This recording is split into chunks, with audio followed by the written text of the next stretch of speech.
Competition, ChatGPT, Yeah. algorithms. Wow, it feels like we covered the last 2 All right, years. good job. We're done. Here we go.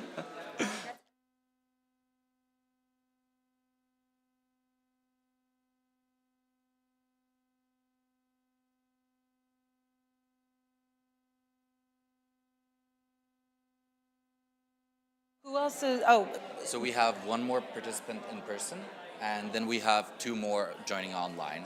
okay. So Jonathan Stray will be online, and Paula Gori.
Good morning.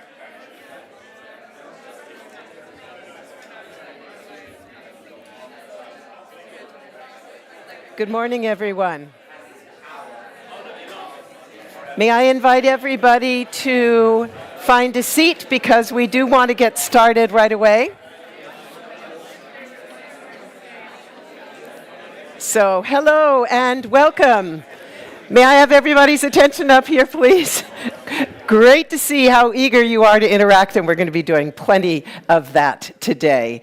A very warm welcome to DisinfoCon. Whether you are joining us online or you're with us here live in the Maschinenraum, the engine room, I think it's an especially appropriate venue for talking about information because it's absolutely part of the central engine that runs our democracies. It's a great pleasure to have you with us. I'm Melinda Crane. I'll have the honor of being your moderator throughout the day. I am an independent journalist and formerly worked with Deutsche Welle as a presenter. Now in its third year, DisinfoCon, with the support of the German Federal Foreign Office, brings together stakeholders, international experts from a wide range of fields, from policy, from NGOs and activist organizations, from tech companies, from regulatory bodies and think tanks. And it does so with the aim of discussing present and future challenges and sharing promising, effective, multi-stakeholder solutions. And I think you need no reminder from me how urgent that task is.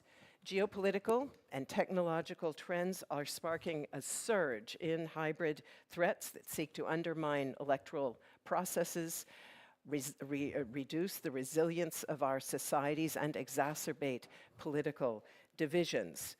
With the spread of social media and new technologies like AI, you know far better than I that the tactics and the tools of disinformation are more sophisticated than ever. And as this pivotal global election year draws to a close, we want to review all of these developments and explore the disinformation tools also of tomorrow, identifying effective approaches that can hopefully strengthen democratic societies' preparedness. Just a very quick word on our program. We will begin with greetings from our host and a keynote by the founder of the first UK-based think tank dedicated to studying the political implications of information in our digital world. And after that, a series of expert panels will focus on the technologies and political vulnerabilities that are multiplying the disinformation threat, as well as on both the potential and the limitations of technological tools and policy initiatives for countering the threat. And we are very eager to hear from you. As I said, we definitely want to be interacting with everybody throughout the day, and that means also our online audience. You can submit your questions in the old school way here in the room if you are with us live and during our Q&As at the end of the panels. And if you're joining us virtually, then please do submit your questions in the chat on the live stream.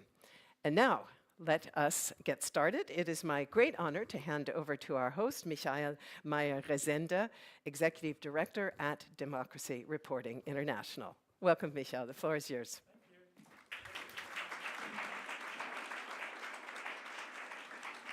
Oh, is this working? Yeah. Good morning, everybody. I don't know where's the microphone for the hybrid, but somebody will see me somewhere, I guess. I see the watch is not counting, so I can speak as long as I want, right? I find it very difficult to make these opening speeches, and I think everybody does, and you always wonder where do you start? And these days, I have been at many conferences of this type where people start by saying, I asked ChatGPT, how could I open this conference? And then they start telling you what ChatGPT told them, and it's maybe very stupid, or it's very funny, or it's very clever, amazing machines. And I find this formula a little bit tired now, so I didn't do that. Though the critical minds among you, and I think it's all of you, could think maybe he prompted ChatGPT to make this opening that he just made, right? Maybe I told ChatGPT, how can I make a critical opening about openings like that? And then maybe I got this response. And maybe even what I'm saying now, it's all prompted by ChatGPT. Maybe it prompted me. So welcome to DisinfoCon. This is, no, DisinfoCon. This is a hall of mirrors, I think, which we will see more often today in other discussions that we have later. There's one fact that I think we can agree on, that I'm not Kamala Harris. I think all fact checkers would agree to that. But I have one thing in common with her. She is said to not be very good in answering very big questions. So she is a former prosecutor and she loves, you know, really concrete stuff and taking apart arguments and fight. But if you ask her, what's the problem of US foreign policy, she will not give a very good answer because that's just a little bit too big. And I'm a bit like that also. If people come and say, what's the future of democracy? I'm like, yeah, well, you mean the elections next year in Germany? No, no, the whole thing in 20 years. Then I'm like, yeah, you know, I'm not a clairvoyant, I'm not a prophet, I don't know. So that's why I like our program today a lot. Not trying to pretend that we reinvent everything here. Instead, we have 4 sessions that are, I think, very tangible and very concrete, and they all relate to the very big questions that we are asking today. And I think it influences how the world will look like in 20 years without pretending that we know how that works exactly. But we'll have a first session on recommender systems, and my feeling is generally since ChatGPT and generative AI, people forgot a little bit about this question. But now we have in the EU a lot of regulation on that, so it's, you know, there's something to work with as civil society, as lawyers, etc. And it's still super important. Is there anything else than the engagement model that is dominating now? And that, I think we can agree, creates a lot of problems. So this will be our first panel. Second panel is relates to this big fear of generative AI. I mean, we have many serious experts who say this is very scary and we should stop it. And we have big money that says this is great and go as fast as possible. And so this keeps going. And one of the things we can do is audits. And they're also mandated, again, in EU law. And so there will be a discussion on how could that even look like. And colleagues wrote a great paper on that. I think it's not yet published, but soon. And that's a real hall of mirrors, because to audit LLMs, you need other LLMs. And who has audited those LLMs? So I think there will be a very good discussion. Third discussion is very much for the lawyers, but it's interesting, so everybody should stay for that, not only the lawyers. And it's a big question, you know, for 20 years, this whole thing with social media is like the company saying, we are not responsible for the content, we are just forwarding it. We're showing it, selecting, yes, we do that, recommender system, but we don't produce this. So our whole regulatory system and debates, Digital Services Act was based on that idea. Yeah, they, you know, it's not from them. But even though they have responsibilities for what they surface. And then comes generative AI, and you have now in search and also in social media, more and more content that is produced by these companies, by chatbots. So certainly it's their own speech. How do we deal with that? That's what we discuss in that session. And it's interesting, we are in some of these working groups where some of these big firms argue now that, well, this whole DSA doesn't apply to that because it's for intermediaries. But here we produce speech on our own. So this is what we will discuss in that third session. And the fourth session, I think, doesn't need a long explanation why it's important. It's about the US elections and disinformation and insights on what to expect there. I should give credit to a very good conference that Bertelsmann Foundation held earlier this week, where we already got some good insights on that. You may wonder why we have 2 disinfo conferences in the same week. This was always planned that way. Why are you laughing? And our programs are quite different, and so it's very, very complementary.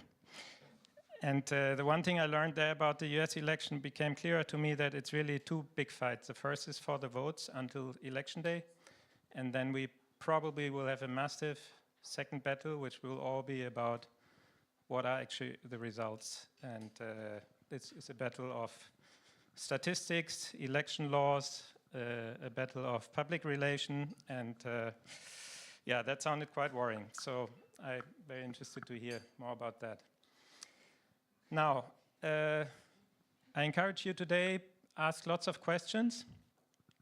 I'm not from the technical side. I always ask very stupid questions, and everybody should. We have very different qualifications here in the room, so let's not lose each other. Ask if something is not clear. And also debate with each other. I'm always a bit concerned that in our rooms we are too harmonious, and then we go out there and people throw around all kinds of stupid arguments. And to be prepared, I think it's good if we debate with each other. And so I encourage that very much for today. And my last point, apart from saying that there will be a happy hour after all this, so there's a lot of networking opportunity. You like happy hour, right? Yeah. Is to just thank already the team. I will do it a bit more later, but if the DRI team could stand up just for a hand of applause, because you all know how hard it is to organize these events.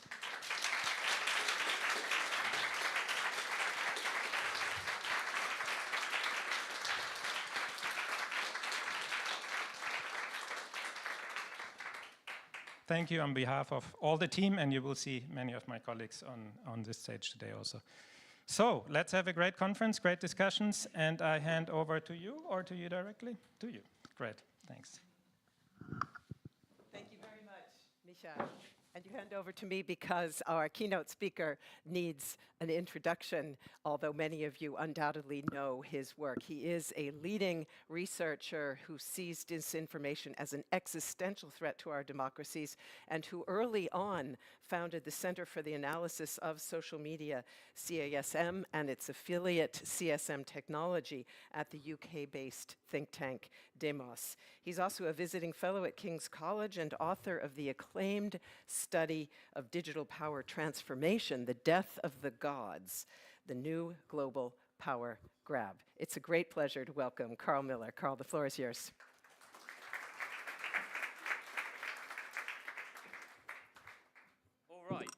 All right, well, everyone, good morning. Good morning. Thank you so much, Mikhail, everyone. Thank you so much for having me here. Thank you for inviting me into your Hall of Mirrors. It's lovely to be back in Berlin, to the one bit of the world that is effectively actually controlling the internet, or at least trying to. 20 minutes. I can see the counter really is going for me. I have 20 minutes for you all to go through a brisk canter through AI and influence operations. And to do that, I've decided I'm going to tell you a story. A story that begins in the month after the invasion of Ukraine. Now, I can hear a silent gasp coming from someone, because I'm going to tell you a story very deliberately that actually predates the ChatGPT age. Because one of the points of my talk is that if we're going to hope to actually understand how AI is being deployed and used and the benefits it might bring to those that are actually trying to suborn and undermine our information environments, our democratic processes and lots of other things, we can't just do that in a vacuum. What we actually have to do is hook that onto what we know about the kind of doctrines and worldview and approaches and methods of the people that actually do these kinds of operations. And I think that this story I'm about to tell you is the clearest lesson anywhere I've ever come across in actually showing you all that. So it's March 2022, and breaking into my otherwise limitless kind of world of sympathy for Ukraine and outrage for the invasion I stand with Putin and I stand with Russia, trending across different social media platforms all over the world. Do you guys remember this? Do you come across this? Yeah, I would imagine this room of all would probably remember I stand with Putin begin to trend. And it struck me, it was just so weird. I'd seen nothing supporting the Russian invasion in any way, at any point up to this point. It was the day of the vote on the floor of the General Assembly to condemn the invasion. That was the specific day that these hashtags began to trend, and they were written up rather unproblematically in mainstream press. I think this is the Times of London, all the way around the world, as being somehow a kind of unproblematic bellwether of public opinion in all these different countries. So, oh, I stand with Putin is trending in India, journalists were saying. That's a surprising indication of how much support there is for Putin in India. So we begin to dig. And lesson number 0 is we have been using AI to spot this stuff much longer than they've been using AI to try and do it. And I actually often see bits of power and the world being shaped by these kind of dueling technologies, often kind of sitting in the shadows. And I think influence operations is a really good example of that.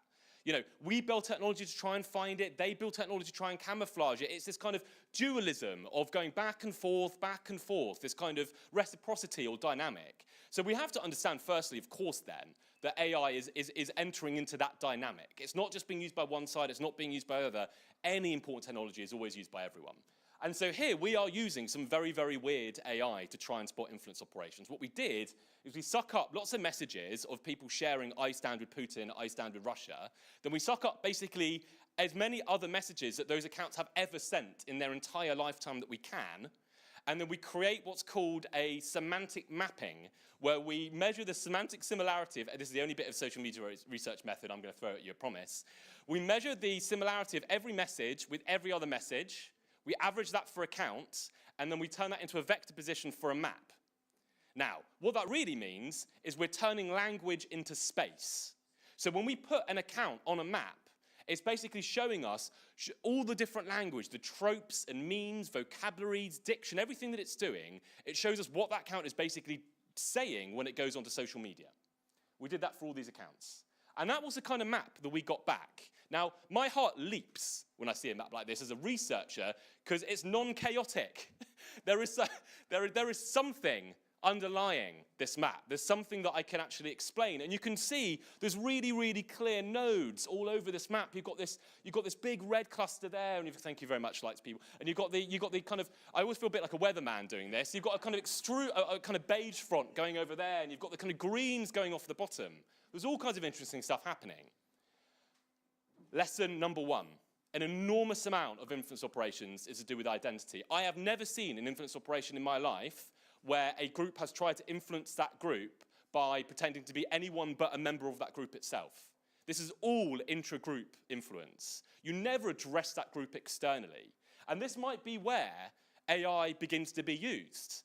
Not necessarily in the kind of just spamming out some kind of weird video, but actually in creating lots and lots of accounts that pretend to be members of the in-groups that they are trying to address. And that was what's happening here. So we've got a red, dense cluster of Hindi language pro-BJP spam bots. We've got an extrusion of anti-BJP pro-Tamil accounts. They look, and their semantic fingerprint is entirely different. They're all the way floating out there by themselves. We've got Sindhi and Urdu using accounts, again, coming off the bottom. We've got a weird group of blues that seem to have no identity, really. And we've got Nigerian and South African accounts coming off the top. Identity clearly is unbelievably important. Now, the eagle-eyed amongst you will also realize that these are neither either pretending to be nor addressing the West. These are addressing members of BRICS and members of the Global South. Lesson number 2. From the very beginning to this day, I firmly believe the most difficult bit of doing an influence operation that our adversaries have to face is actually getting anyone's attention in the first place. You ask any digital marketer, what's the hardest bit of digital marketing? What's the most expensive bit? What's the most fragile bit? And they'll always tell you, actually creating and establishing and maintaining a reliable way of addressing the target audiences that we have. And that is exactly what this network was doing. So this network was basically pouring, these are the amplification ratios. It was pouring amplification into a very small number of pro-invasion virals in that network. And here too, I think AI can be deployed. Like, this is where AI might be being used in order to create lots of accounts, in order to work out how all different ways of gaining attention on the internet might be gained and might be undermined. So this was basically an attempt the pictures beginning to emerge of them attacking and gaming the trending and social reputation systems of the internet to get the message, I stand with Putin, in front of as many pairs of eyeballs as possible. Now, lesson number 3, what were they actually doing? What was the messaging? It was confirmation. Now, this is perhaps where one of my points sits rather awkwardly with the naming of this event. Those of you that have sat through talks from me before will know I do not love the word disinformation at all for trying to explain the phenomenon which we're trying to confront. I think there is an enduring and mistaken belief that sees the activities that are trying to gain shadowy forms of influence online as somehow being synonymous with lying. Like, I do not think the vast majority of what these campaigns do is lying. I think what these campaigns are trying to do, the only reason they exist is because they're trying to achieve some kind of effect. They want some kind of attitudinal or behavioral outcome. Otherwise, why bother spending the money? Why bother having badged military operatives or members of the GRU or members of some spammy marketing firm? They want effects. Now, they will do whatever information maneuver that they think is going to achieve those effects. If they think that's lying to you, they'll lie to you. If they think that's telling you the truth, they'll tell you the truth. If they think it's any mixture of the two, the vast majority of what we actually see are neither truth nor lies. It's simply people confirming the target audience's worldview, flattering their worldview, telling them that they're already right, recontextualizing a grievance, but probably most commonly, talking to people at the level of belonging and identity and friendship and patriotism and masculinity. These are the kind of architectonic underlying ideas that are so unbelievably important to all of us. Like, they're the reasons we get up in the morning, they're the reasons we see the problems that we see in the world, and they're the reasons we try and do something about them. And very, very often we see an influence campaign, them desperately trying to access those underlying kind of motivating ideas that they know are going to change not just what people think, not just the beliefs that they hold, but also the underlying senses of how people actually feel.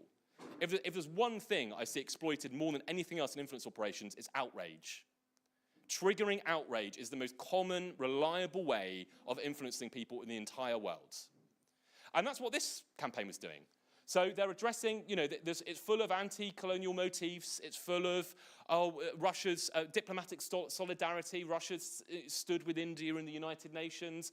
It's full of NATO whataboutism. Look at all these other kind of invasions. Why is the West suddenly getting all annoyed with Ukraine when they've gone through Syria and Libya and Iraq and Afghanistan? But very, very small amounts of it were, I would say, things that you could call a falsifiable untruth. And of course, AI can be used for the creation of inauthenticity. So if we actually saw into the Red accounts, that's its messaging profile, and that's the day of the UN vote. So these accounts, they look like that. Literally all of them had Modi somewhere in the picture. They've all got no followers. They've all got Indian flags, and they could basically activate. If we go to the blues, this is again the messaging volume, day of the invasion, day of the UN vote. If you look at account creation times, day of the invasion, day of the UN vote. Now, stepping back from this, I'll give you my idea of what's going on here. I think what happened here was a interlocking series of paid-to-engage networks that are normally used to covertly pump Hindi language films and various kinds of commercial releases. That whole world of spammy marketing is enormous, by the way, and seldomly used for politics. I think there was maybe 3 or 4 of these networks were all paid at the same moment to make I Stand with Russia and I Stand with Putin trend. The amount of money that they probably paid for this, rather than the high hundreds or low thousands, but no more, and they managed to successfully get those hashtags to trend all over the world for that kind of money. We know this, by the way, because actually I then worked with The Economist and the BBC, and we actually tracked down some of the people whose photos were used by those accounts. So this is one of the small number of cases where I can tell you I know that they were not the real people. Oh gosh, that was that animation. Didn't know that was in there. And then lastly, I think one thing we often overlook about influence campaigns as well is how AI might be used to actually measure the impact. Like, I think they, just like everyone else in the world, has to justify their budgets. They have to justify what they're doing. They have to show that they're making some kind of change. I think they have to show probably that they are having some kind of a kind of actionable behavioral outcome, exactly like I do. Now, we can see us using AI to look at that. So if we look at who remembers who the yellows are? Shame on you all. I thought you were following me. Everyone was nodding their heads. You've forgotten the yellows already. All right, it's South Africa. Now, this node is very, very interesting. Does anyone notice anything strange about that? What's different about that graph to the others? I know there are many sharp social media researchers in this room. Anyone want to shout out? Yes, exactly so. Thank you. It comes after everything else. So these are people reacting to seeing those hashtags trend. It's much more, can I go back? It's much more heterogeneous. It's much more spread out. Like, this isn't all just a series of accounts saying one thing. These are real people talking about all kinds of things all the time. They were people genuinely standing with Putin and standing with Russia. They were reacting to see those hashtags trends. Some of them were actually bribed to do that. We don't know by who, but I was in South Africa last year where there were some investigative journalists digging into that. So there were real, tangible financial links underneath all of this too, but they were real people that were jumping in as well. For the interest of time, I'll skip over the much worse version of the graph The Economist did. But also the impact was seen in it being written up in the mainstream press. Now, I've got 6 minutes. That was extremely rapid, I do appreciate. I've got 6 minutes where I want to step back and provide you with a bigger picture just to finish. If we go back to the early to mid-noughties, I think militaries around the world were all asking themselves basically the same question. I think if you go back and you read the military doctrines and the conversations, many of which were published, they all feel like they're dropping behind. You know, there was this rising belief that we live in the information age, that information is going to be central to everything. And I think if you were a big clunking military, especially before the invasion of Ukraine, I think you felt very, very corporeal. You felt like you had lots of steel and lots of cordite, but how are you going to stay relevant for the information age? And I think one after the other, they all rewrote their operational doctrines. This is the UK's, it's called integrated action. And I think they were all answering that question in basically the same way. And I think that answer is unbelievably important. I think all of them basically committed a conceptual pivot where they stopped thinking of information as being a tool of war, and they started talking about information and conceiving of information as a theatre of war. So they started talking about it like air, sea, land, space, and information as a space that conflict happens within, and following from that as a place that they need to be within, they need to dominate. And from that point onwards, we began to see this kind of rising vocabulary of mimetic weaponry, of information maneuver, information dominance. All these kind of words that were militaries then making sense of, well, how do we be in this space then? How do we win? Now, of course, I think they went in different directions. Autocratic militaries went in one direction, liberal democratic militaries, bounded by laws in a completely different way, went in very much another. But very, very importantly, what we saw happen was not really truth and lies. It wasn't about fake news. And I don't really think the best way of describing it is as disinformation. I think what we've seen is the emergence of a kind of tradecraft. It's a kind of way of thinking about information which sees it as a theatre and as a venue of conflict, and has pulled together this kind of whole weird different grab bag of different kind of disciplines to make sense of that. So dopamine studies and cognitive psychology and some studies around how like ideas spread and like mimetic science. You can see them reaching, the people that do this, from all over the place. And of course now, they're reaching to AI as well, but just as the latest of that. So really, and one final broad idea, and then I'll finish on what we can do about this. And I'm just trying to make sense of this myself, so I don't know, and challenge on me if you think this is true. I see now that way of thinking that sees information as a theatre of conflict, and therefore is only really interested in information as an instrument to get people to change their behavior, I see that as being absolutely kind of colliding with the worldview of conventional writers and journalists and poets and filmmakers and all of us who actually don't see that. Because I don't think anyone in this room would say that information is only interesting and only useful and only valuable because it gets someone to change what they do. I think we see information as an intrinsic good. Like, we see it as being one of the points of being alive. We see it one of the points of having society and creating culture is that information kind of has a value unto itself. And I think that that kind of collision is happening in front of our eyes right now. Like, what's really happening is you've got one kind of point of view that's basically trying to use information as an instrument for effects, geopolitical advantage, economic advantage, whatever it is, and you've got another point of view that doesn't. And I think the information spaces that we live in are very much going to be shaped by the outcome of this particular conflict. And if we do not win, then information spaces and our trust in them is going to fall off a cliff extremely quickly, and in ways which are going to be extremely injurious and harmful to liberal democracies. But let me end on how we think about AI and information warfare then. So the way I've begun to conceive of this weird tradecraft is as a kind of chain of influence. I think there is a kind of meaningful sequencing of things that any information warfare campaign needs to do in order to work. I think they need to have assets. I think they need to create identities for those assets or stop them having identities. I think they need to learn about the world somehow. They certainly need to learn about their target audience. They probably need to coordinate amongst themselves in various ways. It obviously will depend on who they are and what they're trying to do. They need to get attention. Remember, I think that's probably the most difficult and most expensive bit of the whole operation. They then need to exploit that attention, raise money, and evolve.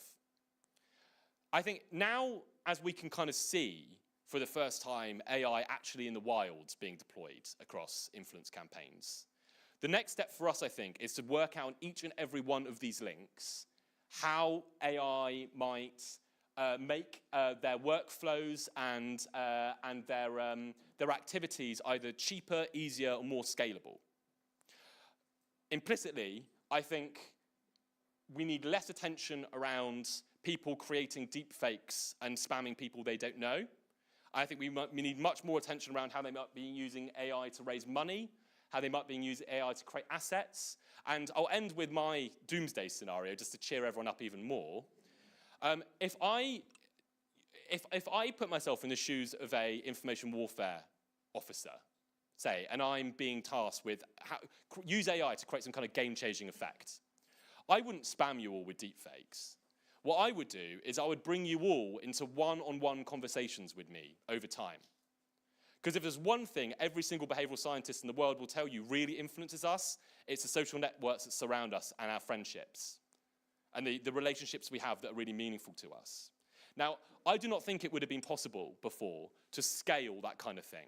So if I'm hanging out in the same activist forums as you, or everyone's into K-pop or something, I could only have done that on a one-to-one basis.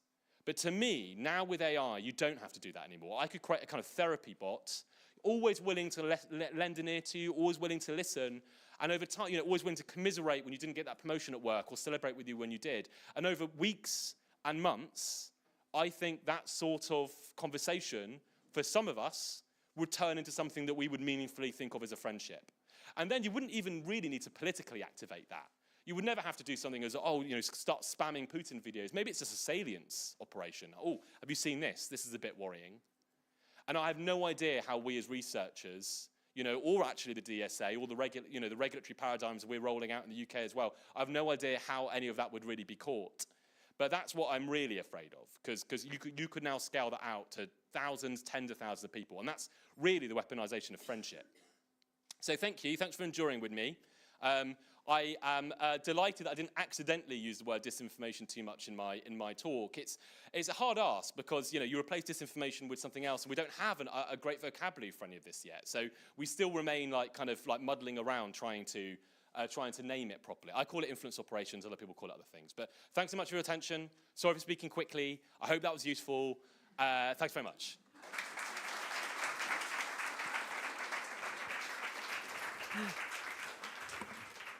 Carl, thanks so much. And you're speaking quickly, completely infused the room with energy. So I think now we're all very thoroughly awake. Let me begin by asking you to take us a step further. You've made a very compelling case about that if we want to combat illicit information operations, this is one term I did find in your work, not disinformation, that if we want to do that, we need to move beyond this, as you say, idea of disinformation, content moderation as the solution, and so on. But what do we need to do? You have called also in a recent blog post for looking at this chain of value that you described there. How can we use that to fight this phenomenon? Thank you very much. Great question. Yeah, so I actually think if we stop describing this as disinformation, it's actually quite liberating in terms of our responses. Because firstly, it allows us to step away from having a general response to lies on the internet, which I don't think is possible, I don't think we can do, and I don't think in many cases we should do. And there's only, as I said, a tiny number of lies that probably undermine democratic processes in the first place. Instead, we need to work out how we make that chain as expensive, difficult, prone to risk, and likely to fail as we possibly can. Like, we need to target the operations themselves. Like, we need to stop trying to inoculate every single person to what's going to be a rapidly changing tradecraft. We need to go after the specific campaigns that do this. Like, there are companies that sell the raw materials, the fake accounts, the scripts. They openly trade this. And it is, you know, someone Google buy retweets right now, and you'll be able to do it. It is absolutely mad to me, for instance, that those commercial offerings exist at the same time as us trying to skill up an entire continent to try and spot that stuff happening. Like, so there's different parts to the puzzle. Like, government needs to step in, like everywhere from sanctions, no-fly lists, all the way down to, I think, the use in some cases, especially in the immediate run-up to elections, of offensive cyber-offensive potential, which I know is a weird thing for a liberal think tanker to be calling for, but I think there are some cases where governments really do need to actually start to take away the underlying criminal infrastructures that these campaigns rely upon. But then there's an enormous amount, of course, that civil society needs to do here as well. One of them, if I just alight on journalism, journalism needs to dig into exactly how these campaigns work. There's almost no one else that can do the things that journalists can do in terms of exposing the actual tangible flows of money and people that these campaigns have to have.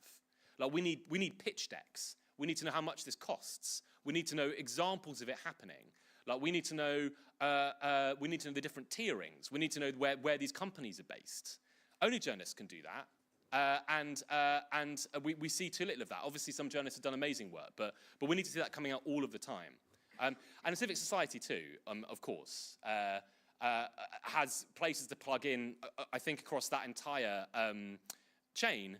Like, people say, like, all of societal responses has become a kind of big word, isn't it? That we've begun to talk more and more. To me, all of society response really means, how do we find out the different specific roles that we all can have to cut that chain of influence up? You say we can't inoculate everybody, but if we look at where those communities were activated, these are all countries with a lot of polarization, a lot of identity issues. Is there a way to build social resilience that could be a partial inoculation? Because when I hear you talking about the role for us journalists to expose how these value chains are working, what I would say is most likely we would put that information out there and the already converted would find it and find it convincing, but those in the rest of the bubble or other bubbles wouldn't. Yeah, and the bit of kind of like audience engagement that's the most important is also by far the most difficult, and that is engaging with the target audiences that we see targeted again and again, and they are the people with absolutely rock-bottom trust in public sector institutions, have almost no contact with the state in many ways, will not trust the police, will probably not trust many members of civic society, already likely to be conspiracy theorists, already likely therefore to, and to feel very motivated by lots of different identity-based issues. likely to have a whole kind of complex of different grievances that these kinds of campaigns address and activate and speak to. And therefore, that is obviously unbelievably difficult for civic society to reach. But those are the communities that it's most meaningful for civic society to reach at the same time.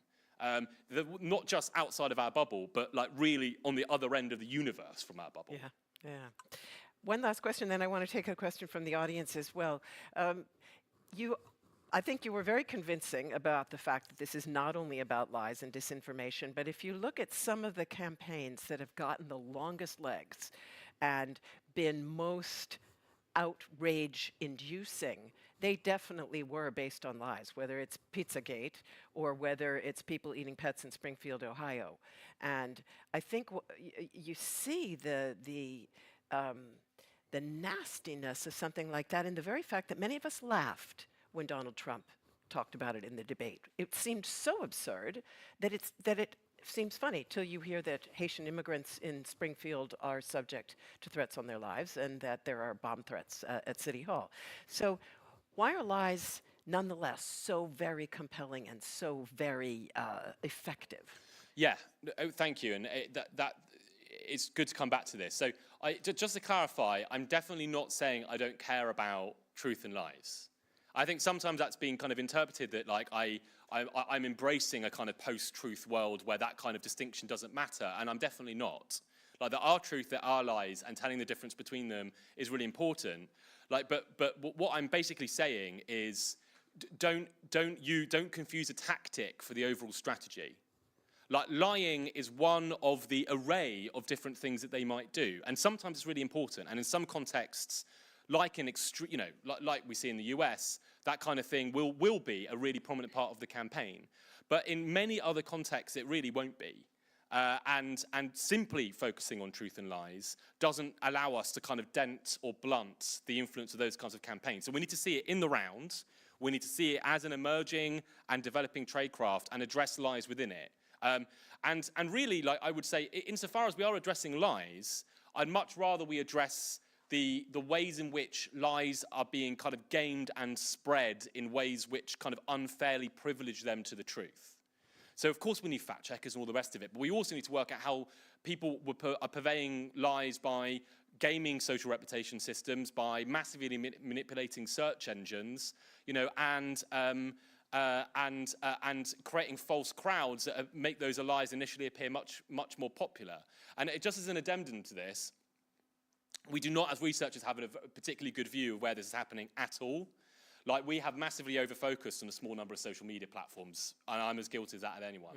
Like, if I were to point to what I think the information spaces that are most exploited, it's online, it's going to be places like Wikipedia, Quora, places that are very influential, really visible, and there's almost no kind of systematic efforts to detect, and where you can actually, say in the case of Wikipedia, infiltrate the user base. And we've seen, I did an investigation where we actually uncovered papers from China, from the CCP, exposing that as a strategy they were undergoing. So there's places like Wikipedia, but also like satellite television, radio, especially in the global south. You know, the information environments there that are most contested are shadowy organizations buying up the local radio station or buying up the local masthead of the newspaper that's just fallen over, and then recycling that as a new newspaper with a very different editorial tone. We have to spread our wings as researchers to start to include many more information contexts. But we can't at the moment, I think, look at the literature and say that it's a clear window into where this is happening. Mm-hmm. Thank you. One question before we close? Only one? Yeah, I mean, we just did 3. That makes it 4. Go ahead, please. Do we have a mic? Thanks. I don't know, you can hear me, I think. Yeah. Hi, my name is Jan Bayer, Institute for Strategic Dialogue. So I have a question, maybe it's a 2-part question. So the first thing is, Carl, I'm very sympathetic to your argument that we need to focus on the business model. I'm just wondering, is it a business model that's nearly impossible to break? Because all it needs is a lot of desperation and basic computers, you know, like wherever you want to fund an inauthentic campaign or so. You need a lot of people, you need basic computers that somehow operate, and that is in abundance that we find this around the world. So is it something that we can really focus on? And it often happens in government or in countries where the West or our governments have very little reach. So how much do those people actually care if they end up on a no-fly list? And the second part that I wanted to focus on is, you said that the use of AI scares you because now we can talk to people individually and kind of like convince them of specific points. But isn't that actually also the answer? Because like there are so many studies right now that say AI can be more sympathetic, can be more convincing, also in terms of good facts or in terms of what we maybe consider the right ideas. Thanks, Jan. Two very difficult questions to ask. I'm a close colleague of Jan. Okay. Business models. Well, so firstly, I'm not just saying disrupt business models, I'm saying cut that chain of influence. And sometimes that's going to be economically, sometimes it's going to be in other ways. I do think that people care being put on no-fly lists. I think actually targeting the personnel is one of the most underexploited bits of this. Like, I think you can really change how attractive this is as a job offering by beginning to say you can't fly over and do your Christmas shopping in Paris anymore.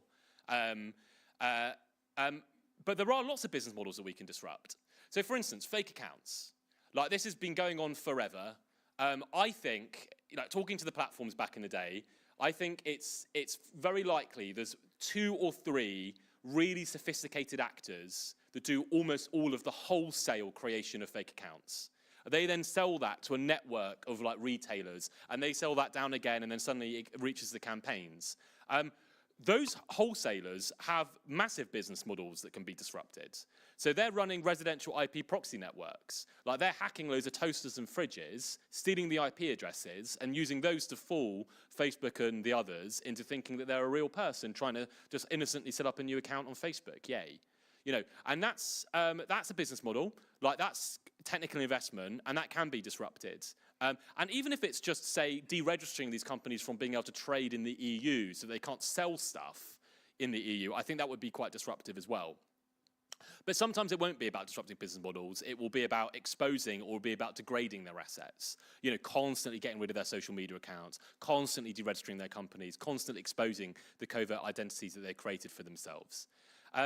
And in terms of, so the second question was like using AI, isn't it a good thing because you'll be able to like talk to people using AI? No, I mean, probably both. Like, but I mean, if we're going to talk to people using AI and tell them that it's AI, and they're going to be trying to form these kind of fictitious friendships with them and not, I think one workflow is likely to have more kind of pernicious hooks into the target audience than another. But you're right, as I said, it's a dynamic, isn't it? And we're obviously having to try and stay like more creative, more innovative, and more forward-facing with technology than they are, to try to make it so that these advantages are conferred on us.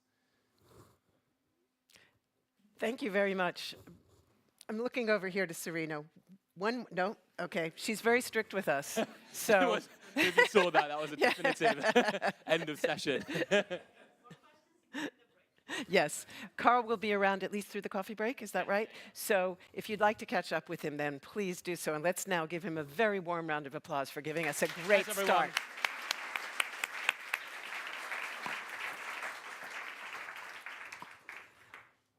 So not only did he wake us up for today, but he's probably kept us up for tonight as well with some of the scenarios he shared with us. But clearly, lots of messages there that we will take with us for our further discussions. So as we were just reminded, illicit informational influence operations are proliferating across the internet and will undoubtedly do so at an even more rapid rate as AI comes into play. And at the same time, the resources available for countering these are constrained, which is just one reason why approaches that rely on content moderation alone often do fall short. Our first expert panel will look at the limitations and gaps of such approaches as implemented by very large online platforms and examine the effectiveness of the regulatory frameworks that are being put into place now by the EU, exploring alternative solutions as well as potential changes to the engagement-based business models that make so much of this spread of harmful activity possible. It's my pleasure now to hand over to our panel moderator, DRI's Digital Democracy Research Coordinator, Onyan Denkovsky. Hopefully I got that first name somewhat right. And joining him is an outstanding panel that includes the Mercator Senior Fellow specialized in technology and EU policy, Felix Karte, the AI and Technology Policy Translation Fellow at the McCain Institute, Hallie Stern, and online guests, Paula Gori. She's Secretary General and Coordinator at the European Digital Media Observatory. Welcome to you. As well as Senior Scientist at UC Berkeley's Center for Human Compatible AI, Jonathan Stray, who must have gotten up extremely early indeed. Welcome to you as well. And take it away, Onyan.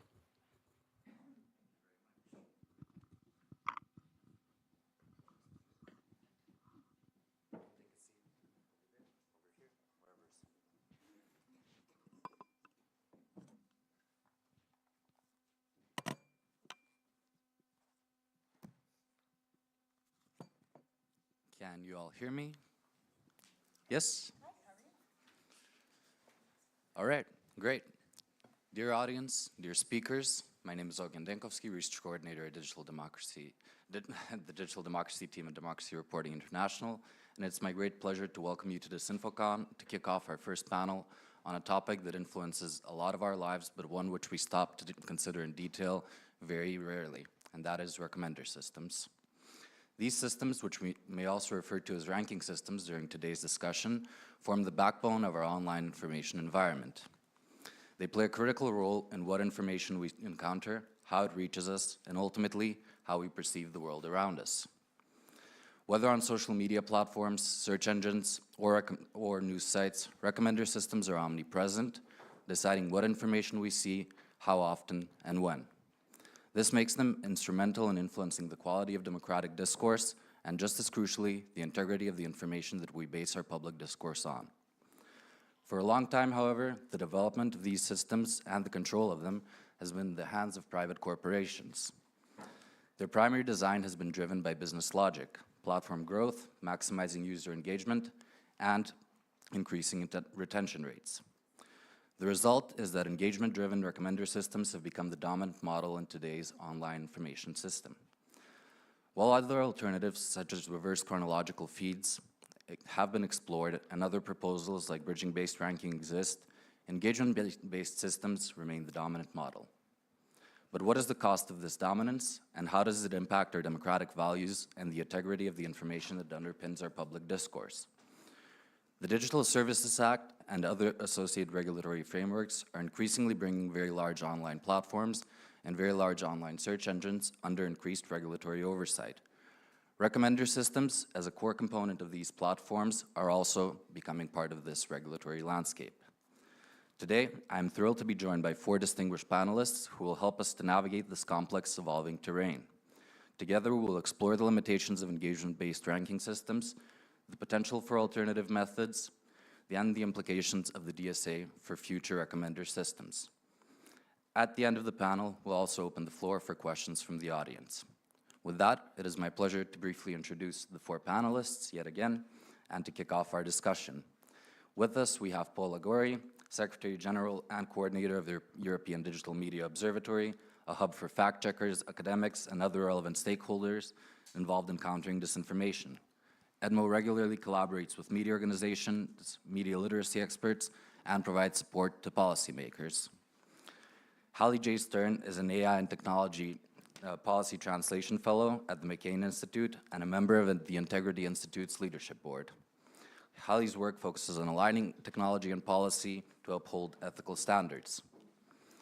Jonathan Stray is a senior scientist at the Center for Human Compatible AI at UC Berkeley, where he works on the design of AI-driven media with a particular interest in well-being and conflict.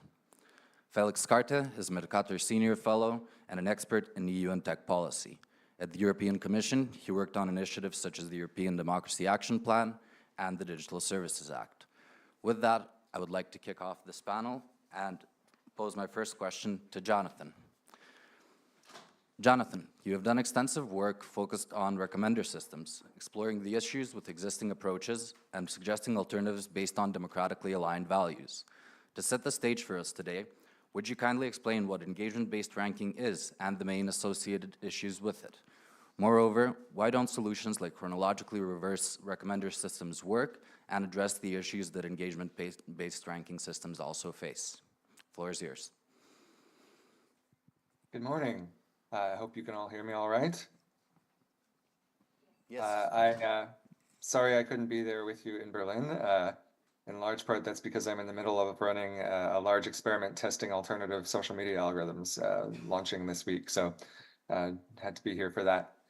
All right, engagement-based ranking. I think we've all heard this term now. The basic idea is that in order to decide how to select and prioritize the content that somebody sees on a variety of systems, so you're probably thinking Facebook, but of course, YouTube, Spotify, Amazon, LinkedIn, just about every place where information must be selected and presented to you. There's really only a few types of information that you can use. So you can analyze the content itself, of course, or you can look at how people have interacted with the content. And in particular, people really do spend more time with content that is valuable to them. We scroll past the stuff that isn't interesting or important for us, and we linger on the stuff that is valuable to us. Unfortunately, we also linger on stuff that is not valuable to us. So addiction may be the clearest example. Or as a friend of mine put it, you know, I stopped to get a sandwich while Twitter was on a frog tweet, and now I have nothing but frogs in my feed. The reason that engagement-based ranking is so commonly used is twofold. First, as I'm sure we all appreciate, it aligns with the business interests of the companies who build these systems, most of which are advertising supported, which means that they need people to spend more time using the product. But it also aligns, at least to some extent, with our interests. And I think it is underappreciated that it is also the easiest source of data. So I think companies would prefer to rank based on the content that produces long-term user retention. So they would like users to continue using their system 3 months, 6 months, or a year in the future. But that data is not available. It's, you know, you have to wait a year to find out. And furthermore, it's an extremely challenging problem to know 6 months later, you know, what was the effect of showing this piece of content first versus this piece of content first on whether that particular user came back.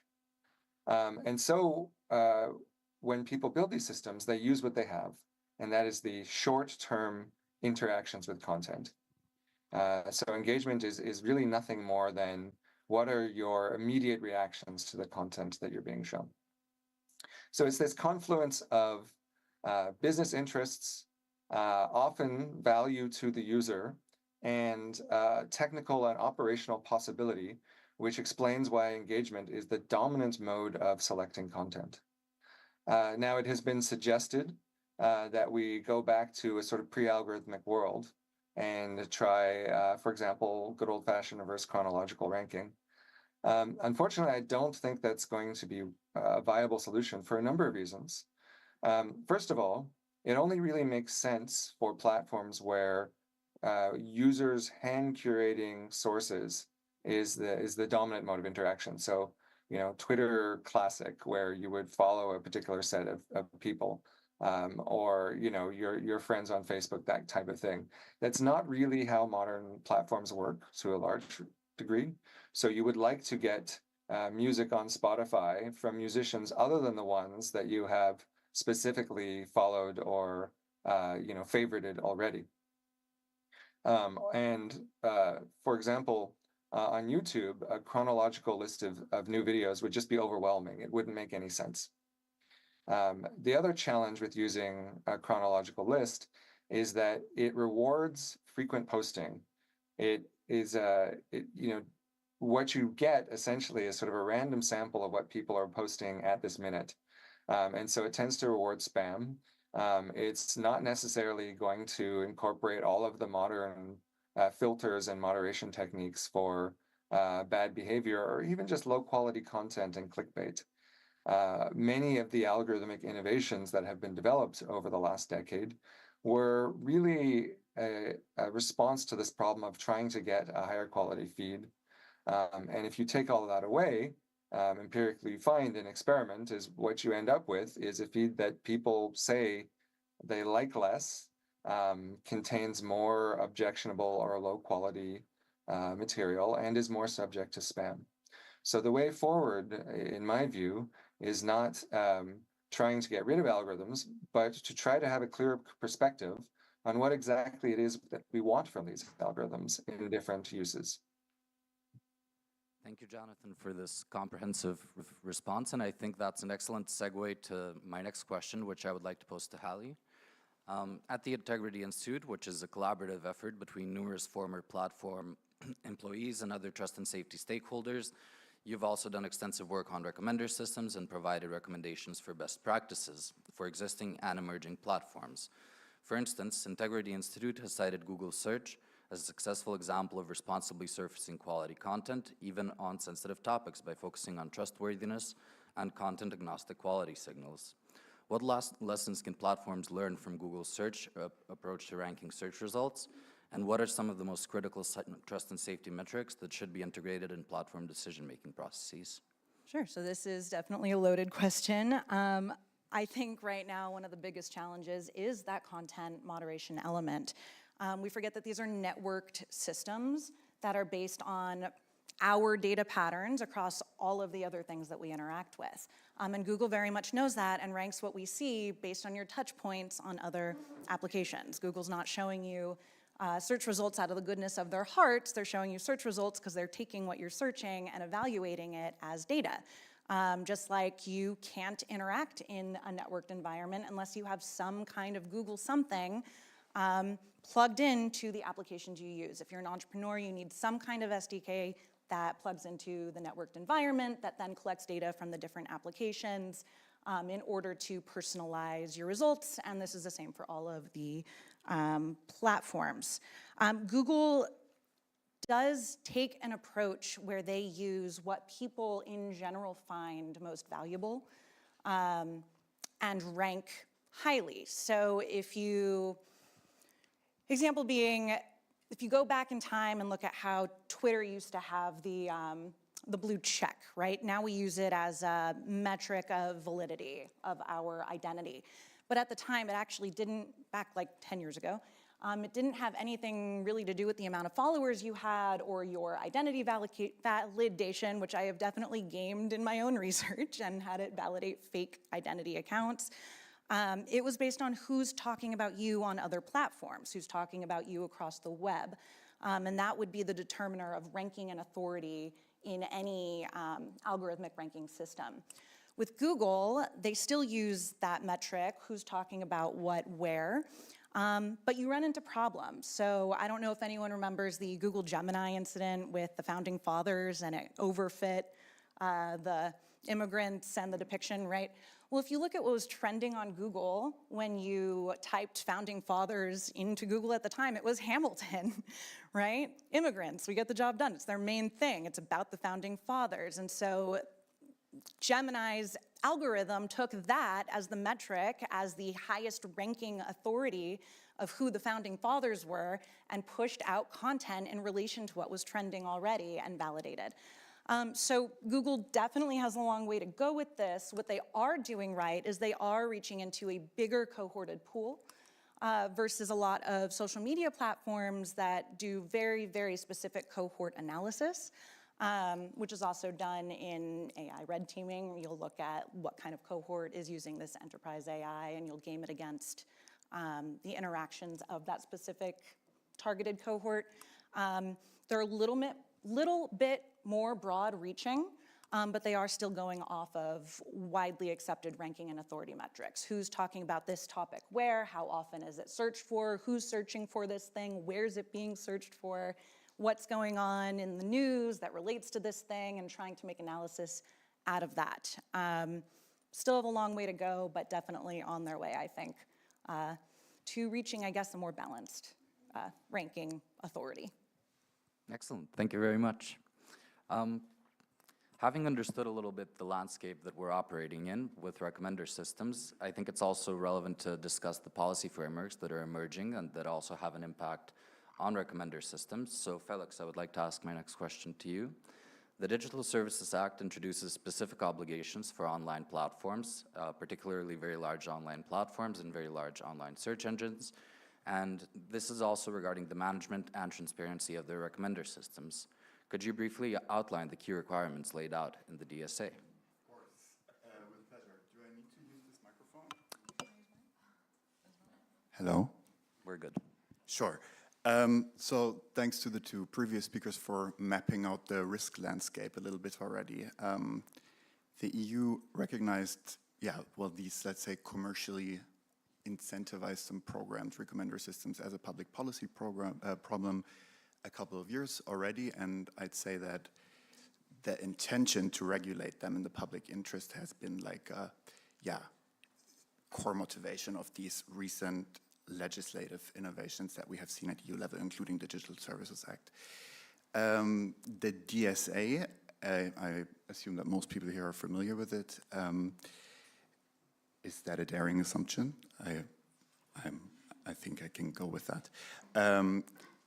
Introduces at least 3 key obligations for these large tech companies and their platform products. The first one is indeed to give users more information on why algorithms are targeting them with particular types of content, and not only to give them information, but also a level of control. I think this is very important because, let's say, informed, empowered citizens need to have control over their information diet. But if we expect such a clause to solve the problem of disinformation, for instance, or authoritarian propaganda on social media, I think we're being a bit optimistic, because I think, like, if you give, that sounds, maybe a bit reductionist, but if you give now AfD voters the opportunity to curate and select their own feed, I doubt that they're going to go for New York Times and Spiegel. So there might be a risk even of reinforcing this kind of echo chamber problem here. I don't know, but that's up for discussion. The second relevant obligation in the DSA that regards recommender systems is in Article 34 on risk assessments. We're still to see those work out in practice. But a key obligation for platforms here is to really proactively analyze and disclose to regulators, and to an extent also to the public, how they feel that their recommender systems affect different types of public policy objectives or risks, like child protection, fundamental rights, media plurality, all of that. And the third one then, of course, is in Article 35, the obligation to also present risk mitigation measures. So after having identified all of these risks caused by recommender systems, what specific measures, and you talked about some already, are companies taking to reduce those risks for the public or for individual users? Excellent. Thank you very much. I think it was very important to understand both the technical challenges that we're facing and the implications of engagement-based ranking systems, but also to start a conversation as to some of the policies that regulate these, as we can all expect that there will be more and more regulatory frameworks coming up that will impact recommender systems, but also more broadly, excuse me, how we consume and how we're exposed to information online. With that, I'd like to move to a question for Paula Gori. And Ms. Gori, fact-checking, countering disinformation, and media literacy initiatives have become cornerstones in the pursuit of information integrity.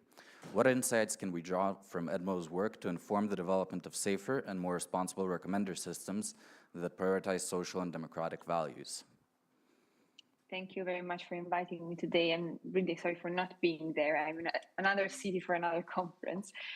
So indeed, EDMO has this multi-stakeholder approach and multidisciplinary approach trying to implement this policy of bringing together different disciplines and actions in order to tackle this information. When it comes to recommender systems on top of what you mentioned, so fact-checking, media literacy, and so on, I think what EDMO is doing with regard to data access for researchers is really key, because as it was mentioned earlier, the DSA is basically based on the idea that the big platforms, they have to run a risk assessment exercises to identify systemic risks. And this is where researchers actually enter into the game, because they should have access, let's wait for the delegated acts, but they should have access to the data of the platforms. And once they can contribute to understand and detect these systemic risks, I think that this would be the moment in which we will really go further. And what EDMO did is it first drafted a code of conduct on the basis of which this data access could be granted in full respect of GDPR. And the second step of EDMO is what we are doing right now, is to try to build an independent intermediary body that would on one side vet the researchers, and on the other side ensure that data access is provided. As you know, under the DSA, this is something that the digital services coordinators are supposed to do, but the idea is that they would kind of use the support of this body and expertise of this body to run this exercise. And so currently Rebecca Trumbull is kind of leading this exercise, which involves lawyers, human rights experts, but also the platforms themselves, to try to see how such a body should work. And I think once this will be in place, this will be really a change maker, also in understanding how this recommender system works, because once data access is provided, both public and private data, then we can clearly have a different understanding on how they work. Excellent. Thank you so much. I think this perspective is extremely relevant for a lot of people in this room, given that a lot of us are coming from a civil society background and are involved in these kind of processes where specifically data access does remain a major issue for a lot of us. So it is an issue that requires continuous attention. Having gone over the basic overview of what engagement-based ranking is, what are some of the issues with it, the regulatory framework, etc., I would also like to start talking about some of the alternatives that exist and that have been suggested by practitioners to replace engagement-based ranking systems. And with that, Jonathan, I'd like to ask you, what are some of the most promising alternative recommender systems for addressing the challenges associated with traditional engagement-based ranking algorithms, and are value-oriented recommender systems like bridging-based ranking viable alternatives? Thank you. So maybe one way to think about this is, if content moderation and traditional trust and safety is about thinking about what we don't want on platforms, the next step is to think about what we do want. So let's focus in particular on this issue of recommender systems or social media and political polarization, a hot topic in many countries, of course. The biggest and best reviews that we have show that there is a positive correlation between digital media use and most types of political polarization. There is also, of course, a positive correlation with political knowledge and political participation. So the news isn't all bad, but perhaps the best way to think about this is there appears to be an unwanted side effect. So how do we deal with that? Well, there's not that many sources of information when you think about how can you decide how to rank content. You have the context of the user's interaction. So you have, did they type in a search query or perhaps the video that they're currently looking at? You have the content of the item itself.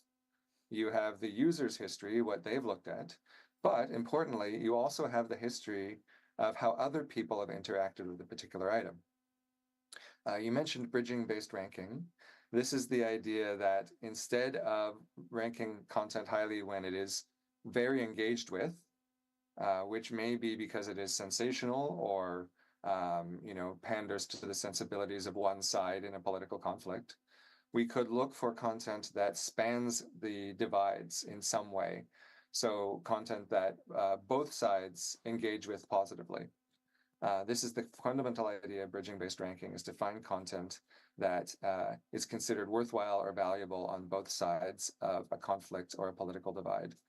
The simplest algorithm to do this is to look for diverse engagement. So a signal that people across a conflict are both engaging with it. And of course, engagement can be a somewhat ambiguous signal.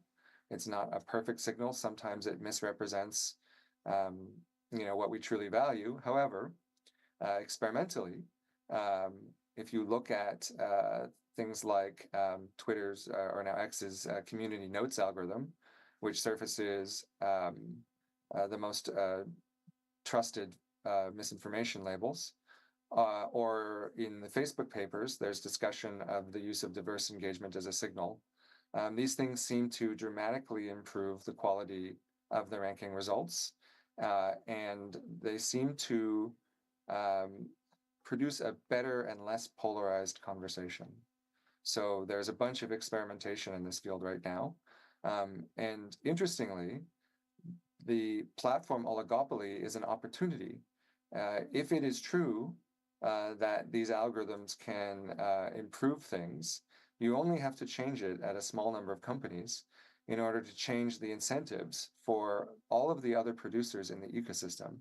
So we actually hear from publishers that they feel that they are effectively pressured into producing more sensational content because it gets more engagement and thus ranks higher. So we could potentially actually shift the incentives for media production, which is potentially makes algorithm design a leverage point in the entire media system. I think that's a really excellent positive point to stress during this discussion, that in fact that we are dealing with a situation where there's an oligopoly of platforms. It takes very little potentially to incentivize them to actually accept such alternative ranking systems. However, this would not be a process that would go without challenges. And with that, Hallie, I would like to ask you, what do you think would be the biggest challenges platforms would face in shifting from growth-focused metrics to more metrics that are focused on integrity of the information? So the platforms make their money marketing and doing predictive behavioral analysis on us. Google alone has 2,500 vectors that they collect across those platforms in order to determine what you're doing in association with someone else, and what that someone else is doing. And that's how they make their money targeting ads. I recently looked up different government spending across the EU, United States, and around the world. And in most cases, there were millions of dollars put towards countering disinformation, putting up new policies, figuring out what to do about it. But then there were billions of dollars put into marketing, and billions of dollars to completely contradict the work that's going into finding alternatives to the ranking and authority system. So how are the platforms going to make money? How is that marketing economy going to exist if the ranking and authority systems that exist today as they are so dependent on that specific data? So they would have to find either I think a financial incentive other than the marketing metrics that they're getting, which is going to be really difficult to do, especially when new technologies are being iterated on by those data points, right? It feeds into so many different things. You can't just tell the algorithms to change, or tell the platforms to change the algorithm, because they're privately owned companies. They can do what they want with it. You can't just legislate away the technicalities that go into the signal processing environments or the network sciences involved in the back end that bleed into everything else. So what do you do to incentivize them? I mean, I think that is the ongoing discussion. Frankly, I think we're really vague on wanting ethical AI, ethical ranking and authority systems. I think everyone wants good, but nobody knows what good looks like. When the platforms try to moderate content, for example, they get in trouble for moderating the content. When the platforms don't moderate the content, they get in trouble for not moderating the content, right? So it's kind of like damned if you do, damned if you don't. So I really think that there needs to be a broader looking view on the financial incentives everything else that this data economy and the ranking systems touch, including academics who are doing research into new technologies, illicit finance flows, policy around all of those subjects and the authorities that are influencing them through the information that we see. And until we can take that broader perspective and see that it's not a siloed conversation of there's one thing we can do and this is it and we're going to impose that, I don't think we're going to have a solid conclusion. It's an iterative technology. It's going to keep changing. The goalpost is going to keep changing. We're going to have to come up with flexible policies that allow for that environment to continue to change while maintaining this marketing environment that feeds so many people, while also protecting ourselves, while also making sure no one's seeing bad content, right? Like there's so many but alsos. And I think that needs to be acknowledged in actually coming up, actually discussing terms to change it. Even the Integrity Institute has not come up with this needs to be put in place to fix the problem because it's going to continue to change. Yeah, I think I very much agree with this point that we are all talking a lot about ethical AI and ethical technology, but often these conversations do not have a very clear definition or delineation, and this is obviously a problem when we try to translate any of these ideas into policy. The DSA has tried to do so, of course, to a degree, but it has also been criticized for various points of failures. So, Felix, from your perspective, the current provisions under the DSA for recommender systems, do you believe they're sufficient to address the primary risk posed by recommender systems? And do you see gaps, especially when considering implementation? What risk do you want to talk about? Democracy? Disinformation? Information integrity, let's keep it broad. Well, I think the DSA was written perhaps at a time when disinformation was still more an issue in the margins of the internet, when there was a real risk of all of that toxic stuff being amplified and kind of migrating into the mainstream. The problem, I think, is that in the meantime, that has happened. I think if we look at X, for instance, it's an easy example, but the perhaps biggest source of misinformation or conspiratorial narratives is the platform's owner, who is also by far the largest followership on the platform.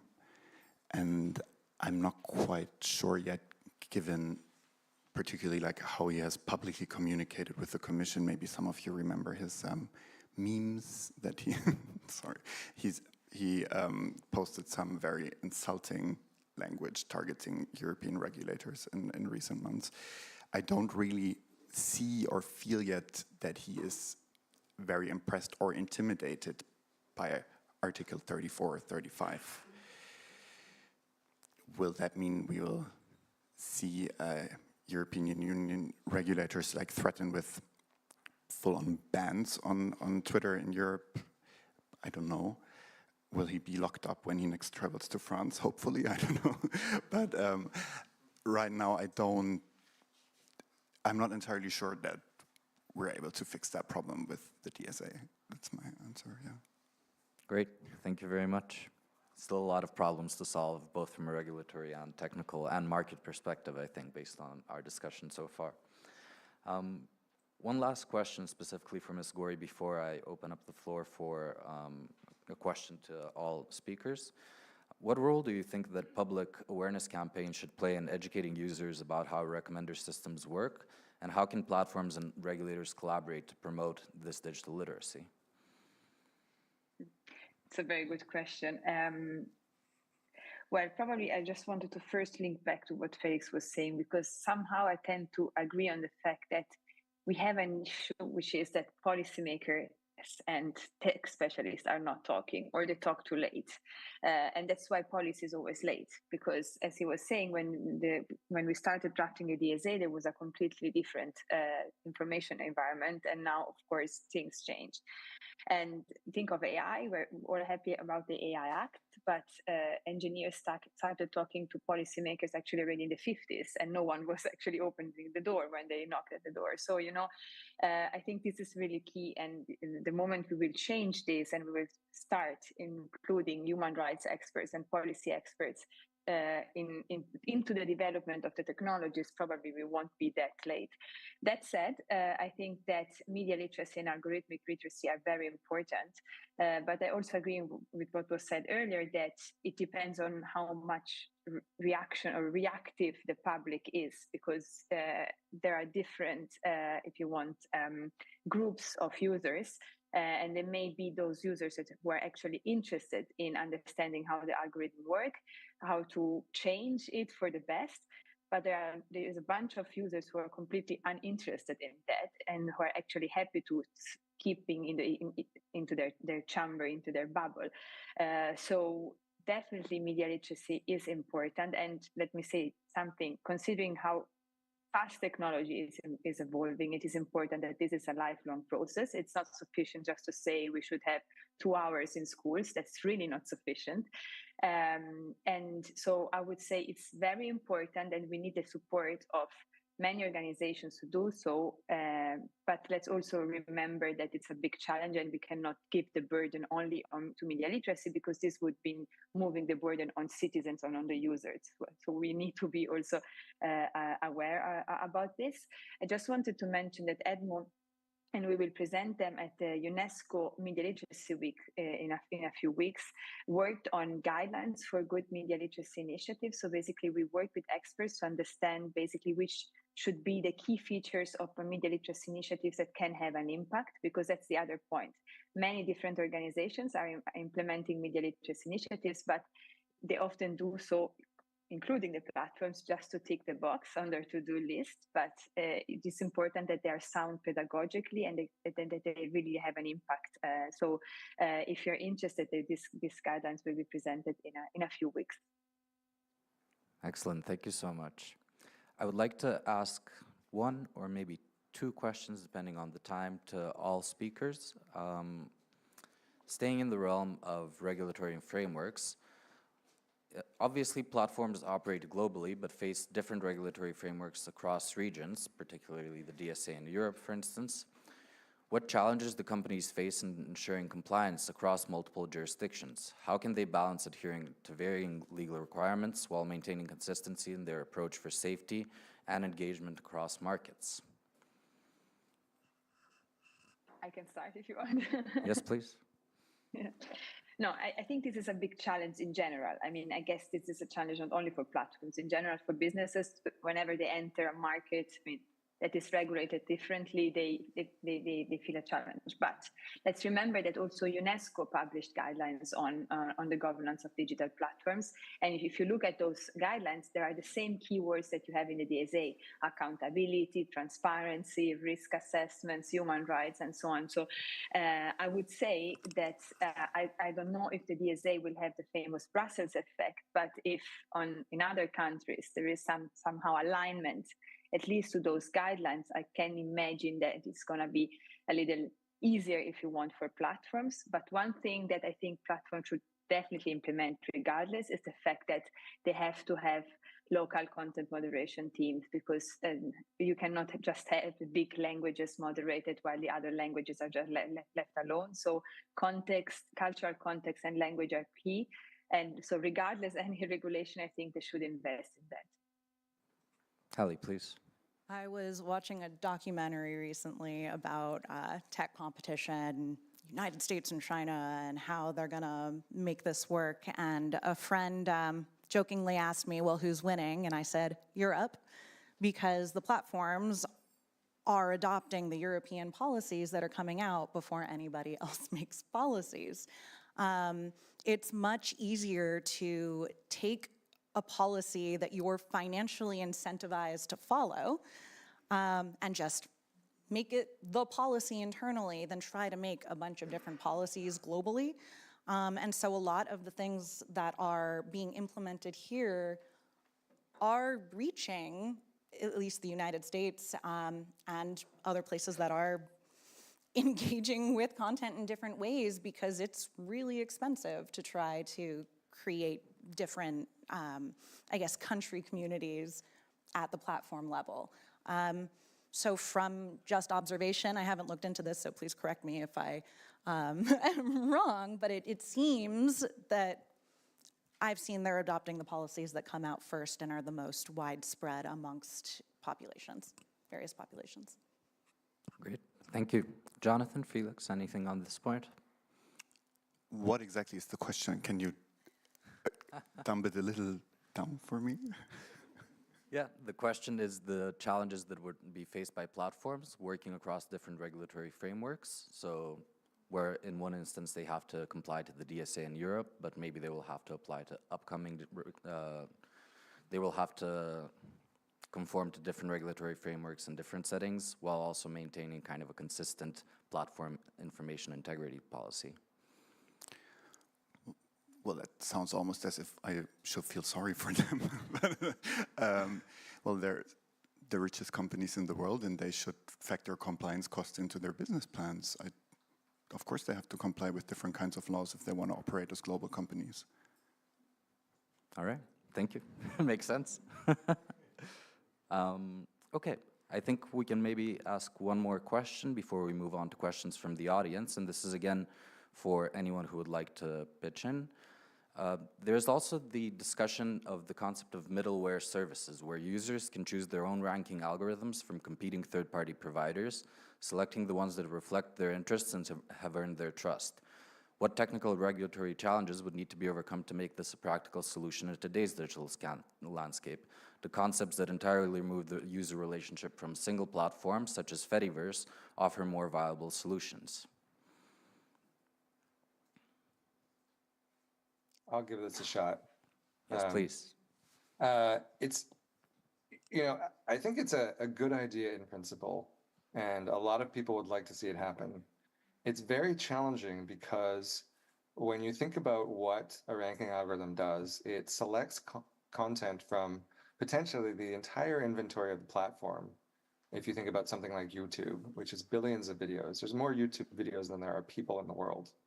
And so it has to touch a lot of data that you can't just stream over a network connection to a middleware provider, right? I can't make a middleware startup that hosts all of YouTube's data or all of Meta's data.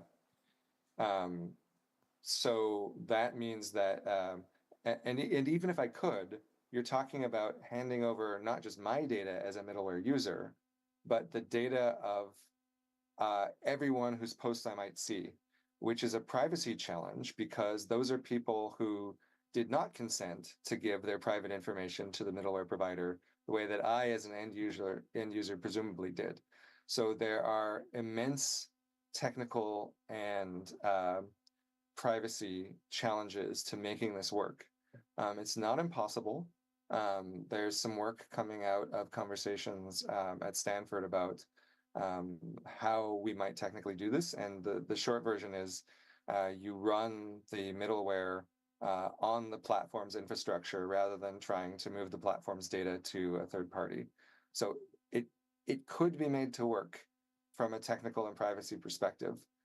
Will it work from a market or incentive perspective? That's an equally challenging question. I see Hallie reacting, maybe.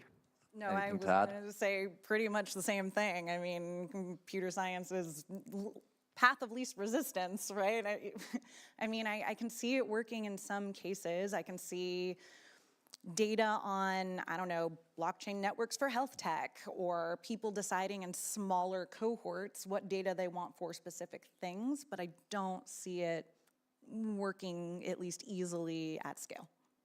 I totally agree with last statement. Thank you so much. With that, even though I have many more questions that I would like to explore, I also want to give some space to the audience for questions, so we can open up the floor now.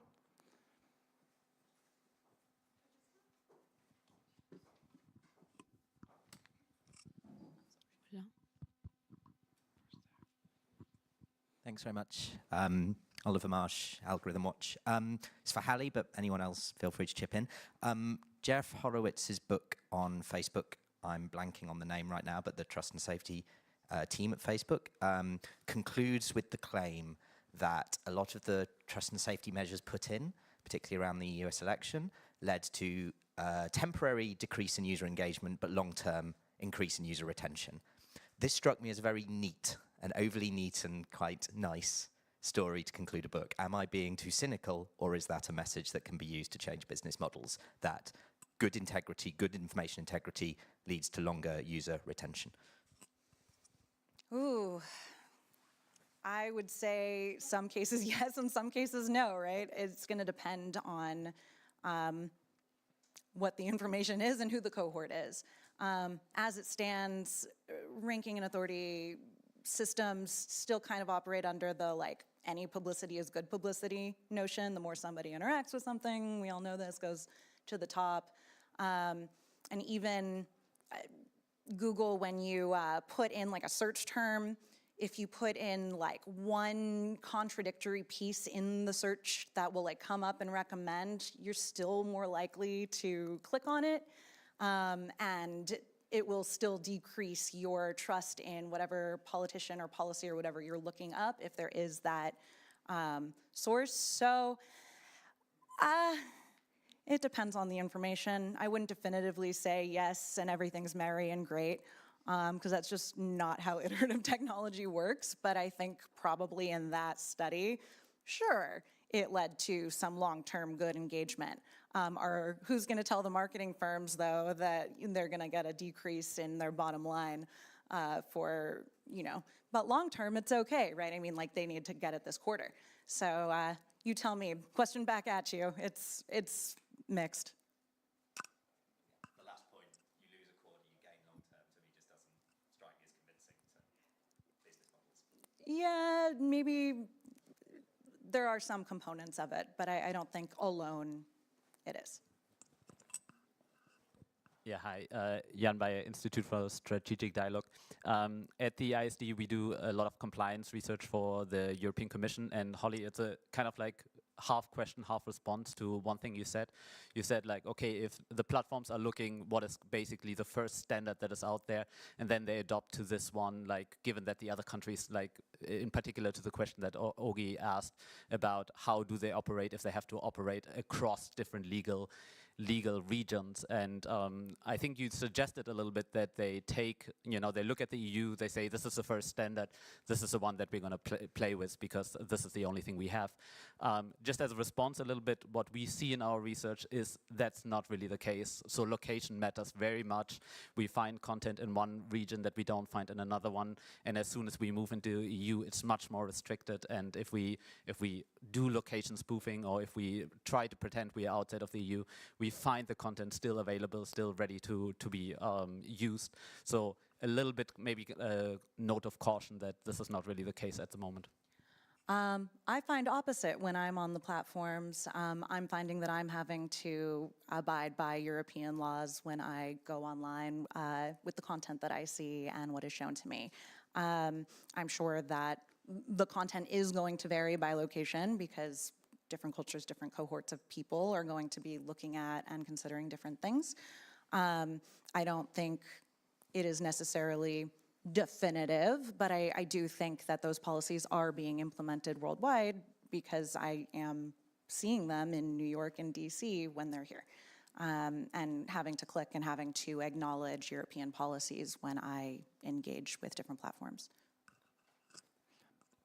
Maybe we can take one question from the online audience as well. And that is, isn't there a privacy risk with bridging techniques, namely the one that has to identify users' opinion to calculate if both sides engaged with certain posts and keep track of previous engagement? I'll take a shot at this one. You knew I would. There is so much information about people's political orientation implicit in the data that social network companies have. You don't ever have to tell anyone what your beliefs are. In fact, you don't even have to post anything, honestly. It's possible to infer with high accuracy just from your position in the social graph. And that is because people with similar politics tend to associate more with one another, both online and offline. So it's actually incredibly hard not to have that information. There are, of course, real privacy concerns about, do you store that explicitly? Like, you sort of imagine there's like a database field with who you voted for in the last election, and nobody wants to do that. That's a privacy hazard that creates compliance issues. But instead, what you do is you build algorithms which sort of use that information implicitly without ever. You predict the bipartisanship of a piece of content rather than the political orientations of individual people, even though those orientations are implicit in the data that the platform already has. I'm sorry that it's a complicated answer. It's not a simple problem. Thank you, Jonathan. Yep, please. Thanks to the panel, John Albert. Hallie, you said something like these are private companies. We can't just tell them to change the algorithm. They're going to do what they want to do. But we know we have the DSA now, and companies do have certain risk management obligations under this regulatory framework.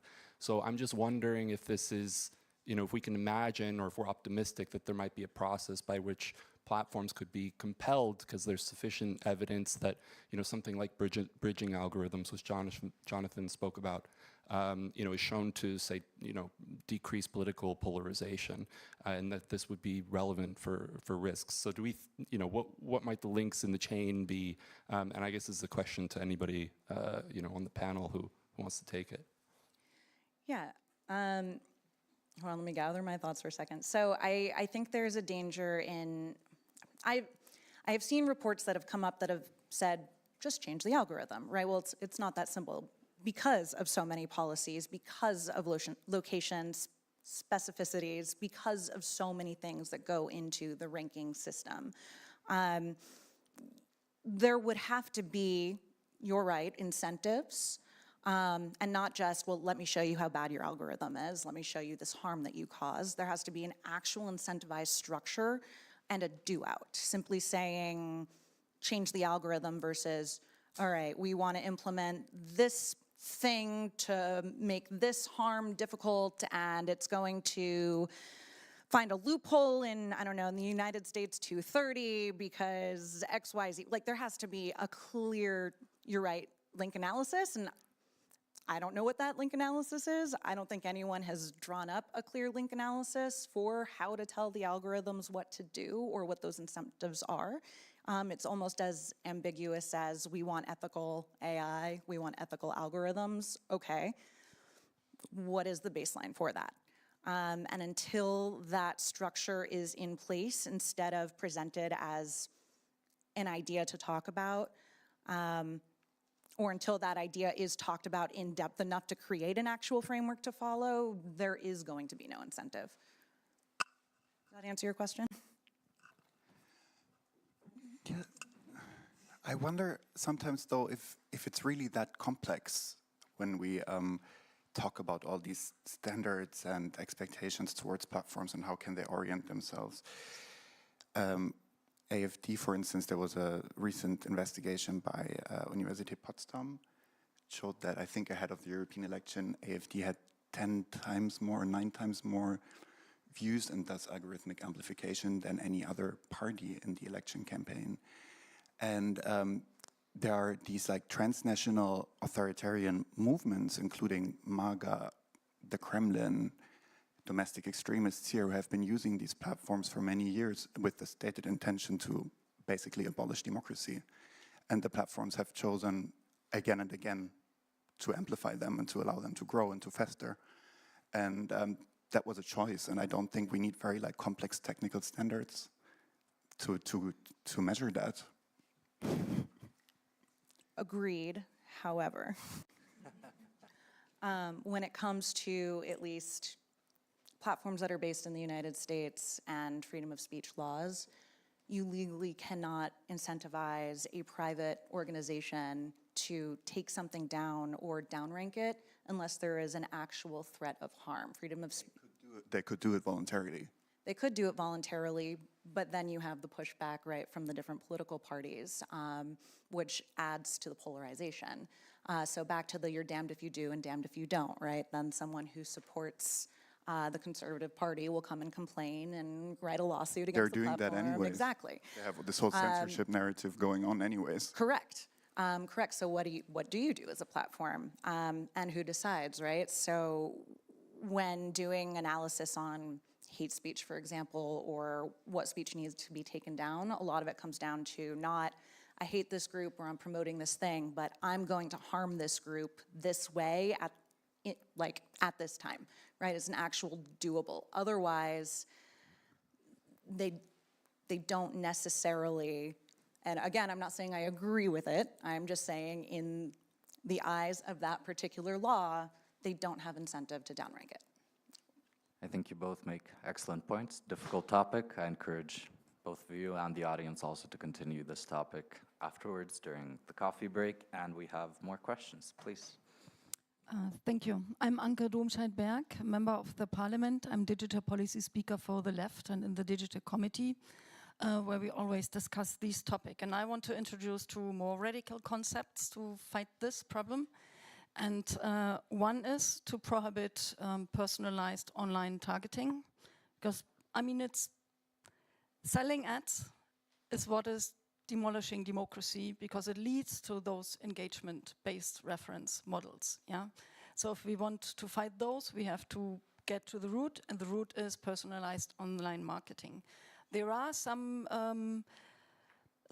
regulatory loopholes right now. For example, we have giant data brokers which make this possible, and it's theoretically illegal, practically it's not, because GDPR is not addressing data brokers. So we have to do this. But I would prohibit it altogether, but I'm a lefty. The second radical concept is to still try and really try at least the European Union level to introduce a non-commercial social network which has no commercial whatsoever, just like Wikipedia. Not state-owned, but public-funded. Open algorithms with a lot of autonomy by users, controlled by users, and of course you need to force interoperability to existing social networks, because otherwise it would never be able to scale. But then it could have a chance, because I believe that connecting people, connecting with each other is it's like a social infrastructure, and it should be non-commercial, like education, like healthcare, and we can't make it dependent on who wants to sell ads on the internet. And I want to get your opinions on that. Can I ask a very fast follow-up question? Because I couldn't agree more with the second point in particular, that we need that kind of public digital information infrastructure. But how would you create like the pull factor needed to draw sufficiently large audiences into a platform when you don't have addictive design patterns and not all your friends are on there already? Like, how do you get them to join the network? Interoperability is the key, so that you, right now it's like if you lose, if you leave Facebook or other groups and you go to Mastodon, you feel lonely, yeah? I am on all those platforms, so I know it's rather lonely at Mastodon. But if you can still communicate and post to Facebook, but still be on Mastodon, you have a door to the other bubbles, and then you can make your individual pull factor to your own individual network. They can get your content, you can get their content, and I hope that with also, if you make it on a European Union level, you also need a marketing and communications effort.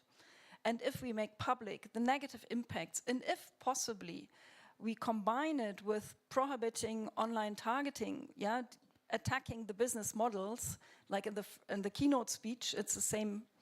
Yeah, you have to attack the chain of process at various points, and the business case is another point.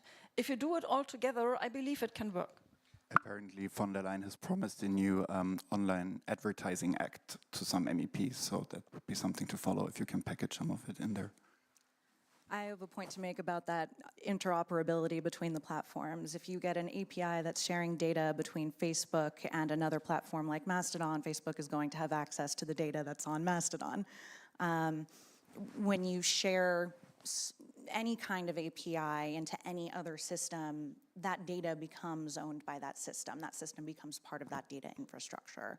And so security risk on that end would be vulnerabilities in the API, vulnerabilities in the infrastructure, and the flow of data between the platforms.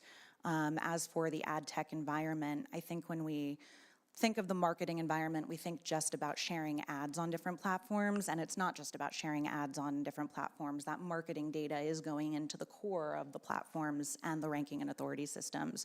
So even if it's not just an ad that you're seeing, it's how you're interacting with the content as well. I agree that there needs to be some kind of legislation towards the marketing beast and towards that data, but I would caution against looking strictly at ads in the ad tech environment. Jonathan, Paula, any final comments? Yeah, no, I think I just wanted to say that I think it's a very valuable project as such, but I just wanted to go back to addiction, because I fear that our society is already too much addicted and also too less incentivized to be locked out of the platforms in which they are. I understand the infrastructure of like interoperability, but still, I mean, if you want to act, the moment was yesterday, and I don't want to be too pessimistic, but if you look at lots of like young generations, they literally spend 5 hours a day on TikTok. So I don't know how we can go out of this whole thing just with a public service, if you want, platform. Probably we will need to act. And this is what I always say. I mean, disinformation is just a symptom of something bigger. So whatever we do, we have to act at a societal level as well. Otherwise, I don't think we will ever succeed. All right. Well, with that, I would like to thank the speakers. I would like to thank the audience. We set out to have an ambitious conversation about recommender systems, theoretical frameworks behind them, the legislature that is coming up or that is already in place, and some of the limitations. And I think from the questions, from the discussion, we can see that this is an issue that won't be resolved anytime soon, but that it does require a lot of our attention ongoingly. With that, thank you all very much. Thank you. Bye.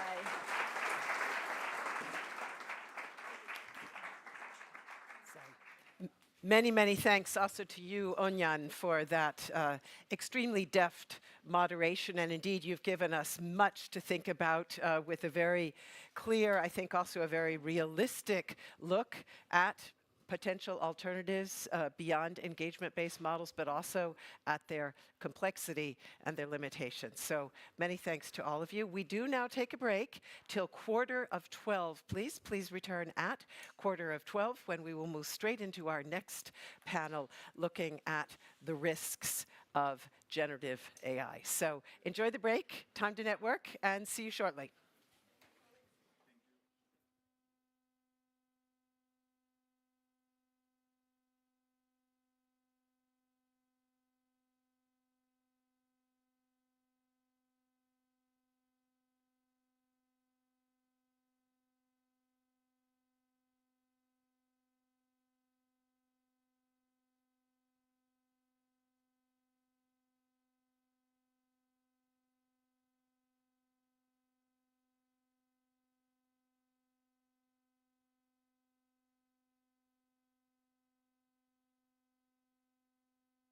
E important că primăria colaborează. O venit tractorul?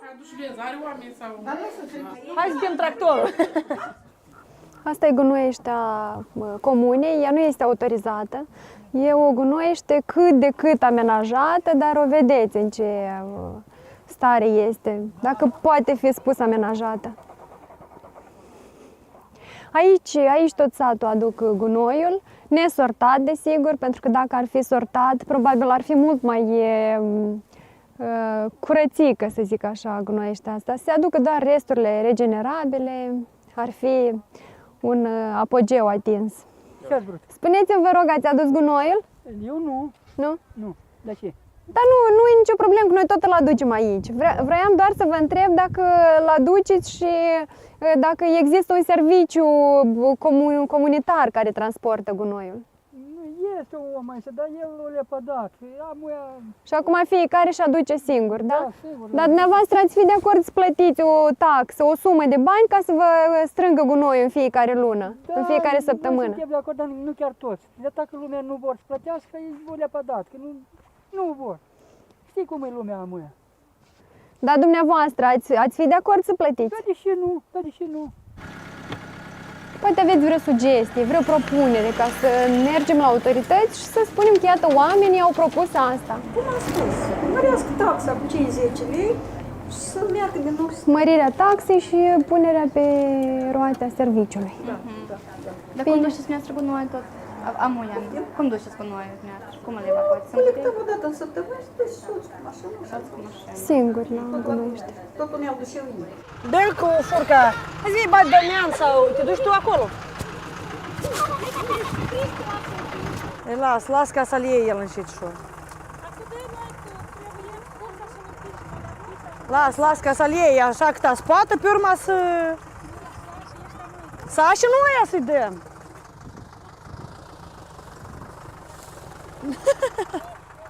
El e legat tot unul cu altul.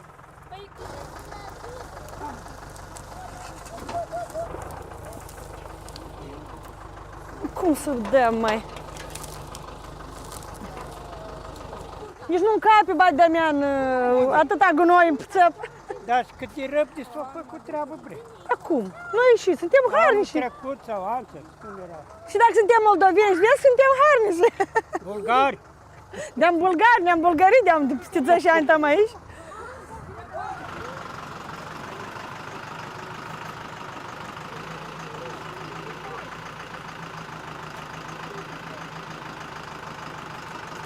Hai, amândoi!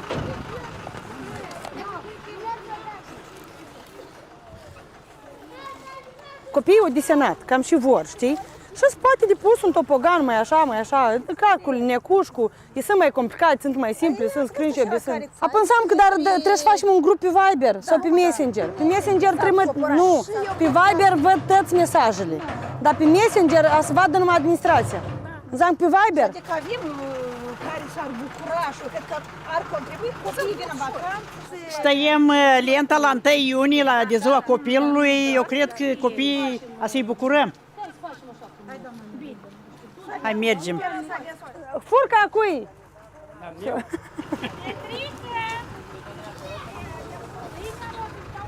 Все, mulțumim, la revedere. Gata, fetele, gunoiul s-a dus. Все, tot s-a făcut. Natașa, ai încuiet acolo? Ai încuiet acolo? Doamne ajută! Doamne ajută, hai! Ne tragem la topogan. Da! Hai, la revedere! Da, s-au venit mulți, așa-i? Ghine a fost. Mai mult, nu? Ei, las că e bine. Dar și pomană, cine a făcut pomană azi?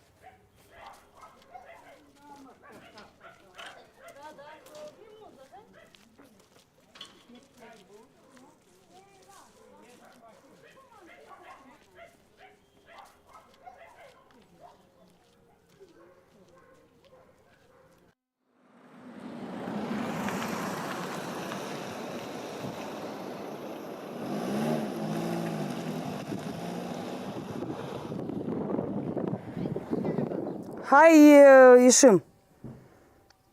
Că acolo este cineva, este la grădiniță, hai să ne adunăm. Și acolo când urmei veni și alte persoane. Cristian, hai, mam! Da? Hai, ieți o căciul și ieși. Da, doamna Angela. Bună dimineața.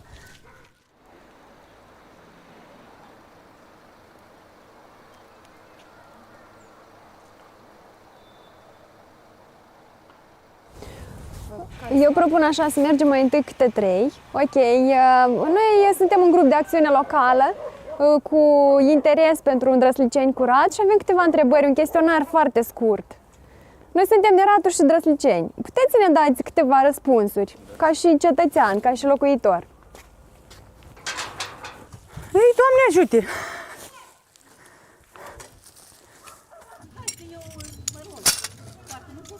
Aici copiii de-a noștri încercați să vadă dacă nu meresc în geam, să înțelegeți. Dacă n-au ocupații, o găsit. O grămadă. Și copii harnici avem noi. Da, Au. Ștefan cel mai bravo. Doamna primar a sunat coț că nu poate să fie. Ceva au intervenit și nu poate.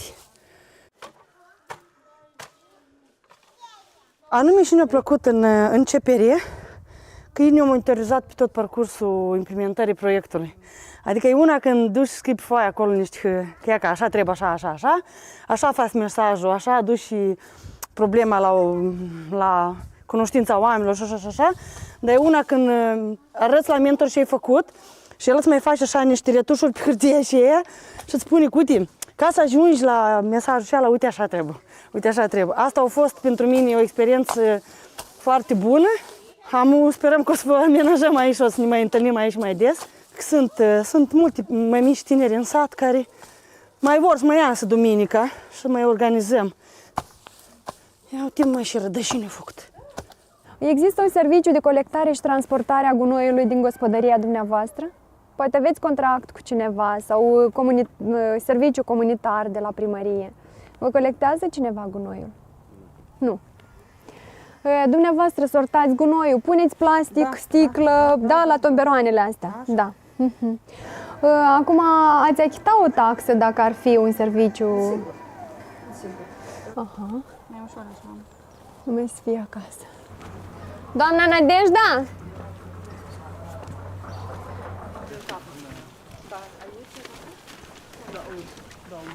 Dar nu... Doamna Marina? Doamna Marina?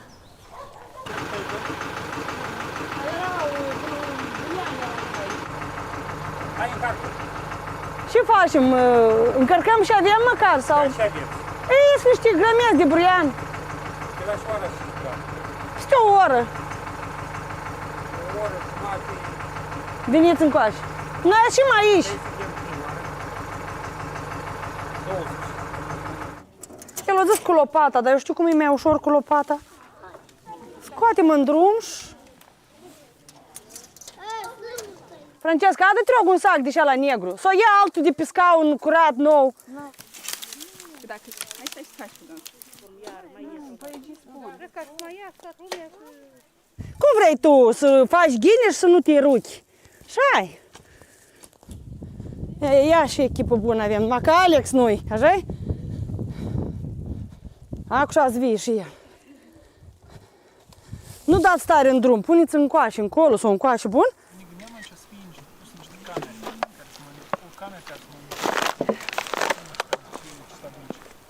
Ce mănâncă ele acum?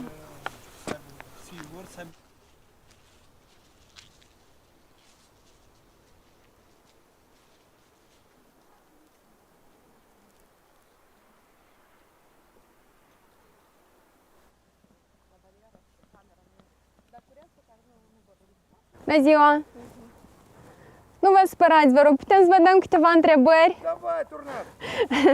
Noi suntem un grup de inițiativă din Drăsliceni, din comuna Drăsliceni și am vrea să rezolvăm problema asta cu gunoiul ăștia, să fie un serviciu centralizat. Nu să vă chinuiți dumneavoastră sau eu să-mi aduc gunoiul, dar să vină o mașină specializată. Da, care au fost până mai unii. Păi nu mai este și nu-l avem. Spuneți, vă rog, dumneavoastră ați fi de acord să plătiți o taxă ca să vină tractorul, mașina să ia gunoiul și să-l aducă? Adică cât o mers. Dar înainte, ceea ce era înainte serviciu, de dinainte, vă aranja? Era bine? Da? Spuneți, vă rog, dumneavoastră ați fi de acord să sortați gunoiul sau îl sortați, de fapt? Noi și așa, noi tentim să-l sortăm. Îl sortați, îl puneți la tomberoanele celea. Plasticul acolo și... Chiar și plasticul și sticla și cutiile din fier, metalice, tot acolo, știți? Da. Minunat. Dar nu te-ți înțeleg.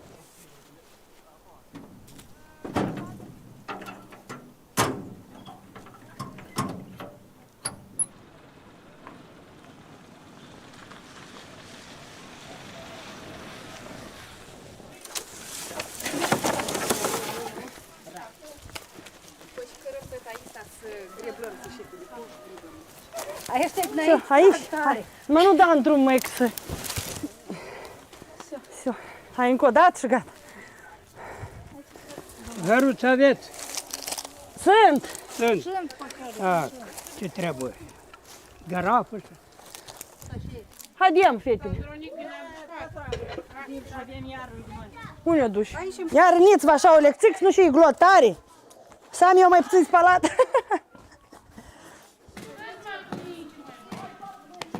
Ia toți copiii vă așezați așa frumos. Voi vreți aici să facem teren de joacă? Să aveți unde vă juca.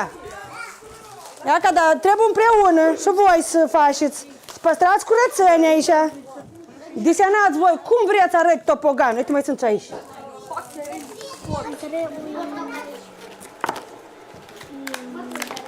Na. Mulțumesc că ați venit. Uite, eu nu m-am așteptat. Și o leze m-a sunat dimineața. Când să vin? Cum să vin? Că e membru nou la noi în localitate. Sperăm că să facem ghini pentru copiii noștri, ca s-au adunat o masă întreagă de copii. Și să facem în continuare cu forțele proprii, să ne batem la ușă, la primărie, să ne mai batem la agenții economice, să dăm. Și să facem să aibă copiii noștri un teren sigur de joacă. E important că primăria colaborează. A venit tractorul? Hai să dăm tractorul. Asta e gunoieștea comunei, ea nu este autorizată. E o gunoiește cât de cât amenajată, dar o vedeți în ce stare este, dacă poate fi spus amenajată. Aici tot satul aduc gunoiul, nesortat desigur, pentru că dacă ar fi sortat, probabil ar fi mult mai curățică, să zic așa, gunoieștea asta. Se aduc doar resturile regenerabile, ar fi un apogeu atins. Spuneți-mi, vă rog, ați adus gunoiul? Eu nu. Nu? Nu. De ce? Dar nu e nicio problemă, că noi tot îl aducem aici. Vreau doar să vă întreb dacă îl aduceți și dacă există un serviciu comunitar care transportă gunoiul. Este o om aici, dar el o lepădat.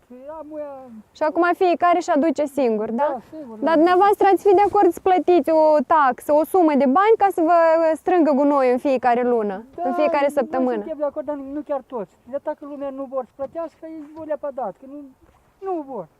Știi cum e lumea amuia. Dar dumneavoastră ați fi de acord să plătiți? Da, de ce nu? Da, de ce nu?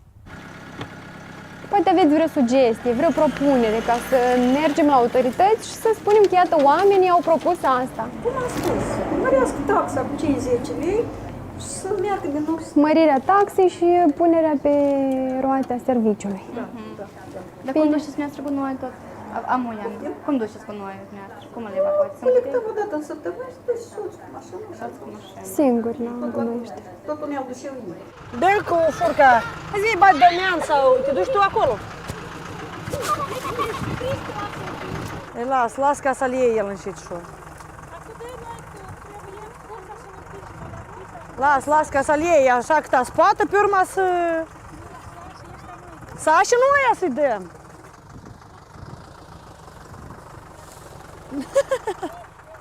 El e legat tot unul cu altul.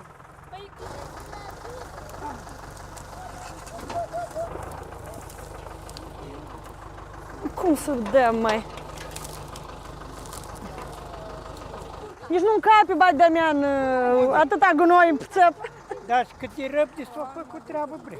Acum, noi și suntem harnici. Trecut sau altă, cum era? Și dacă suntem moldoveni, vezi, suntem harnici. Bulgari.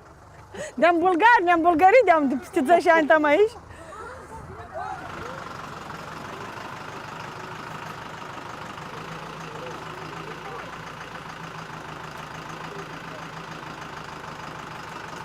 Hai, amândoi!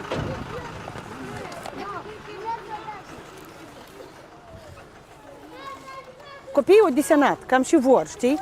Și se poate de pus un topogan mai așa, calcul, necușcu, sunt mai complicat, sunt mai simple, sunt screenshot, sunt. Apăsam că trebuie să facem un grup pe Viber sau pe Messenger. Pe Messenger nu, pe Viber văd toți mesajele, dar pe Messenger să vadă numai administrația. Înseamnă pe Viber. Adică avem care s-ar bucura și cred că ar contribui copiii vin în vacanță. Stăiem lenta la 1 iunie, de ziua copilului. Eu cred că copiii să-i bucurăm. Hai, mergem. Furca cui?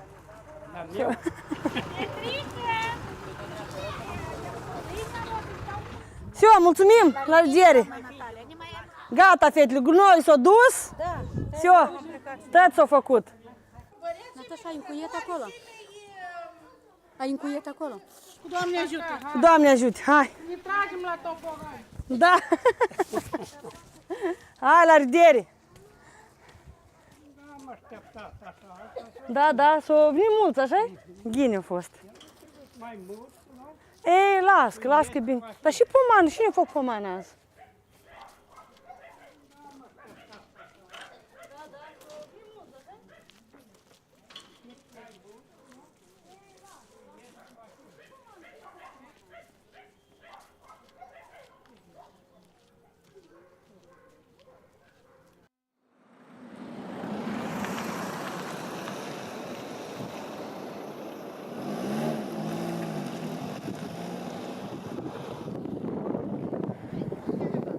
Hai, ieșim. Că acolo este cineva, este la grădiniță, hai să ne adunăm. Și acolo când urmei veni și alte persoane. Cristian! Hai, mam! Da? Hai, ieți-o căciul și ieși. Da, doamnă Angela. Bună dimineața.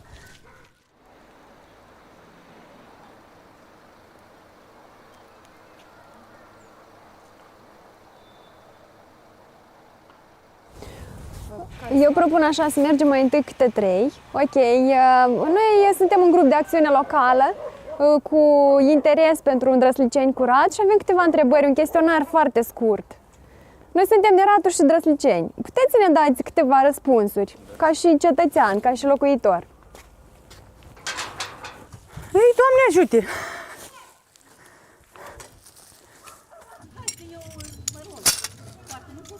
Aici copiii de-a noștri încercați să vadă dacă nu meresc în geam, să înțelegeți. Dacă n-au ocupații, o găsit. O grămadă. Și copii harnici avem noi. Da, Au. Ștefan cel mai praf. Doamna primar a sunat că nu poate să fie. Ceva au intervenit și nu poate. Anume și ne-a plăcut în CPR că ei ne-au monitorizat pe tot parcursul implementării proiectului. Adică e una când duci și scrii pe foaie acolo niște că așa trebuie, așa faci mesajul, așa duci și problema la cunoștința oamenilor și așa. Dar e una când arăți la mentor ce ai făcut și el îți mai face așa niște retușuri pe hârtie și ea și îți spune, uite, ca să ajungi la mesajul ăla, uite așa trebuie, uite așa trebuie. Asta a fost pentru mine o experiență foarte bună. Sperăm că o să vă amenajăm aici, o să ne mai întâlnim aici mai des. Sunt multe mai mici tineri în sat care mai vor să mai iasă duminica și mai organizăm. Ia uite mai și rădășini făcut. Există un serviciu de colectare și transportare a gunoiului din gospodăria dumneavoastră? Poate aveți contract cu cineva sau serviciu comunitar de la primărie. Vă colectează cineva gunoiul? Nu. Dumneavoastră sortați gunoiul, puneți plastic, sticlă, da, la tomberoanele astea. Da. Acum ați achita o taxă dacă ar fi un serviciu? Sigur. Aha. Mai ușor așa. Nu mai să fie acasă. Doamna Nadejda?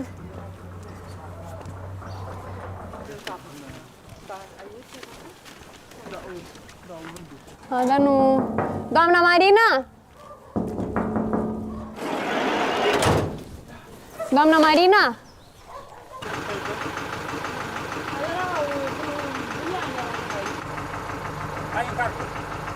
Ce facem? Încărcăm și avem măcar? Sau? Și avem. Ei, sunt niște grămezi de buruian. De la șoară și da. Este o oră. O oră, jumătate. Veniți încoace. Noi ieșim aici.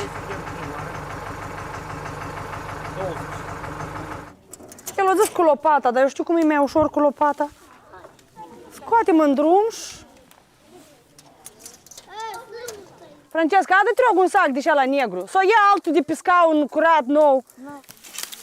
Dacă... Hai stai să faci, da. Cum vrei tu să faci ghine și să nu te ruchi? Așa-i. Ia și echipă bună avem, numai că Alex noi, așa-i? Acuși vii și el. Nu dați tare în drum, puneți încoace, încolo sau încoace, bun?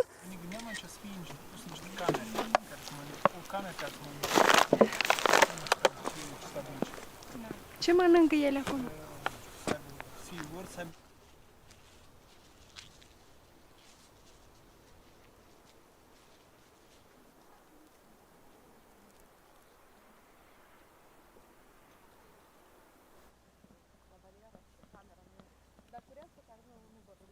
Bună ziua! Nu vă supărați, vă rog, putem să vă dăm câteva întrebări? Noi suntem un grup de inițiativă din Drăsliceni, din comuna Drăsliceni și am vrea să rezolvăm problema asta cu gunoiul ăștia, să fie un serviciu centralizat. Nu să vă chinuiți dumneavoastră sau eu să-mi aduc gunoiul, dar să vină o mașină specializată. Păi nu mai este și nu-l avem. Spuneți, vă rog, dumneavoastră ați fi de acord să plătiți o taxă ca să vină tractorul, mașina să ia gunoiul și să-l aducă? Adică cât o mers? Dar înainte, ceea ce era înainte serviciu, de dinainte, vă aranja? Era bine? Da? Spuneți, vă rog, dumneavoastră ați fi de acord să sortați gunoiul sau îl sortați, de fapt? Noi și așa, noi tentim să-l sortăm. Îl sortați, îl puneți la tomberoanele celea. Plasticul acolo și... Chiar și plasticul și sticla și cutiile din fier, metalice, tot acolo, știți? Da. Minunat. Dar nu te-ți înțeleg.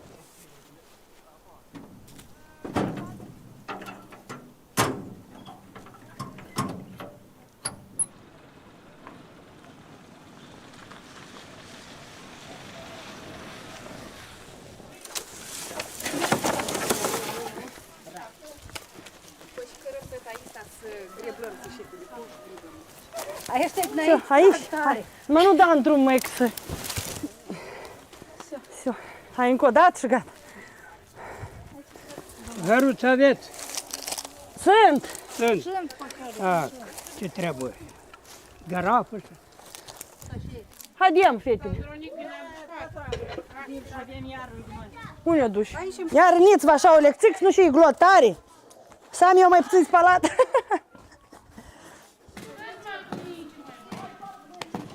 Iată-ți copiii, vă așezați așa frumos. Voi vreți aici să facem teren de joacă? Să aveți unde vă juca. Ia că da, trebuie împreună și voi să faceți. Să păstrați curățenia aici.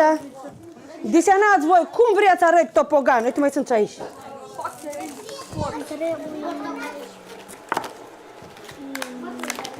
Na. Mulțumesc că ați venit. Uite, eu nu m-am așteptat. Și Olezia m-a sunat dimineața. Când să vin? Cum să vin? Că e membru nou la noi în localitate. Sperăm că să facem ghini pentru copiii noștri, ca să o adunat o masă întreagă de copii. Și să facem în continuare cu forțele proprii, să ne batem la ușă la primărie, să ne mai batem la agenții economice, să vedem. Și să facem să aibă copiii noștri un teren sigur de joc. E important că primăria colaborează. A venit tractorul?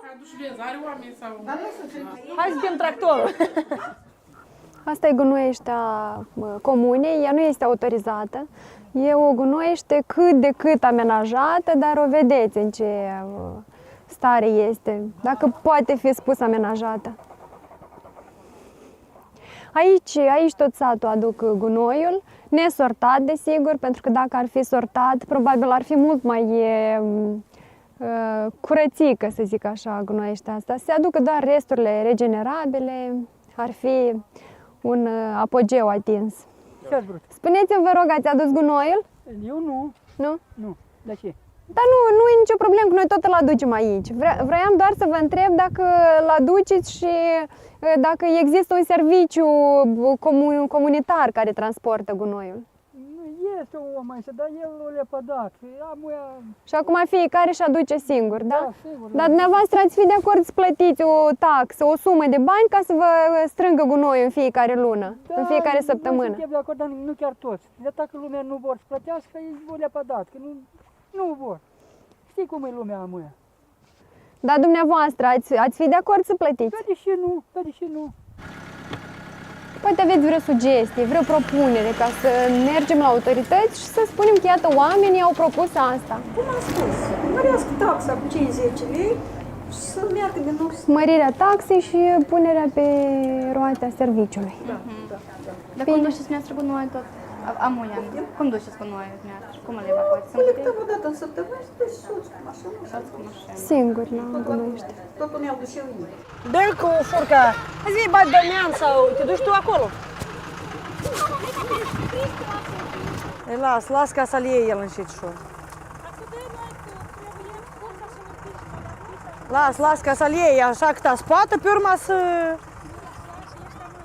și nu aia să-i dăm.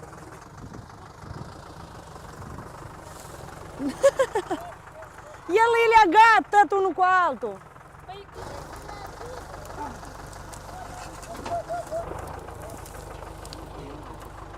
Cum să-l dăm, mai? Nici nu încape, bagi Damian, atâta gunoi în țăp. Da, și cât e răbde s-o făcut treabă bre. Acum, noi ieși, suntem harnici.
Hi, everybody. Hello, welcome back. Welcome back, everyone. It looks like, is my mic properly? Okay, yes, now it is. So, welcome back. Looks like you all had a very interactive break. That's great, that's what we want.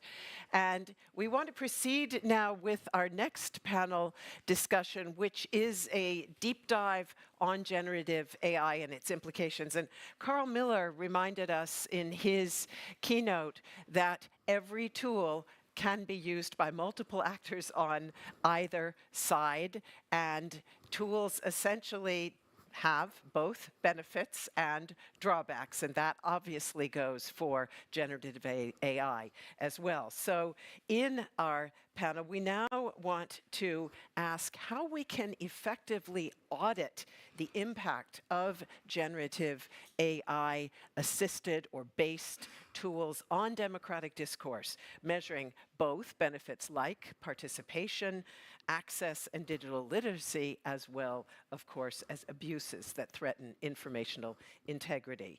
And our outstanding panel will explore approaches to ensuring that AI is trained on high-quality, diversity-sensitive data, and also provide insights on effective oversight methods in light of recent European Union laws and regulations, such as those also discussed in our last panel.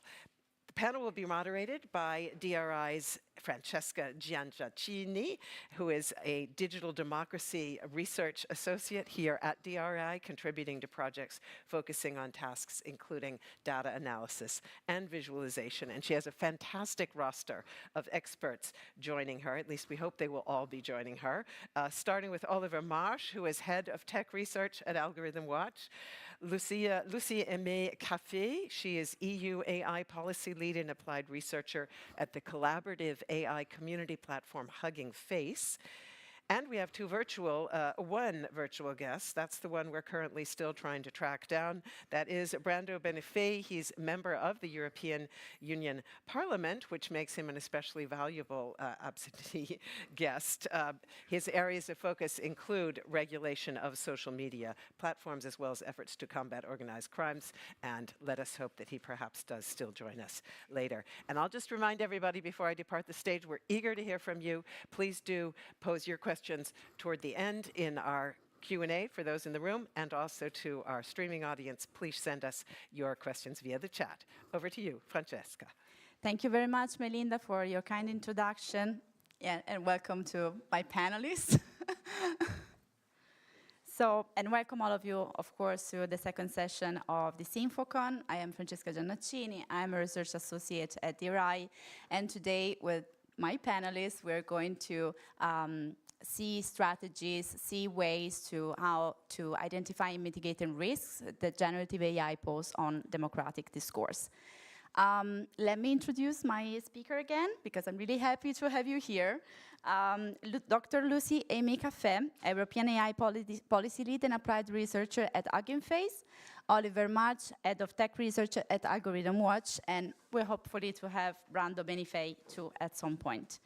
So give me just a couple of minutes to introduce the topic and icebreaking the discussion. AI technologies are become central to digital communication, directly influencing how information is disseminated. And so assessing their impact on democratic discourse becomes essential. From chatbot to large language model, which are the technologies that powering that, but also considering other type of AI technologies, they show immense potential. But they also pose considerable challenges because, of course, of the potential to amplify problems that already affect our digital ecosystem, our digital environment. And I'm referring to the spread of misinformation, the bias propagation, the lack of transparency. I can see it. We have Brando connected. And this is strictly related on how this model works and on how they are built. But safety and accuracy of models are elements that we cannot negotiate on anymore. But which are the main strategies to ensure them? Recent discussion on AI regulation, such as the AI Act in Europe, aim to balance innovation with safety and accountability.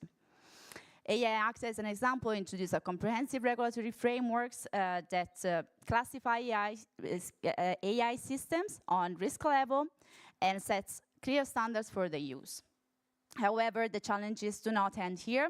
There's a lot more to be discussed, and transparency and accessibility to this model are key issue to ensure the effectiveness of risk mitigation strategies and auditing processes. And of course, that lately these technologies are used responsibly. Today, we will try to be technical and accessible as much as we can by providing you overview of those risks, providing you definition, and of course, discuss together potential solutions. The added value of this panel is to bring together different stakeholders, people that are all involved in this important discussion on how to make AI safer and more democratic. So let me thank you once again for being here and welcome all of you also to our audience here and our audience online. Okay. So now that Brando Benifei also welcome to be here with us, I will start by introducing the regulation we are going to frame on this discussion. And as I said, the AI Act, which came into force on last August, introduced rules for the use and the safe development of AI technologies in Europe by employing this risk-based approach that aim to classify new technologies and AI technologies on a scale ranging from minimal to prohibited risk. As one of the main contributors to this framework, what has been the most significant milestone achieved during this lengthy negotiation process, and what were the toughest trade-offs?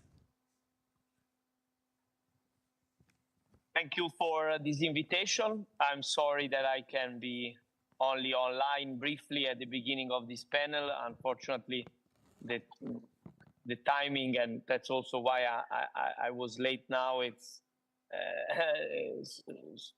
the same of a travel I couldn't change. But I want to thank you for inviting me and giving a contribution to this discussion. In fact, we are discussing exactly in these days in the European Parliament how we can monitor all the implementation of what we have been achieving by lengthy negotiations where the power of the European Parliament was used to its extent. Because sometimes the perception we have looking at some reports and medias dealing with European affairs is that everything is decided by the government. But that's not true. In this case, with this negotiation, the European Parliament was quite united, more than on other topics. And in the end, it delivered, I think, a significant amelioration of the text on the topics you mentioned, compared to the original text of the European Commission. In particular, as you asked me about the achievements and the shortcomings, in particular, I think we achieved to have a clearer and stronger set of prohibited uses when dealing with unbearable risks, as we consider that in the legislation, linked to the use of biometric cameras. Yes, there are exceptions, but they are much more limited compared to the original text and comparing to what the member states wanted. To be frank, the Council was put in an angle in this discussion on the prohibitions. Yes, we obtained more on that, considering also the prohibition of emotion recognition and in workplaces and study places. We had to find more of a compromise for a reason, because the German government was more involved in pushing for a compromise on the second topic, the one I'm about to say, that is the issue of the regulation of the most powerful models. So if I need to give you my assessment on the prohibitions, on the police use, on the safeguards for the risk of the big brother created through AI, I think the safeguards that we obtained, that in fact are far from Council position and Commission original text, are significant. Because in fact, from the government side, our counterparts, it was mainly France and Hungary. Italy was a bit confused on what to do to contrast our more safety-oriented position. On the regulation of the most powerful models, which is the topic of today, because we started the work on the codes of practice. The AI office is working on that with the developers, with the stakeholders, with the academia. On that topic, which is also one of the most significant achievements, in my view, in the work of the negotiations, there is more compromise with Council. Also because of, as you know, not only France, but also Germany being very active in pushing for a solution where, to be very concise, what did we get in the end? The idea of having principles of safety for most powerful models, the models with systemic risk, this is how we call them in the final version of the text, principles of safety, like on data quality and data governance, on environment, on cybersecurity, but then the actual way we deal with it, it's through a form of co-legislation. So this is what is happening today. So to conclude, I think we obtained. I assume that who is listening today knows the whole of the laws or the main issues. So I didn't recall everything, but I concentrated where I think we have obtained more. And in fact, one last thing on transparency. That's also what we obtained in terms of a significant result. That's especially important looking at the issue of disinformation, transparency on the synthetic origin of contents and the protection of copyright. These are topics where, again, the work of the parliament obtained a good framework to protect, I would say, our democratic freedoms. I see that I need to conclude, but I hope I gave you an idea of where I think we are standing in terms of what we obtained and also what we will need to defend now in the implementation process, because otherwise the AI Act will only stay as a paper norm and not an actual transforming legislation as we hope it should be. Thank you very much. Thank you very much. I have because I know you you need to leave earlier this discussion, so I will follow up with a question, because indeed it's true that the AI Act is an important piece of legislation, first in its type, but I will also wanted to talk about what AI Act does not cover, and let's, for example, consider open source AI exemptions, and we will discuss it later, but let's just consider them as systems that are released under free and open license that can be modified and reused by any users of internet. And under the AI Act, these models benefit of broad exemptions. So they need to meet obligations just if they fall under, if they pose a systemic risk or if they fall under the high risk category. So I was considering the broader accessibility of these categories. Do you think these exemptions may leave the door open to misuse, and are you satisfied by these legal provisions? That's a very important point, in fact, and one of the last issues we had to negotiate, because we've tried to find a good balance. We think we found it. We hope it will work, and we will monitor that also, between competing interests that we needed to consider. On one end, the need to not disincentivize the development of open source models in Europe. At the same time, we knew that open source could be used as a backdoor to bypass the law. So we have a restricted definition of open source, in fact, in our text, because we consider open source for the sake of the regulation, and so for the exemption you mentioned, only the open source that doesn't entail a commercial interest, that is not to be commercialized.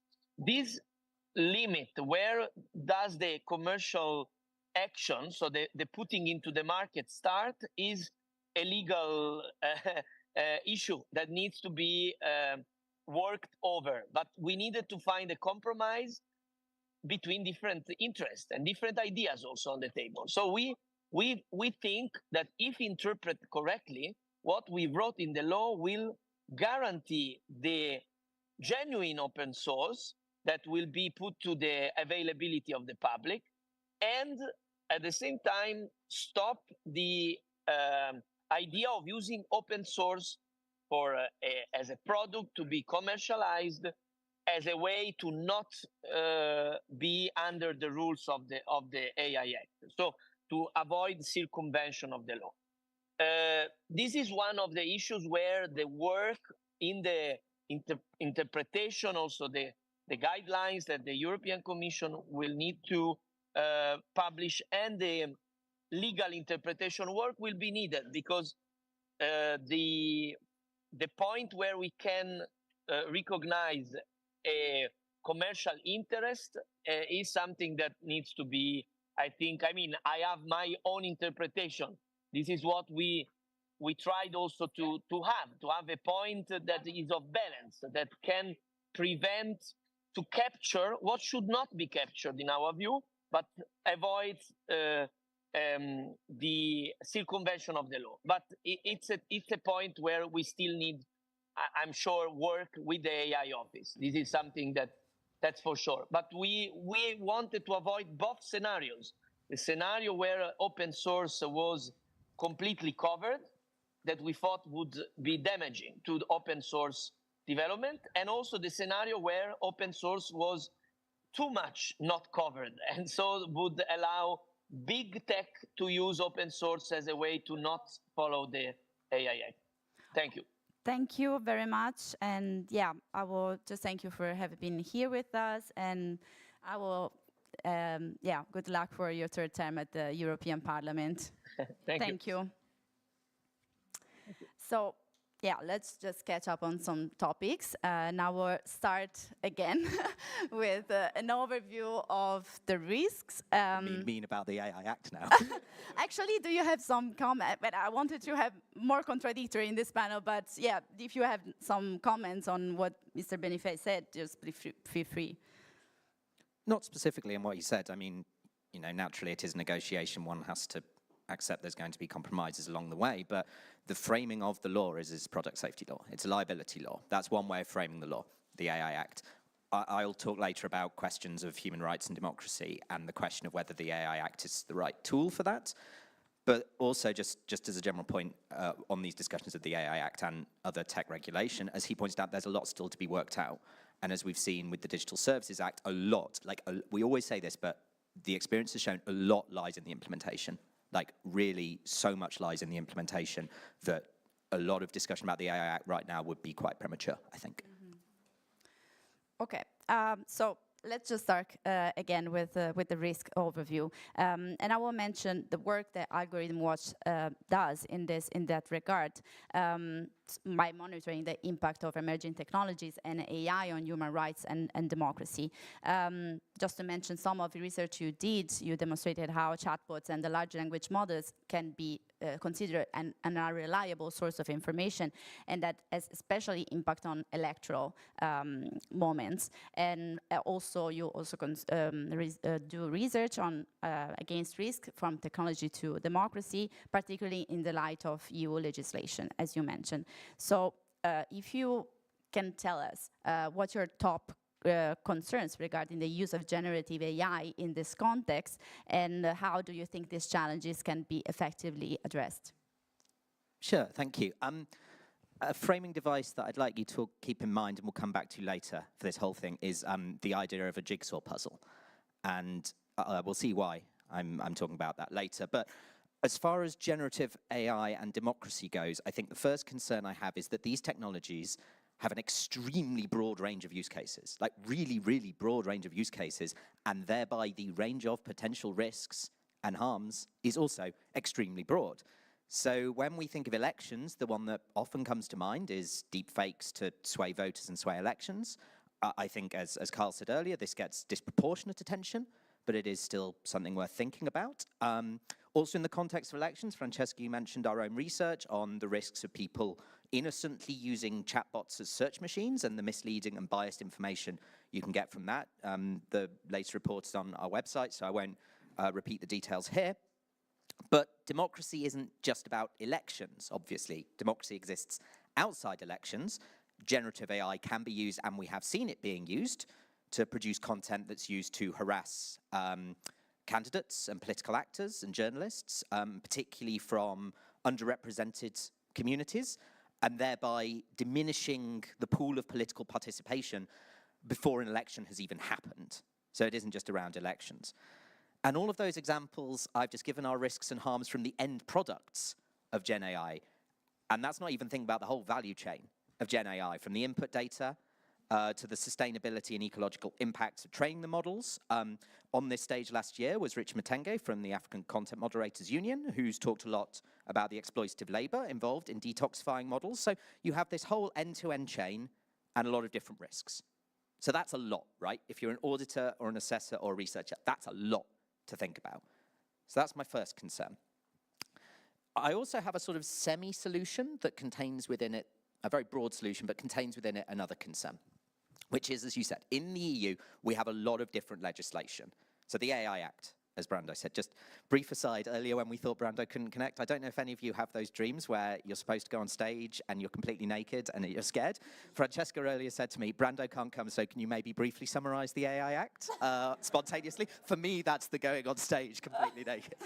But so we have the AI Act. Obviously, when we think of Gen AI, we might think of the AI Act. As I've said, if it's a fundamental rights risk, the AI Act might not be the best tool, right? the AI Act is about high-risk use cases, many of which are particular areas of work, and systemic risks stemming from very large models. That might not be what we're looking at when we're looking at models used to harass politicians or really like dodgy deepfake stuff, okay? Or indeed the exploitative labor involved in training models. We also have the Digital Services Act, which was discussed earlier and will be discussed in a later panel. Rumors that I was hoping Brando might be able to confirm, but that there might be an AI Surveillance and Workplace Act coming in the new parliament. That would be super interesting. But we also don't just want to think of tech legislation. We don't want to be too focused on that. The EU has in process a new supply chain law, the Corporate Sustainability Due Diligence Directive, which might be a better way of dealing with some of the sustainability and human rights impacts further up the chain. If we think about harassment of female politicians and journalists, the idea of a gender-based violence law might be another one. So there is this very wide toolbox. And the advantage of this toolbox is it can bring in actors that aren't just like tech specialists. It can bring in human rights defenders, political defenders from around the spectrum of all these different problems with different expertise. The problem is, in this very complex, very fast-moving landscape, how do you get this large community, this diverse network, to actually be able to follow what's going on and know how to have the best leverage at any given moment, particularly when many of them might not even be thinking about AI? So that's the concern I have around participation. So, to conclude, I've outlined a very, very broad range of risks, a broad menu of options and tools that potentially apply. And if that sounds like a really complicated picture, it's because it is. And that is the world that the tech companies have handed us by putting generative AI in this form out into the world. So that's why I want to return to this question of a jigsaw puzzle, right? Because it is a complicated picture, but it has many, many individual pieces, and different pieces will fit in different places. And we just need to find the right pieces and the right people for the right moment and the right risk. Now, this will be a struggle. A lot of the most important pieces are hoarded by tech companies, and to a certain extent, regulators. In some cases, there'll be like pieces, particularly around this question of Gen AI swaying elections, that everyone will fight over, and everyone will want to talk about. And over here, there'll be other stuff that people aren't talking about, and a lot of it will be outside the tech world, so it won't be people who engage with these spaces, and we won't necessarily know about them. These are our practical challenges, but if we are thinking of auditing, I think we do need to think of auditing as something that is done by an ecosystem, not by specialist individuals, not by specialist firms, but by an ecosystem. And the question then becomes a very practical one that we're already learning from the DSA, is how to make that work in practice. And I think that's the steps that we need to be thinking about now. Thank you very much. I think that that is a really important contribution. And we will move forward to that, to the auditing process after. But first I want to ask Dr. Cafe if you also have if you also can give us an overview of the risk you're more concerned about. I think Oliver made a really good overview of the risks already. I think what we often think about, or what I often think about, is that Gen AI in a lot of contexts is like a solution that we're in search of a problem for. And I think this is what happens. So I come from a very strong computer science background. So often we see it as like, this is what the hype wave kind of left us with, that we are now in this situation where we're like, okay, so but what is the actual application? And I think there are super exciting and really, really cool applications of generative AI, but we sometimes forget them because we are so stuck in this like bigger, faster, better. And so one of my colleagues who works a lot on sustainability, for example, she always says like, do we really need a generative AI to calculate 2 + 2 = 4, which uses resources that is incredible. It's like lighting up my entire house for a day, or can we just use a calculator instead, right? So I think when we think about risks, we also think about like, what are the really nice opportunities, but also where are we going and what is the thing that we want to do with generative AI and do it a little bit more purposeful in a way. Thank you very much. And to follow up the risk we've discussed, we can say that are also amplified by the widespread availability of AI to the public. And platforms like Hugging Face, where you work, also host a large community of researchers and developers that advocating for open source AI. We already mentioned what we are referring to, but please be free to also to expand on that. And the aim is to make AI more democratic, but also it raises a lot of concerns. So from your perspective, how we can balance the aspiration of democratization of AI with the need to mitigate this risk we discussed so far? I think open access in the sense of open source AI and open science is something we generally should strive for. I think it makes the decentralization of power, of who holds AI, who gets to decide what AI is used for, what's its application domains, really more tangible. It gives also more voices the option to use AI in a purposeful manner, and therefore also makes it more safe. The more access we have to AI, the more people can test, does it work as it's intended and as it should? I think also we're a bit misguided when we equalize open source with more access to AI. This is where I do the interactive cringy part, where I asked, like, how many people of you, can I have a show of hands, who have interacted with like AI chatbots, like who've ever had ask a question? Okay. Yeah, that's the vast majority. And who of you have downloaded an AI model and run it on your own infrastructure? That's significantly less people. So I think that to actually have access to AI doesn't mean that everyone is able to run it. Ideally, a vast majority of people, or a much larger majority of people, is able, but you do need resources, you need infrastructure, you need technical knowledge. So I think equalizing that with more access sometimes gives this connotation of like, ooh, it's very dangerous. Whereas I think the chat interfaces do make access to generative AI so much more easy and easier to use, and make, for example, the creation of disinformation available to anyone. So I think there's this like kind of bridge between risk and wider scale of AI that, you know, I think we should consider where it's what. And also, I think that for open source AI, an important point for me is always that the more open it is, I equalize that in my head to like encryption algorithms, which a lot of them are open source, right? That seems very counterintuitive that you would open source an encryption algorithm, that like GPG for like the email encryption that I know lots of PGP.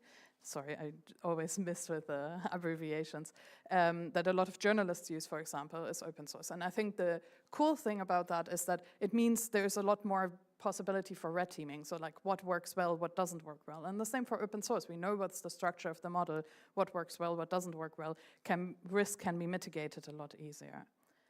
That all is to say about risks and open source in general.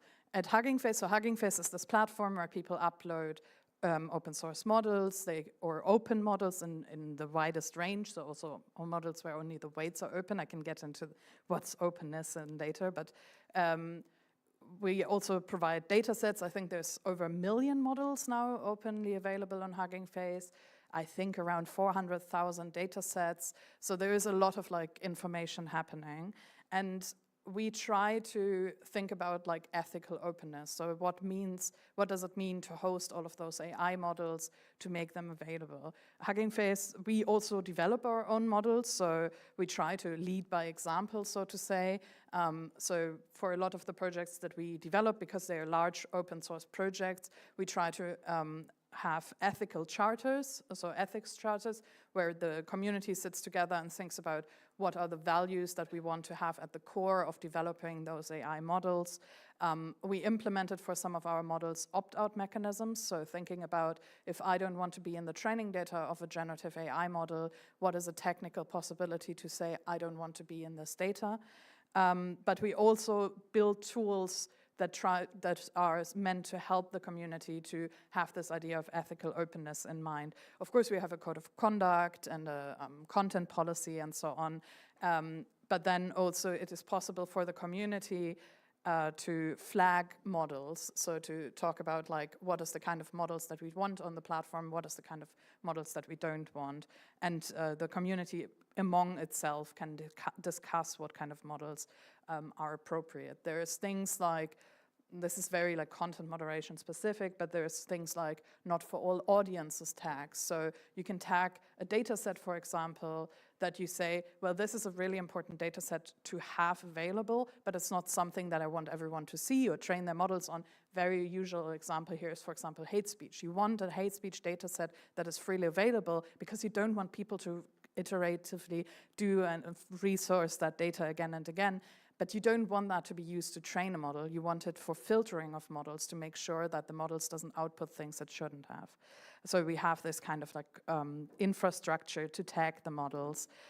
We encourage documentation of the models and data sets, and we're very involved in the OpenRail license that talks about what's the purpose of the model, not just it's open source, but also what should it be used for downstream.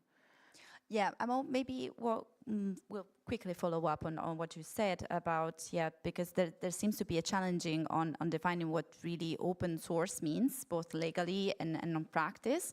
So could you maybe you can both have an opinion of that, but could you help you clarify for us this concept, and do open models always means or guarantee full transparency? I can maybe start with the definition, and Oliver comes in with the controversial opinions. So it's, I think, a good split here. So I think it's maybe clear from the general manner of my talking. I come from a computer science background. I come from a very strong open source background. I think that's something that in Germany is like a big thing in general, or many European countries. I think this is very core to what we do. I think for the open source definition, there is, of course, the definition as it is in the EU AI Act, and somewhat similarly, the Open Source Initiative just gave out, they gave out a working copy of the definition that they are working on.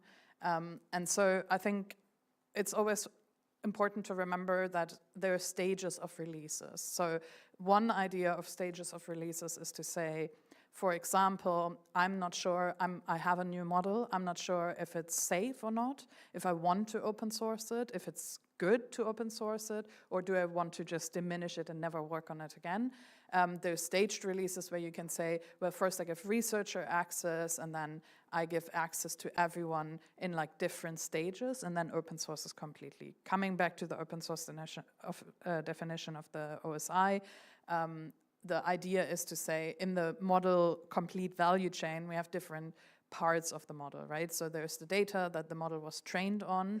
The OSI, as they define it for them, a sufficiently detailed description of that data is sufficient to make the model, given the other components are there, is open source.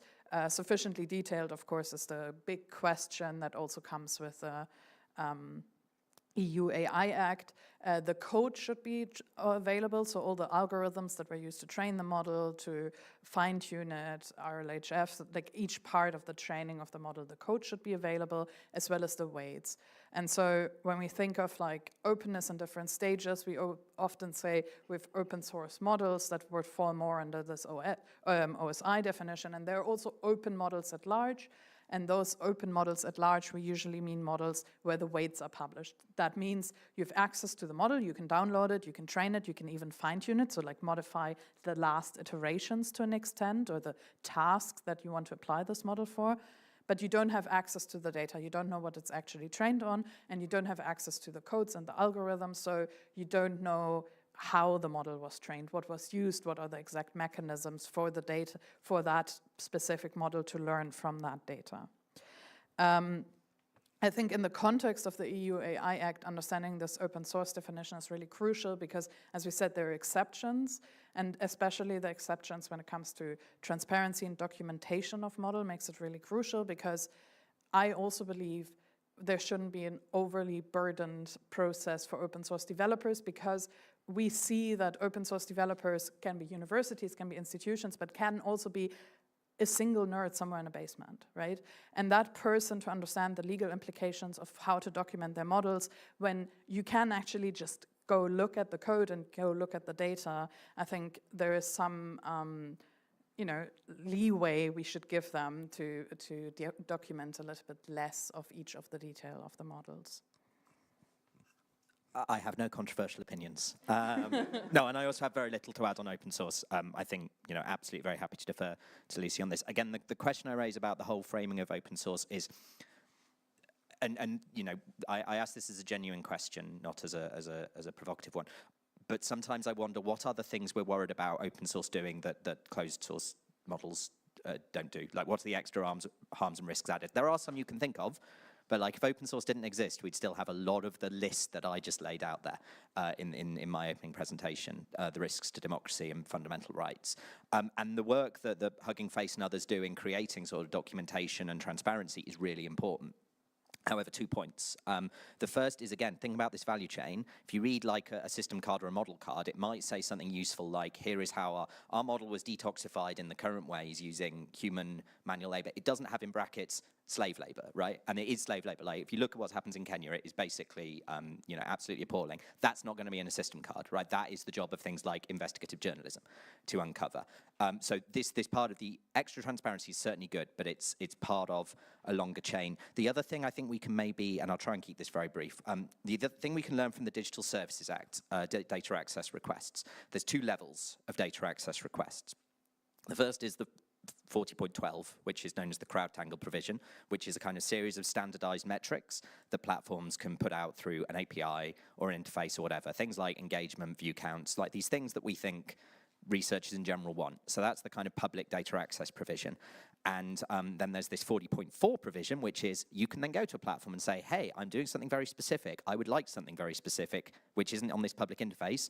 Please, can you give me that for whatever research it is? So for us, for instance, we've tried. The law isn't in effect yet, sadly, massively delayed. But we've tried with our research and LLMs to say, hey, what questions are people actually asking about the German elections or about the recent Bundesländer elections, the Landtagswahl? And you know, we haven't succeeded in that, but that's not something that the platforms are putting out on a public interface because it's quite specific. And I do think there's something we can learn here, which is these kind of system cards and the model cards and these kind of standardized documentation is helpful as a first step, but there needs to be that room for people to be able to say, I am looking at something very specific that I'm very concerned about. I need this thing to investigate it, this particular bit of data, this particular bit of information, be that even about governance mechanisms. It doesn't have to be technical, like who made the decisions to do X, Y, and Z. And there needs to be that kind of extra step of access beyond this kind of idea of standardized transparency. Thank you very much. First, I want to encourage, of course, our audience here to prepare a question for the Q&A session that will follow, and our online audience also. Yeah, I would like to step into the auditing process now. And we were going to publish a report where we're going through the main approaches in auditing LLMs, ranging from more qualitative audits that require a lot of human effort to more automated ones. And I would like to ask both of you actually, that given the evolving nature of the fields and the extremely fragmented methodologies we have out there, what do you see as the most promising approach, and how an output of an auditing AI system should be like? Maybe. Okay, so I think the first thing that we've seen in research is that human auditing processes are extremely laborious. Like, it's really, really hard to do them. There is this paper that I always recommend on that. It's called AI Auditing Broken Bus on the Road to AI Accountability, which talks about that only subsets of AI audit studies translate to the desired accountability outcomes. I think that's the problem with like human audits. We've worked on proposing a more structured and systematic coordinated flaw disclosure system. So we tried, inspired by cybersecurity, to find a mechanism where we say, how could we enable everyone who interacts with AI models to say, hey, I actually found a flaw and I would like to report it, and ensure that model providers are held accountable towards this coordinated flaw disclosure process. And this we've tried. We've run a bug bounty program, kind of a red teaming event, or my co-authors did this at this year's DEFCON. That's like the largest hacker conference in the US. And that was really fascinating to see what people found in terms of flaws and how they tried and tested that kind of systematic approach of coordinated flaw disclosures. Another thing that or another approach or initiative that we're involved in, Hugging Face at Large, is part of this across institutes initiative of social impact evaluation. So we try to see what are good metrics to measure social impact. Auditing, of course, is one of them, but also what are automated metrics, what's in the field already, what's missing, where are the gaps. And I think here it's really important that because AI models keep developing, it's really important that those impact evaluations, social impact evaluations, keep developing as well. And that from the beginning of us creating those, that as wide of a range of voices as possible is included in those, that we make sure that we actually have this comprehensive, somewhat comprehensive picture of what are the social impacts of AI, tying also into what Oliver said in the very beginning.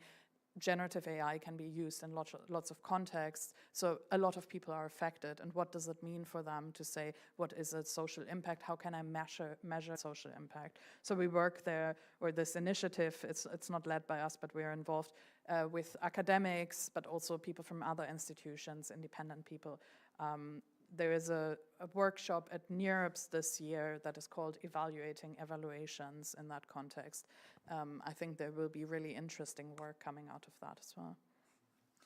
Yeah, I think in the broader field, there's generally two broad headings of auditing, which sometimes get confused, so I think it's worth separating them. The first is I think a kind of broader definition that it sounds like you're both using, and I'm actually pretty pro, which is auditing is also similar to research, assessment, evaluation, all this kind of broad idea of like, hey, how do we find evidence about things to make these things better, right? So that is one kind of heading of auditing. There is a second heading of auditing, which I think regulators and platforms probably prefer, which is a standardized process to say, have you as a regulated entity done certain things, taken certain steps in order to comply with certain rules and regulations. These two things can coexist, right? And I'm actually pro them coexisting in the sense of we need to do research and evidence on harms. We also need to regulate them. And we do want, much as I'm for, so you said fragmented, I would say diverse, I guess. Much as we want diverse ecosystems, we also do want some kind of accountability and standardization by the regulators to make sure that they don't overreach. For instance, there's risks in the Digital Services Act, for instance, that ideas of civic discourse could be, by an overzealous regulator, be used in dubious ways. So when we think about regulation and enforcement, perhaps we do want this second definition of auditing, like there is almost a tick list of things, okay, have the companies done this? If they haven't, bad. Okay, but that list needs to be really broad, and it needs to include, as you pointed out, things like flaw detection. When a flaw is identified, how do you respond to it? Do you respond quickly enough? But we also need within that doesn't constrain this broader question of who can be involved in what we might call a broader idea of auditing, assessment, evaluation, etc. We can't get into a place where it's like, according to an auditing framework, you need to have demonstrated that you have just throwing an idea off the top of my head, like you have assessed a certain risk as less than 20%. And then the only way that research can be involved in that is to somehow demonstrate some less than 20% or some other numerical benchmark, because then suddenly all the investigative journalists are going to be like, well, what's 20% risk of this thing I'm investigating?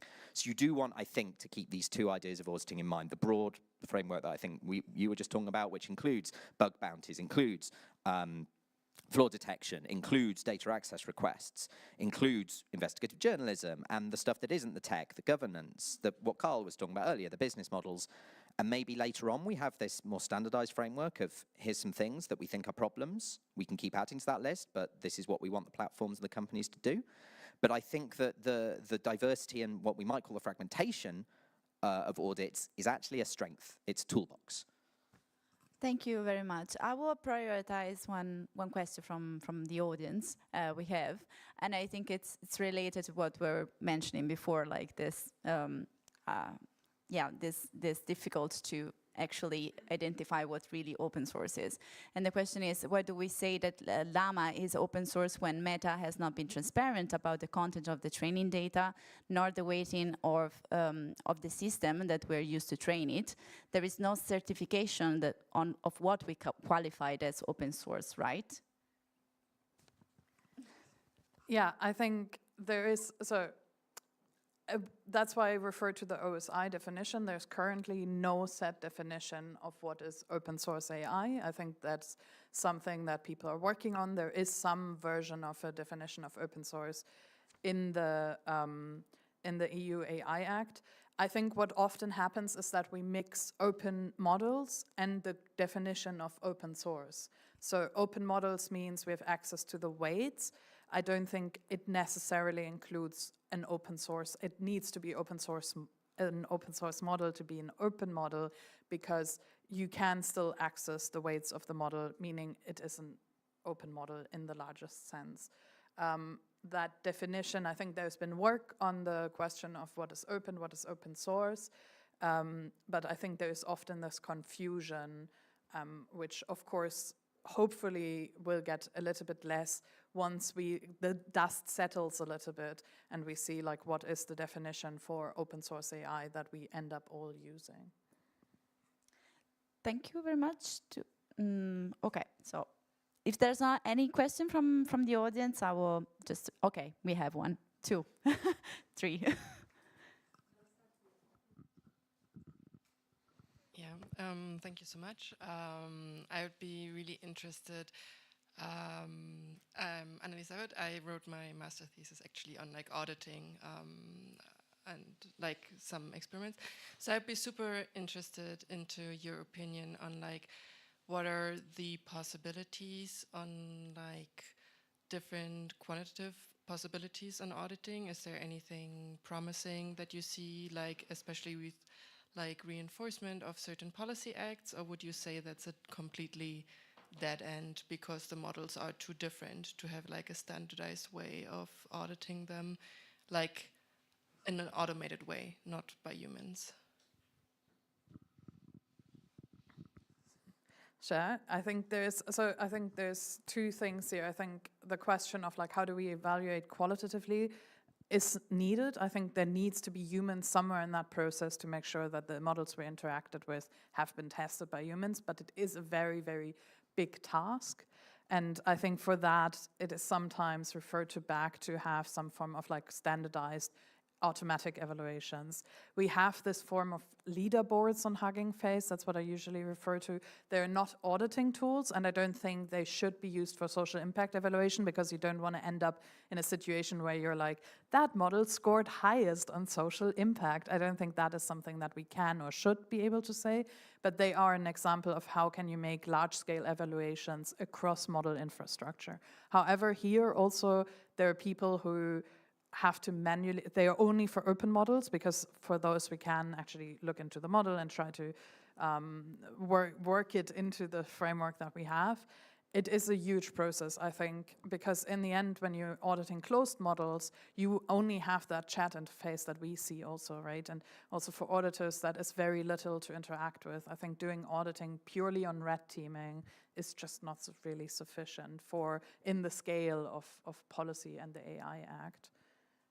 Yeah, I agree with that. And two additional thoughts. I think, you know, if we're thinking in a strictly regulatory sense, then there will be ultimately a qualitative assessment at the end, which is the judgment of the enforcers, the regulators, and because any judgment would probably be challenged in court, the courts. So there will ultimately be a qualitative-ish judgment at the end.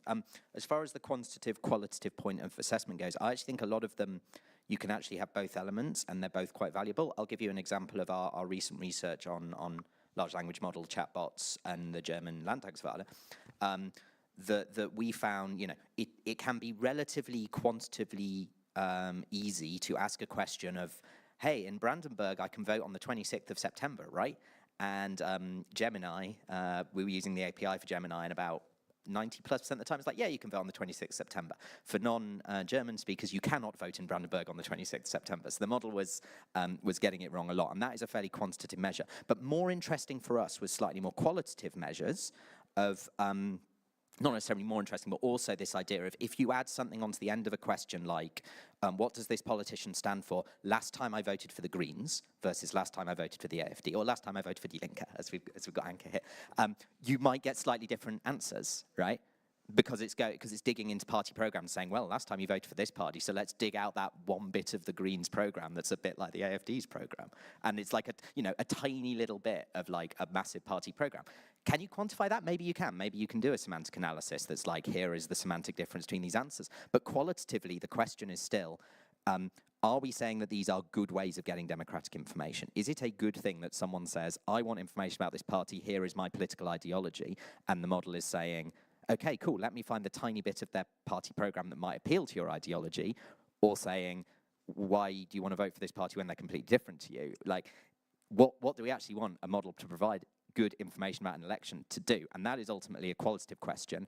The quantitative question, however, of are they right or wrong is also still important. So I think within one audit, you can have both elements, and I'd recommend, I mean, you've done a master's on this, so you've probably seen it, but the DSA's Digital Services Act, I refer to this a lot because it's a little more advanced than the AI Act, so we have more to work with. But the Delegated Acts on Audits there does actually have a framework for auditing platforms that does have this quantitative and qualitative measures, which I think is quite an interesting case study. Thank you very much. I'm sorry, we can just address one more question, but I really encourage you to reach out to our panelists also during our lunchtime, so I can just give you one. I'm sorry. Thank you. Thank you. My name is Amin. I'm with Future Society in Brussels, and I'm also part with the AI office working on the codes of practice right now. So this is really exciting. I hope to write a paper on community-driven evaluations of general purpose AI, so this is a really good match. And can I ask a two-pronged question, or is that then also a push? Very, very quick. Okay, so the first one, I would love to hear to what extent you believe we will nevertheless need professional evaluation companies like Meta, like Apollo, because they just can have different access to the models. They can potentially have white box access and really do like proper adversarial testing. So how far can we get with these professional ones, or vice versa? How far can we get just with community-driven evaluations, and to what extent do we still need these professional firms who have the capacity and the infrastructure to in-depth test these models? And the second part of the question is, what do we need to make community-driven evaluations of general purpose AI reality? So on the really interesting questions, the first one about professional, I see the framing less as sort of professional and community and more like vetted or privileged access versus non-privileged access. So, and you're right about things like capacity is also an important point. There are all sorts of issues with privacy and you know, one could argue trade secrets, etc., that having some organizations with the ability to have privileged access to models, to, as I say, org charts, not just models, organograms, etc., that aren't just regulators who might not have all of that capacity is very helpful. That might be something like ECAT, or it might be an external firms that has some of that privileged access. So I think it is less about sort of professional versus community and more like having this gradient where when companies say, hey, we can't give you that because it's privileged, being able to say like, well, here's some actors who have signed the requisite points but are still sufficiently independent. What that looks like in process is still an ongoing debate, but I think the idea of having some sorts of organizations with some sort of privileged access that aren't just regulators and enforcers is a really good, an essential part of this. Yeah, I think for the first part, I agree. I think the important part is that whoever is having that privileged access is unbiased, which I think is a clear requirement. For the second part towards the community evaluations, I think when we talk about those, as a computer science researcher, we see ourselves, of course, as the middle of the world, and the most important thing that anyone ever does is generative AI evaluations. Of course, but I think a really important part of this community evaluation question is also who is that community that we're asking to evaluate? Are they fairly compensated? Where do they work? How do they work? And we want a diversity of voices to be heard. But for example, I come from a strong Wikipedia background, so those questions are really natural to ask in the Wikipedia context, where you're like, hey, there is an international community already. They're doing really cool work on like fact checking basically on Wikipedia. Why don't we use them also to do evaluation of AI models, right? And I don't think we should do that. I think we should really like not interrupt communities' workflows. If they're also interested in that topic of AI, generative AI, great, but we shouldn't push our topic as to be the central point of everything. That's always like my little like nitpick when it comes to community evaluations. They're great, we should involve as much people as possible, but we should always have that in the center of mind. Who are those people? Where do they come? Do we fairly compensate them? And so on. Thank you very much. I really need to close the panel, unfortunately, but thank you for engaging so well into discussion, covering risks and until auditing processes. I really encourage you to, of course, to engage with us during the lunchtime. And now I will leave the floor to the next panel. Thank you very much.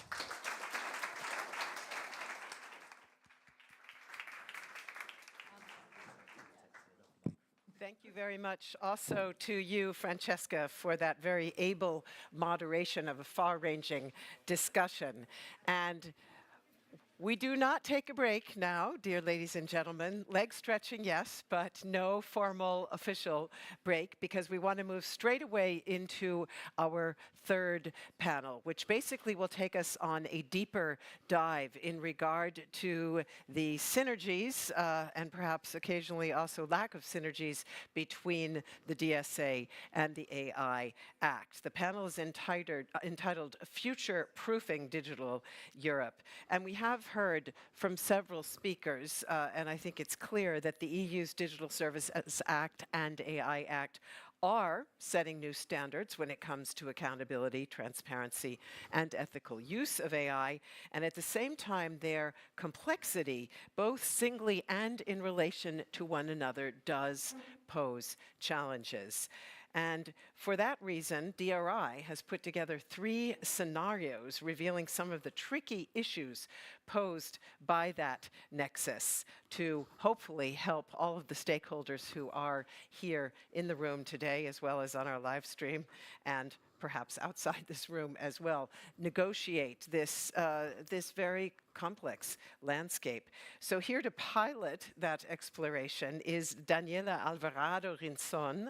She's Digital Democracy Policy Officer at Democracy Reporting International, and she's joined by a great group of experts. Just going to read off names and titles very quickly. Daniel Holznagel is a judge at the Appellate Court of Berlin. Bianca Ioana Marsu is Global Privacy Deputy Director at the Future of Privacy Forum. Patty Leersen is postdoctoral researcher at the University of Amsterdam and non-resident fellow at the Stanford Center for Internet and Society, focused on platform regulation and information law. And don't forget to send your questions by the chat if you're with us online, or get ready to ask them later on live. Thank you so much, and over to Daniela. Welcome.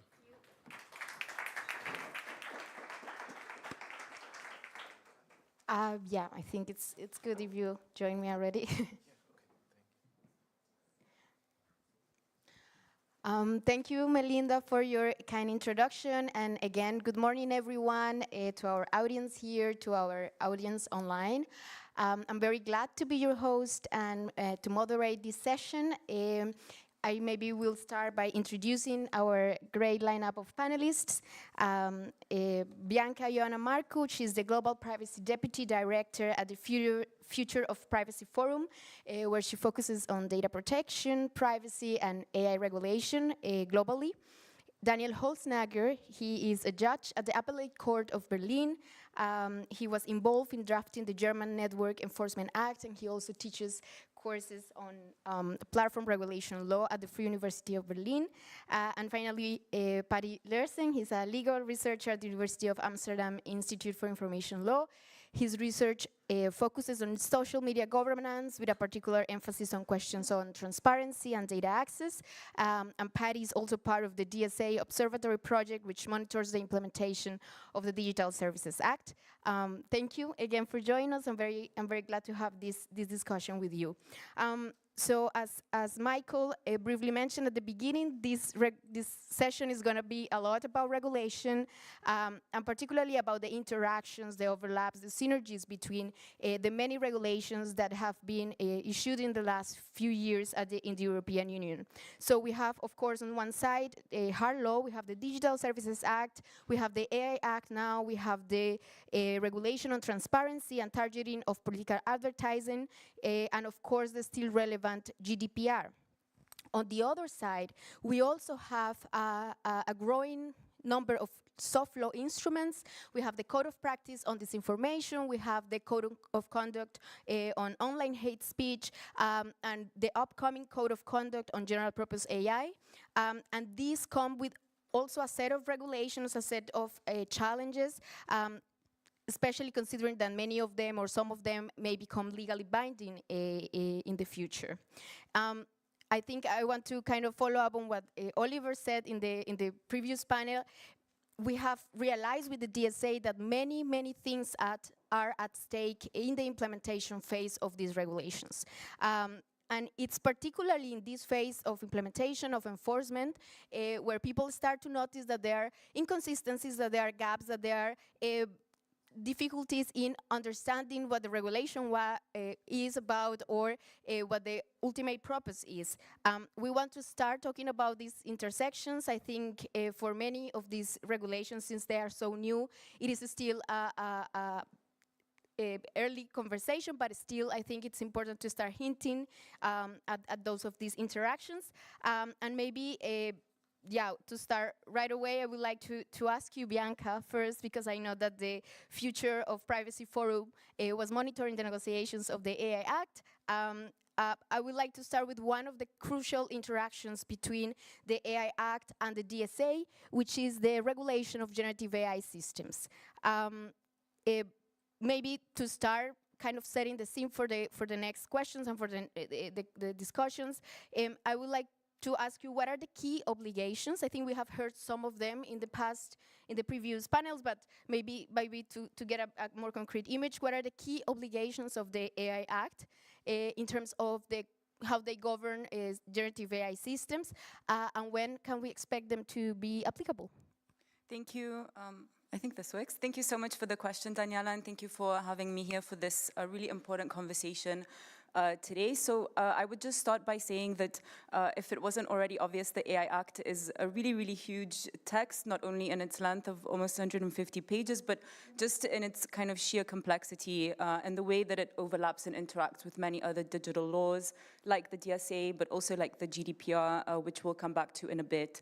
The AI Act does also have something to say about general purpose AI models, so GPI models.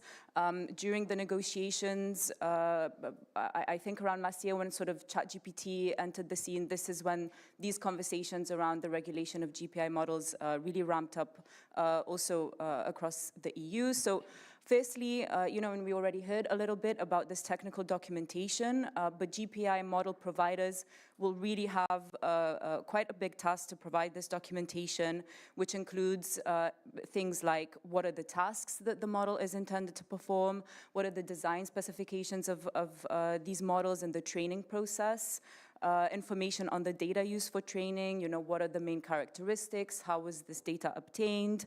They will have to comply with copyright rules, which didn't come up so much today, but I think is really crucial.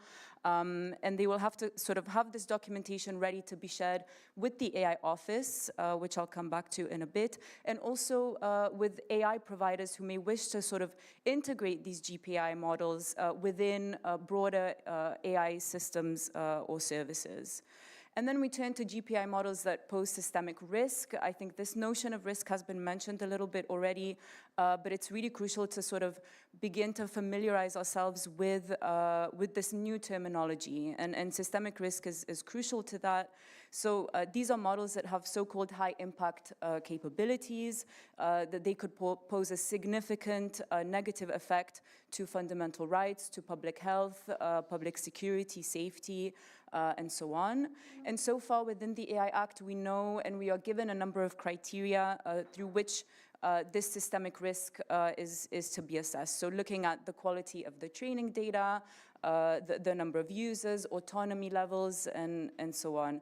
But there are still a lot of questions around this. I think, some of the broad criteria, for example, so does a high number of users of the GPI model necessarily equal a higher systemic risk? So how will this sort of be quantified? We could have a GPI model with a low number of users that leads to a high systemic risk. So how will this be addressed?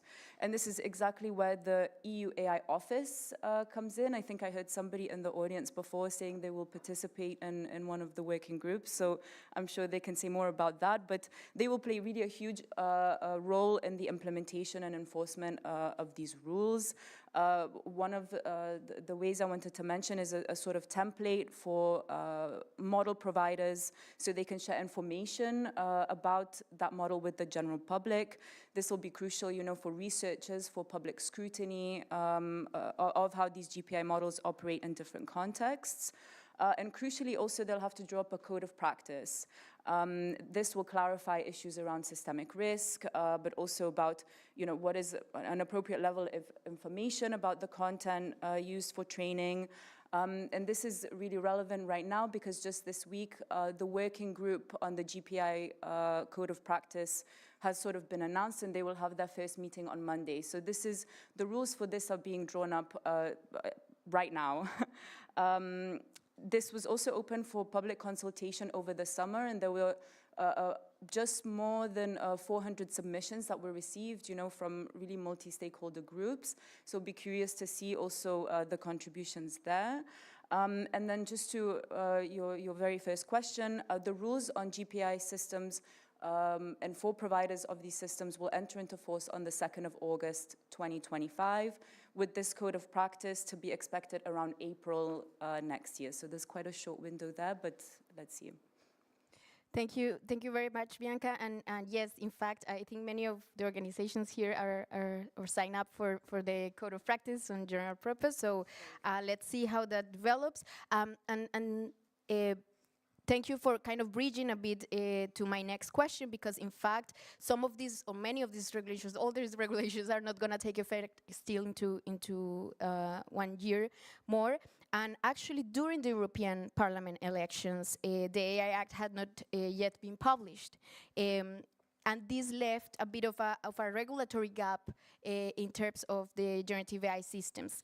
The European Commission they turn to the DSA to regulate some of these systems. There is still debate because a standalone generative AI system, so for example, ChatGPT, DALL-E, generative AI systems on their own are often seen outside the scope of the DSA because they don't host or disseminate information to the public. There is still a bit of debate whether some of them can be considered search engines. And maybe I would like to follow up with a question to you, Daniel, about this. How do you see this debate, and in particular, what are the practical consequences of most popular generative AI systems being outside the scope of the DSA? And maybe if you can refer a bit to this discussion about whether ChatGPT can be considered a search engine, or these kind of chatbots could be considered search engines under the DSA. Yeah, thank you very much. I think. Is it covered?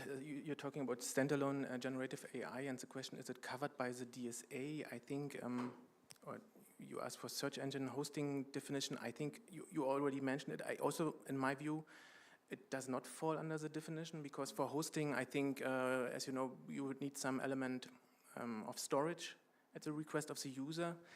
And with standalone AI, it's my understanding, we don't have this element. And for search engine definition in the DSA, in my view, the DSA lawmakers had a traditional understanding of search engine functions in mind. It's also, the definition is about performing searches, so it's about finding existing content. And generative AI would be about generating. And so we have to distinguish this also from a historical view, if you look what had lawmakers in mind. But of course, the bigger question for us is this a problem? And I think this alone is not a problem, that it does not fall under these definitions, because we have in the DSA and also in the AI Act a functional approach, I think. So if a service that is a hosting service and also applies AI within its service, then of course the AI Act might apply to this. Or if the search engine or in a service that we see as a search engine also disseminates or finds AI-generated content, for example, then on the one hand we have the rules in the AI Act again to kick in, but also then we have the distribution layer where the DSA will kick in again. And I think this is important to keep in mind. We have two complementing regulatory frameworks. The AI Act is about this miracle production facility where miraculously content are produced. And the DSA pretty much covers, or should cover, we will talk about possible gaps, the distribution. And we are talking about disinformation or illicit campaigns. And what I often hear is that the distribution is a crucial bottleneck. So I think it's right to, very much focus should be on the DSA. Can the DSA cope with these phenomena? And I think there are some maybe blind spots, but I think we will come to this. But your question was about the AI Act. I think Oliver mentioned this before, that it's a little bit premature because the question is it sufficient? Is it a sufficient regulatory framework? And there will be a lot of views. I think to my mind came also that maybe the rules on general purpose AI, the threshold, maybe it's too high. It's just an assumption. I'm not a technical expert. Maybe it's too technical. I think you mentioned that it's not, the definition, the threshold is not so much from a risk point of view, but more from a technical point of view, and that might leave some blind spots. And I think the other, my last point, where I was wondering a little bit when diving into the AI Act, is about non-general purpose AI, like specific purpose AI, and when this can probably also have a lot of interesting impacts on our information ecosystem. And I'm not quite sure if this high risk, how the AI catches high risk systems, if we have a sufficient regulation there. Maybe there we have some blind spots. Thank you, Daniel. I think again is a great link to my next question. I really like how you put it. Like the question is the DSA going to be able to live up kind of to the regulation of these generative AI systems? Because of course, since ChatGPT was released, many of tech platforms and online platforms have embedded this generative AI into their systems. We have the case of Google with Gemini, we have the case of Bing with Copilot. We now see more and more Meta and TikTok creating these generative AI tools to offer more services to the advertisers. In this case, it seems a bit more clear that the DSA will apply, and I would like to continue with you, Patty, about that. How does the DSA cool or applies to these generative AI systems when they are embedded into online platforms? And this is kind of like the question of the panel, or like the question that I'm more interested in, and hopefully our audience as well. How will these rules interact with the rules that Bianca told us about in the AI Act? Okay, is this thing on? Yes. Yeah, great. Yeah, thanks. To start, I think I need to be open about my biases. I work at the DSA Observatory, so I think the DSA, I don't necessarily say it's good. I like criticizing it too, but I definitely think it's significant. And thinking through these questions, I tend to think the DSA is more significant than the AI Act. Think about disinformation problems like this. So I find myself largely in agreement with some of the things that Daniel said before me. And I think that's going to be a through line in what I'm going to say today as well.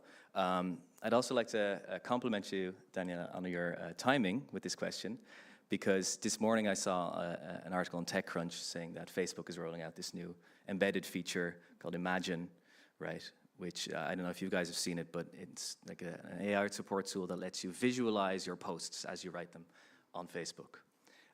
So I think a perfect example of the kind of embedded features you're describing. You know, when I saw it this morning, I thought, man, I wish I had time to give it a try and maybe, you know, print an image with me. But then I heard from Michael this morning that's now a cliche in speaking, so maybe it's better that I didn't have time for that. But yeah, I think this is a development which is very interesting, at least to lawyers, this embedding, because we see the gradual integration of tools that even like a year ago were still largely separate, namely the production of content and its distribution and publishing, right? So, as we kind of heard from the previous speakers, and we're still used to talking in that way, but it's rapidly becoming outdated. We have the language models like ChatGPT that help you produce content, and then you have the platforms that publish them. And that's an important distinction for us lawyers, because it's how, for instance, the DSA demarcates its scope. And that's what makes something like Imagine, which is Facebook's new tool. They've been doing similar things in like advertising already for a few months now, so interesting. And so to make that more specific, when we're talking about the DSA and its scope, right, it's scoped around hosting providers, and platforms are a subset of hosting providers that consist in the storage of information provided by the user, right? Now, ChatGPT is maybe a hosting provider for the prompts, the queries that you provide to them, or maybe, as you may know, you can actually nowadays upload a Word or a PDF document, and they might be a hosting provider for that PDF document, and that might have implications. But for the stuff we're really interested in, its outputs, that is not the case, right? So it's outside of the scope of the DSA. Now, this matters in the first instance for liability. I think that's one of the key questions, right? So let's say that you post a defamatory comment on Facebook. The DSA and the related laws will say that Facebook isn't in the first instance liable for that defamation. They might have certain obligations to remove it upon notice, but in the first instance, they're not liable, right? And that is in the case of something like ChatGPT, which is a producer of the content, not protected by the same safe harbors as the DSA. That is now a discussion that's totally open, right? And we're seeing people suing these producers for defamation, copyright violation, all these claims which the platforms have now historically been protected from. And that makes it so interesting to me to see Facebook integrate AI into their posting process, right? Because when Facebook generates an image based on my post, I don't think they can anymore argue that that information is provided by the user, right? So suddenly, Facebook is moving from that position of a neutral host or publisher to the position of a producer, right? And so I think one of the immediate implications there that's very interesting to me is what does that mean for the until now kind of intermediary and shielded status of the platform? Can they start to become liable the more they start to integrate themselves into the content production process? So that point of liability is the first one. Another one is risk management. So both the DSA and the AI Act have certain risk management frameworks. And an important thing to note there is that for the features that are embedded in a platform that is subject to the risk management obligations of the DSA, they are presumed to comply with the risk management obligations under the AI Act. So if we're interested in ChatGPT, not subject to these DSA risk frameworks, AI Act remains the most important one. But when we're looking at something that's being launched by Facebook integrated into its social media platform, let's say, then we need to look at the DSA and its systemic risk framework. Now, in the first instance, that's very interesting because the DSA's framework is far more advanced, and that's kind of the discussion we've heard from Oliver about in the previous panel as well, how then the DSA starts to apply there. It also means, keep in mind, that if you're a platform that is not a very large platform, that you're not subject to the DSA's systemic risk framework, and then the AI Act becomes your main risk management framework. So there are lots of nuts and bolts and distinctions to keep in mind here. A final point I'll make is labeling obligations. So for generative AI, there are certain obligations that the output needs to be labeled and recognizable as such in the AI Act, right? And how does that work with, let's say, Facebook's Imagine feature? I think there are 2 points to make here. The first is that there is a carve-out for the labeling obligation when it's for generative AI that's merely used in, let's say, an editing function, which does not substantially alter what the user is providing in terms of information, right? So let's say if you have a language coach like Grammarly, that's how I interpret it, right? You know, it's helping you write it, but it's not substantially altering it in a way that makes them the producer. Then, you know, the labeling requirement doesn't apply. And that's an interesting edge case, then again, with these integrated platform features. So from what I see from Imagine, right, you type a text and you get an image. I think that does not fall under the exception. That is substantially altering it. So Facebook does have an obligation, like ChatGPT would, or to have some kind of recognizability feature. But if it's more like a spell check or something like that, there are interesting edge cases there too. Lawyers love interesting edge cases. Think of like a TikTok face filter. I would say that's substantially altering. So again, I think there are lots of interesting discussions to be had there. But the more important point, I think, is that the platform, I think, has a more important role as a distributor, right, which Daniel already alluded to. So we're already seeing in more or less self-regulatory context the question of, okay, even if Facebook hasn't produced with its models this AI content, let's say an image, do they still need to have like a label, right? So Facebook has a self-regulatory label that says this content is produced by AI, and they do that based on metadata detection. So it's not super accurate and often misses a lot of relevant things, but it tries to detect this is probably AI-based. And there have been discussions about, is that label sufficiently visible, accessible? They've recently announced that they're going to make it even less visible than it was before.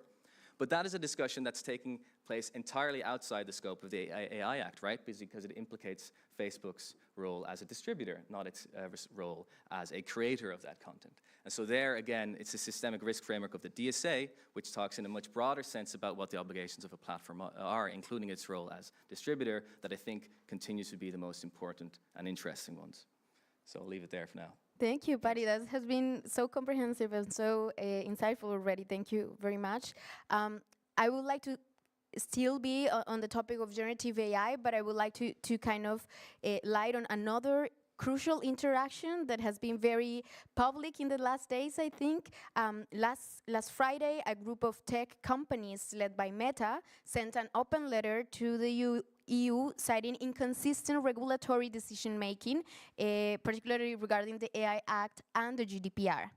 And this was, of course, echoing the Draghi report, which also notes overlaps and inconsistencies between these two regulations, the AI Act and the GDPR. And I would like to come back to you, Bianca, because you have extensive expertise on this topic, on the GDPR, the implementation of the GDPR, and I just want your thoughts on this. Do you agree with this? Do you agree that these concerns exist, that these inconsistencies exist? Yeah, just wanted to get your opinion on that. Thank you for the question. Obviously, I'm delighted that the GDPR is part of the conversation. As a privacy and data protection person, this is great. So before noting some of the points of tension, from a legal perspective, I think there are a couple of places where there are also synergies that we can keep in mind. So, the AI Act, firstly, is expressly without prejudice to the GDPR, as stated, within the first few pages of the law.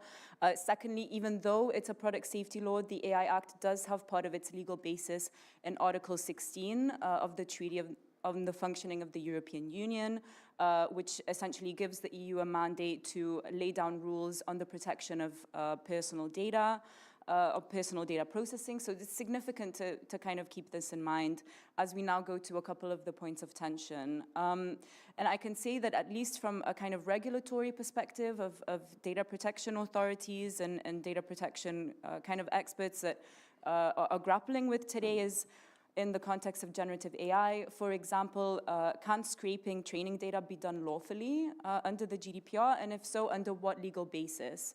If we look at some of the cases so far, and attempts by certain platforms to essentially switch on data scraping by default, it looks like legitimate interest under the GDPR is not going to work for that as a legal basis, and that perhaps consent, individual consent might be required. So these sort of attempts haven't worked out so far, but this is sort of to be seen as it develops. One of the other big questions is around large language models and whether LLMs actually process personal data, and if so, how do individual rights still apply? How can they be fulfilled? Obviously, under the GDPR, we have the right to object, to correct our personal data, and so on. So considering sort of the functioning of LLMs, how can my request, as a data subject for data deletion be fulfilled when we have these huge amounts of both personal and non-personal data sort of interacting and working together in these huge and kind of complex and different models? I also want to highlight just a third point of tension, which is around bias and discrimination. So in Article 9 of the GDPR, there is a prohibition on the processing of sensitive personal data, so political opinions, sexual orientation, religious sort of affiliations, and so on. There is a long list. Whereas in the AI Act, you have a sort of a positive obligation to process exactly that same sensitive personal data for the purposes of monitoring, detecting, monitoring, and correcting bias. So how will these be reconciled, really from a legal perspective? These are kind of directly in opposition with each other. And then I'd say that while we wait sort of for the different parts of the AI Act to really, take effect, because it will sort of, the obligations will have effect in a kind of long, complex timeline over the next 2 years, data protection authorities are already asking these important questions around generative AI and around AI systems in general on the basis of the GDPR. So you mentioned also kind of the Draghi report and everything that's been going on. Well, there seems to be a kind of shift in the newly proposed European Commission towards more competition, more innovation, laws such as the GDPR, the DSA, the AI Act, and so on. They are here and they're here to stay. And I would, on this point say that the GDPR and the strong foundation and fundamental rights that it has sort of is, in a way, the cornerstone and the kind of foundation of this increasingly complex kind of tapestry of digital laws that we see, especially when we take a fundamental rights approach and think that the fulfillment of the rights to privacy and personal data protection in a very digitalized context does act as important precursors to the enjoyment and fulfillment of other rights like freedom of expression, right to non-discrimination, human dignity and integrity, and so on. So I leave it here for now. Thank you, Bianca. And yeah, I'm also very glad that we discussed the GDPR, which I think is still very relevant in many regards. I would like to move on maybe to a second crucial interaction between these laws, specifically the AI Act and the DSA. And I think I'm gonna take again some discussions that were happening in our first panel about recommender systems, because of course AI-powered recommender systems also kind of create this interaction between these two laws. Patty, I want to come back to you on this. I know that your work has heavily focused on this topic, on algorithmic transparency and the regulation of recommender systems. And maybe I would like to ask you, does the AI Act really introduce any new rules for AI-powered recommender systems? You were mentioning before the risk assessment and how both regulations ask for this risk assessment. But apart from that, or how is the new regulation for AI-powered recommender systems under the AI Act? And again, does this go beyond what we already have in the DSA? And which gaps are there that remain that we need to address? It's like a very long question, and we don't have so much time, so I would appreciate a brief answer as well, but yeah. Yeah, I'll try to be brief. I think for the AI Act, it helps that I can be brief, that I think for recommender systems, at least platform embedded ones, it doesn't seem to do a whole lot. So, I've been open in my biases. I think the DSA remains the main thing there. But for this audience, I think it is relevant to highlight some other points about the DSA, which didn't really come to the fore in the previous panel. Very briefly, I will.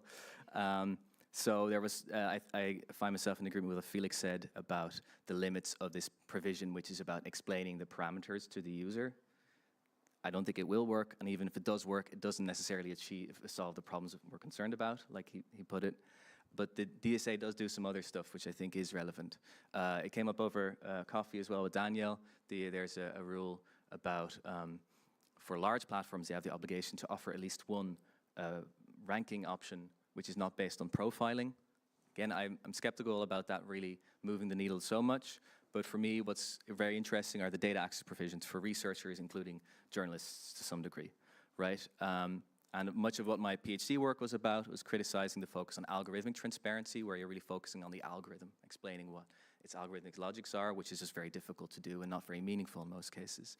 But what is very significant and is becoming under increasing pressure recently is the ability to trace outputs of recommender systems. So tools like CrowdTangle, right, RIP. Those are the things that, as far as I know, researchers and journalists really care about and, as I said, are under pressure. And these are very much a form of recommender transparency, systemic transparency, if not algorithmic transparency. You know, CrowdTangle doesn't explain the algorithm, but it does show you what it's doing. And that's a kind of level of what I would suggest to call observability, which is missing. And the DSA has some rules that go in that direction. So Article 40 has rules on researcher access. I'll give a shout out to the Article 40 Collaboratory, which is based in Berlin. And they're helping researchers try to make use of that tool. Whether it will actually work in practice is still an open question. I need to miss the happy hour today because I'm taking a call with the University of Amsterdam's Committee on Data Scraping. We're trying to see if independent data scraping might also be protected by the DSA under these terms. So these are the kind of discussions which I think are really, really relevant to just mention as I think the forefront of trying to understand how recommender systems work. And the short version of the answer on the AI Act is that it doesn't do a lot. Yeah. Thank you for your longer answer. It was very, very insightful, obviously. And I think I will still be in this topic, but moving again to another interaction, which has been relevant for a while, and I think it becomes even more relevant by the day. For this question, I would like to kind of take advantage of Daniel's expertise as a judge, because we expect the courts to be very crucial in clarifying these interactions, these overlaps between the many regulations. I would like to ask you specifically about how this AI Act, DSA, it's going to interact, in particular the DSA, with the fundamental rights framework. So what do you see as the biggest challenges in balancing in this case, the use of AI-powered content moderation systems and content moderation in general with protecting fundamental rights, especially the freedom of expression and non-discrimination? Thank you for this small question. But I think, I mean, the good thing is, in this area, for the last 5 years, we talked a lot about a lot of things. So we already have a lot of knowledge and we already have a lot of understanding what are the problems and so on. So we can just dive into what does the AI maybe bring us as new challenges. And I'm very optimistic. I think the arrival of AI in this field, I'm very happy to see what's going to happen, because you were talking about what is the risk for fundamental rights. And I think in content moderation, the biggest threat to fundamental rights still right now is that we have too little content moderation and too little enforcement, of course. And I think this is a task that is so much at scale that this is an ideal use case for AI. Humans cannot do this. We know that 100,000 people work somewhere under slavery was today is a wonderful, sadly, but good description. And it's also work that often humans should not do because it can be traumatizing and so on. We also have horrible reports on this. So I think the arrival of AI on this scene, I'm very welcoming. And the problems that we might see, of course, discrimination, wrong decisions and so on, we have discussed about this the last 5 years. And I think the answer remains the same. We need a good escalation path. So I think content moderation needs to be strong. That mistakes can happen. Overblocking is real. It's also okay to a certain extent. What we need to worry about is the escalation path. And there, the DSA really is not weak. The DSA, from my point of view, even went a little bit over the top. It introduced very strong escalation path. And so I think on this question, I would be very positive. Thank you. Thank you. Thank you very much. I think I will ask a last question maybe to all three panelists. Again, I will appreciate a brief response because I will want to hear also from our audience here and our audience online. And this last question has to do basically with how civil society organizations, I think many of those here are part of civil society organizations, how we position ourselves towards this very complex regulatory landscape. Which should be the priority areas or the priority strategies to advocate and to use these regulations properly? I know that many of us are trying now to bring more actionable evidence to the authorities to actually use these regulations. So how do you see that prioritization? And let's keep in mind, of course, that civil society organizations often have very limited resources. So how do you see that? Should I go first? Yeah. Sure. Okay. Yeah. So just 2 points. I think engaging as much as possible in multi-stakeholder processes and kind of open consultations, because it's kind of a first that we have on this, so much attention on these processes and, with the AI Act and the chance to contribute. So really doing that whenever there is the opportunity. And the second point is just highlighting a really positive example under the AI Act around the fundamental rights impact assessment for high-risk AI systems. This was really a coalition of civil society organizations in digital rights and academics in academia sort of working together on this point, and now we have the fundamental rights impact assessment within the AI Act, not for every single use, but nevertheless it isn't there. So that was a success, and it worked, and it received a lot of attention and support. So that's really great. I can jump in here. So I think I'm also worried about how can we bring justice to these complicated technical things in the future. I'm very worried because when in Germany we had this Dieselgate, or the Germans know it, there was a fraud on the exhaustion of Volkswagen cars and so on. So it's very complicated technically. It's very difficult to prove if you're on your own, or you take your everyday lawyer, even with hundreds of lawyers. And the courts also were not so good at managing these cases. So this is an example how difficult it can become when you try to bring justice against very complicated technical phenomena. It's pessimistic, my outlook on this, because the courts maybe need to change, or maybe we also need to find other ways of financing such claimants. If I would be a billionaire, I would put a lot of money just to finance interesting cases against these big machines, so to say, yeah? Because alone we cannot do this anymore. So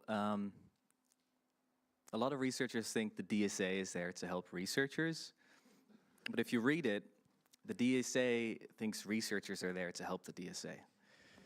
Right, so research is for the sole purpose of conducting research into systemic risks and enforcement and helping the Commission, and that's often how the Commission talks about it too.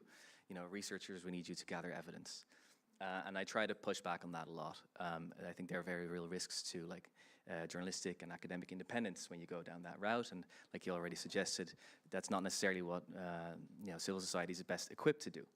And I try to emphasize that point of setting your own agenda, which includes, I think, crucially, criticizing the Commission, not just the platforms. Right, so I think that's the main message I try to drive home, to retain that kind of sense of independence and autonomy, include a criticism of government and policy, and maybe specifically also disinformation policy, like retaining that self-critical attitude of maybe looking back a few years and saying, what did we actually get wrong? What were the fact-checking the fact-checkers like to say? So that's my general message for civil society. Thank you. Thank you very much already. And now I would like to open the floor for the questions of our audience here, for online questions. I see one online, and yes. Thank you. Marie from Hate Aid. I have a question for Daniel, because you said that you feel that maybe the DSA went even a bit overboard with escalating mechanisms. And I think you're maybe, so I was not 100% sure what you're talking about, if you're talking about the out-of-court dispute settlement under Article 21, because what I see from the DSA is that it's not putting much emphasis on courts and court settlement procedures, but on this out-of-court settlement, which is not binding for the online platforms, and then the only other way that users have to go against a decision that an online platform was making was maybe even filing a complaint to a digital services coordinator, which could also be kind of a big hurdle because we don't even know what will come after that and in what way there will be a sanction. So I was wondering if you could elaborate on this escalating mechanisms in the way that, as the question was, you were asking him which role the courts will play, and I don't see that the DSA is putting much emphasis on the courts, but at the same time we need maybe court rulings to have a closer understanding of how to actually interpret these regulations. So is there a way that court rulings will come into place so that we can get a closer understanding of how to interpret those, or how will it work? What are you thinking? I try very short. I was having Article 21 in mind. This is a very personal thing. I think most people would not agree with me, so I want to skip it. It's a very personal take. That the regulators say they don't want to interact with specific content moderation decisions. That's what the German Bundesnetzagentur says, and also the Irish. They say we are not responsible for specific decisions. I find that a little bit lame. I think they cannot take this out of the text of the DSA. They apply it this way, but so we have to push civil society. And regarding courts, of course, this is national law, and already has the means to do it. So you are bringing cases. Other people should be bringing more cases. I think the cases will come, as they should come. We should bring them. Jan. Yeah, I have a short question to Patty. I think we talked about this like a while ago already, but also not wanting to anticipate your call this afternoon. Do you think scraping is covered under the DSA or not? So in law school, I got the advice, when you talk to a client as a lawyer, you always say, it depends.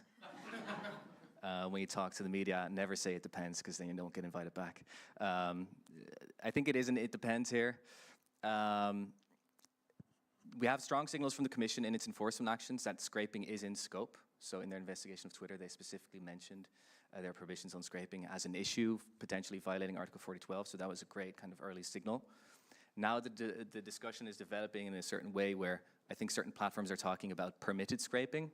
You know, this idea that as part of the kind of facilities they are creating for people to apply for data access, one of the modalities could be you apply for kind of scraping permission, right?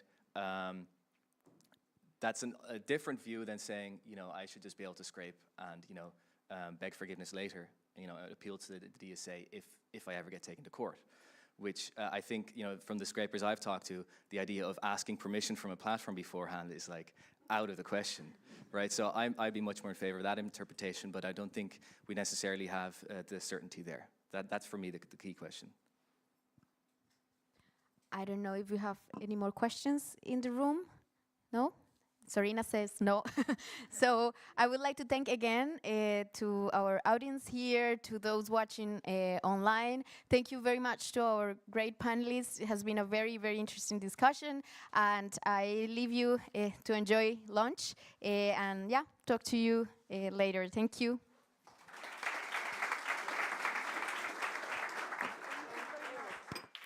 Thank you very, very much, Daniela, for that excellent piloting of a very, very complex landscape. I think we did get some very, very good tools and insights to work with. At the same time, it is abundantly clear how dynamic this field is. And as both a journalist and a lawyer, I must say it appears that there will be plenty for all of us to do as that landscape continues to evolve. So we do go to a lunch break now. Please be back at 2:30 precisely, because then we want to start our fourth panel of the day on information influencing and perhaps one of the most fateful of the many elections that were held this year, namely the contest for the White House. And before or during your break, please do take a look at our evaluation form.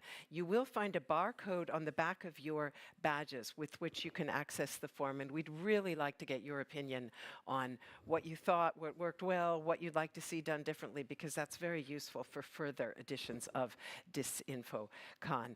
And if you're with us online, you will, I believe, be sent by email an evaluation form. Is that correct? Where are you, Serena? Yes, Serena's nodding. So she's the master of the information here. And with that, I will say thank you, everybody. Guten Appetit, and see you in about 55 minutes.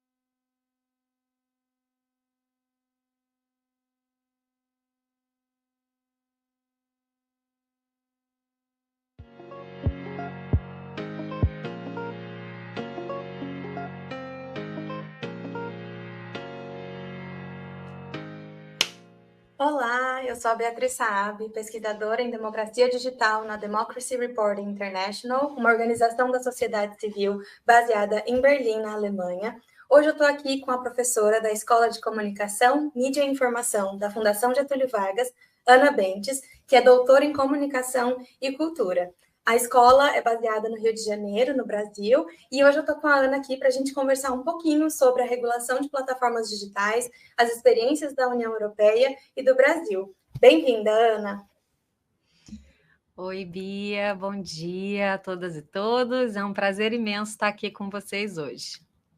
Obrigada por aceitar nosso convite. Bom, para começar a nossa conversa, eu queria pedir para a Ana para ela nos contar um pouquinho sobre o histórico da regulação das mídias digitais, das plataformas digitais no Brasil, quando esse debate começou e onde a gente está agora. Tá certo. Bom, o surgimento desse debate, né, em torno do nosso projeto de lei 2630 de 2020, que é o nosso projeto que a gente chama de PL, né, PL 2630, para regular as plataformas digitais, ele envolve, né, diferentes aspectos, tanto do contexto internacional quanto do contexto nacional.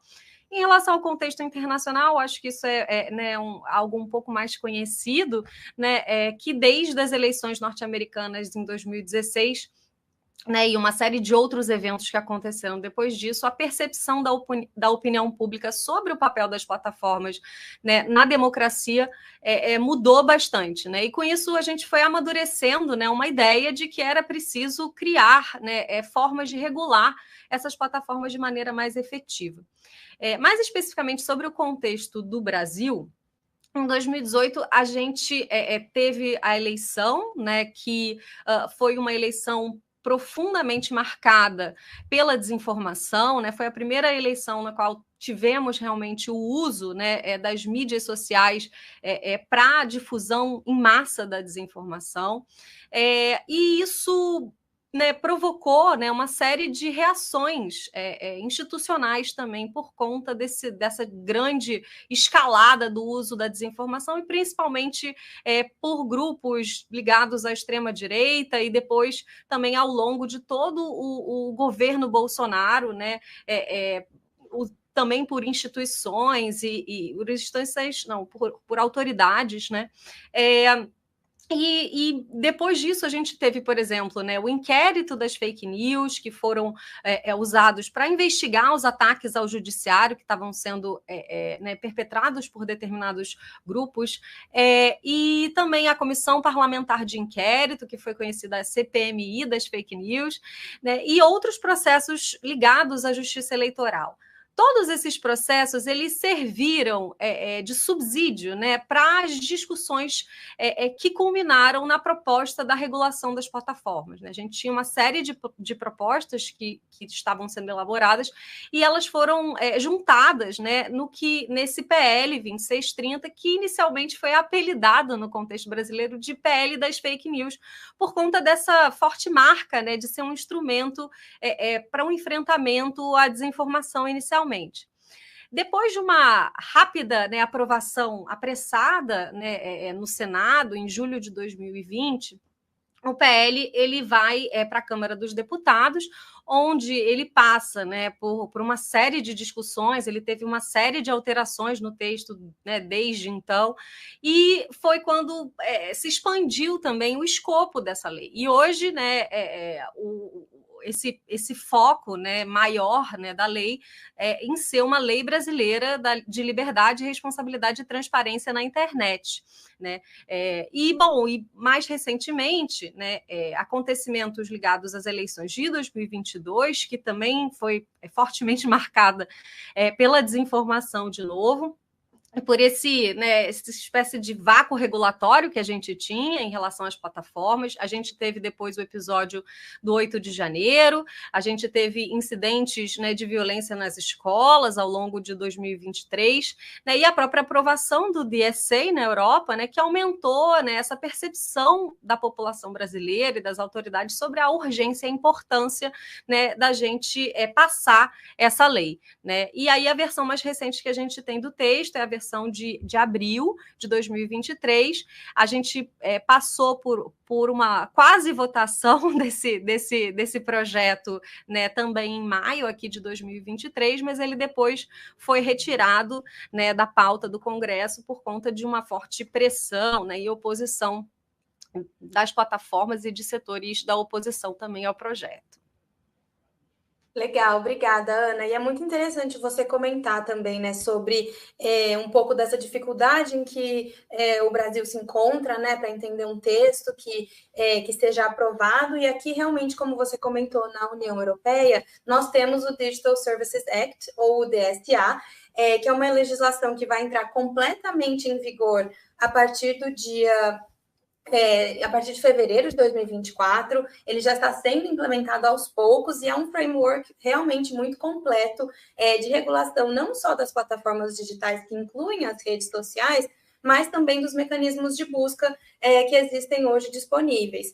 E o próprio, né, relator da PL 2630 que você comentou, o deputado Orlando Silva, já mencionou que o texto desse projeto de lei é inspirado nessa legislação europeia, que é o DSA. Você pode me contar um pouquinho sobre algumas das similaridades entre os objetivos dessas legislações? Sim, claro. A legislação europeia, né, ela é certamente uma referência importante, né, para o PL 2630, mas com certeza reconhecendo que é preciso fazer adaptações, né, às particularidades locais. Né? Ambas essas regulações elas vão buscar, né, criar regras mais rígidas, né, aos serviços digitais, né, com um enfoque em pontos estruturais de accountability das operações das plataformas e não especificamente em tipos de conteúdo. Né? Elas também vão possuir uma abrangência para plataformas digitais, incluindo redes sociais, mensageria, mecanismos de busca, embora a lei europeia abranja um escopo um pouquinho diferente da do Brasil de aplicação. Mas possivelmente um dos pontos né, mais fortes, né, mais comuns a essas duas legislações é a criação de regras ligadas à transparência, né, que é algo muito caro para essas duas leis, né, que definem maiores deveres, né, de prestação de contas dessas plataformas à sociedade, às autoridades, né, seja relatando, né, em nível geral das suas próprias atividades, fornecendo dados, mas também ligados às suas práticas de moderação de conteúdo e prestação de contas aos próprios usuários. Né? E essas regras, né, vão desde usadas, né, em mecanismos de recomendação por algoritmos, então, né, maior transparência sobre como esses algoritmos funcionam, né, por que as pessoas recebem determinados conteúdos, e até também ligadas à transparência da publicidade, como é que isso funciona, e a própria moderação de conteúdo. Né? Embora essas plataformas, a gente saiba que elas já divulgam, né, algumas informações há bastante tempo, elas têm os chamados relatórios de transparência, né, que são divulgados periodicamente, esses dados eles ainda são muito insuficientes para uma avaliação mais robusta sobre o modo de atuação dessas plataformas e a proteção dos direitos dos usuários nesses contextos. Alguns outros pontos em comum entre essas duas legislações, né? criar parâmetros também mais rígidos à própria moderação do conteúdo, né? Então, as plataformas vão precisar justificar, né, as suas decisões de moderação aos usuários e criar mecanismos para que eles né, garantir o devido processo, né, e a ampla defesa desses usuários, podendo assegurar o direito ao contraditório, né, a apelação de determinadas decisões que afetam, né, esses usuários. Temos exigências, como eu já mencionei um pouco, em relação à publicidade, né? Então, relacionadas à análise de risco sistêmico, a políticas voltadas para essas publicidades, a divulgação dos relatórios de transparência, né? Identificando os anunciantes, coisa que a gente já tem, né? Divulgada por algumas plataformas nas bibliotecas de anúncio, mas que ainda também podem ser bastante melhoradas. Temos mecanismos, né, de avaliação e mitigação de riscos, né? Isso, o PL das fake news, ele é bastante influenciado, né, pelo DSA nesse sentido, em relação à prevenção e à minimização de riscos sistêmicos, né? Ou seja, as plataformas elas precisam definir protocolos de ação, né, para diminuir o risco dos serviços que elas oferecem, né? Então, além disso, né, a gente tem em ambos os textos, né, a preocupação de ter uma avaliação de uma auditoria independente, né, essas duas coisas estão previstas, além da questão de multas e sanções, né, ambos os textos consideram a aplicação de multas e sanções em caso de descumprimento, né, das questões da lei. Mas o PL 2630 ele ainda tem alguns pontos que são polêmicos aqui, né, no Brasil, né, ainda estão sendo muito discutidos, né, como a questão da extensão da imunidade parlamentar, né, em ambientes digitais, a questão da remuneração do jornalismo e mesmo a questão do órgão regulador. Esses são alguns pontos que ainda estão sendo, né, fortemente discutidos aqui, mas apesar, né, desses pontos polêmicos, né, e das diferenças também entre essas duas legislações, é muito importante, né, enfatizar essa importância, essa urgência, né, da gente ter hoje uma regulação de plataformas no país e especialmente uma regulação que esteja baseada, né, em direitos humanos. Sim, com certeza. Acho que esse ponto, né, da importância e da urgência da gente regular as plataformas e os serviços digitais também foi visto aqui dentro da União Europeia, também por históricos, né, de desinformação influenciando eleições na Itália, na Polônia, agora as últimas que a gente teve esse ano. Então, esse tipo de legislação aqui, na nossa perspectiva também, ela é muito importante exatamente para enfrentar alguns dos desafios que você falou, né, a falta de accountabilidade, a baixa transparência dentro dos algoritmos de moderação de conteúdo, e mais importante ainda, talvez até para uma perspectiva da sociedade civil, o acesso aos dados, né, para a gente conseguir fazer pesquisas e entender o impacto de fato que essas plataformas e serviços digitais, né, afetam a vida das pessoas, afetam os direitos humanos, como você comentou. Então, aqui para a gente também, assim, a ideia, né, da União Europeia de regular esses serviços digitais como um todo é relevante para que a gente realmente possa ter um espaço de participação online seguro, que é um ponto essencial para as democracias, né? Para que exista esse combate efetivo contra os discursos de ódio e desinformação que a gente encontra online. Com certeza, Bia. É muito importante você mencionar, né, essa questão dos discursos, né, online, porque uma preocupação né, dos usuários, mas de autoridades também aqui em relação, né, a regulação das plataformas é a manutenção da liberdade de expressão, né? Então, eu queria te perguntar, assim, como é que esse tema está sendo discutido aí como foi discutido, né, durante a formulação do DSA na União Europeia?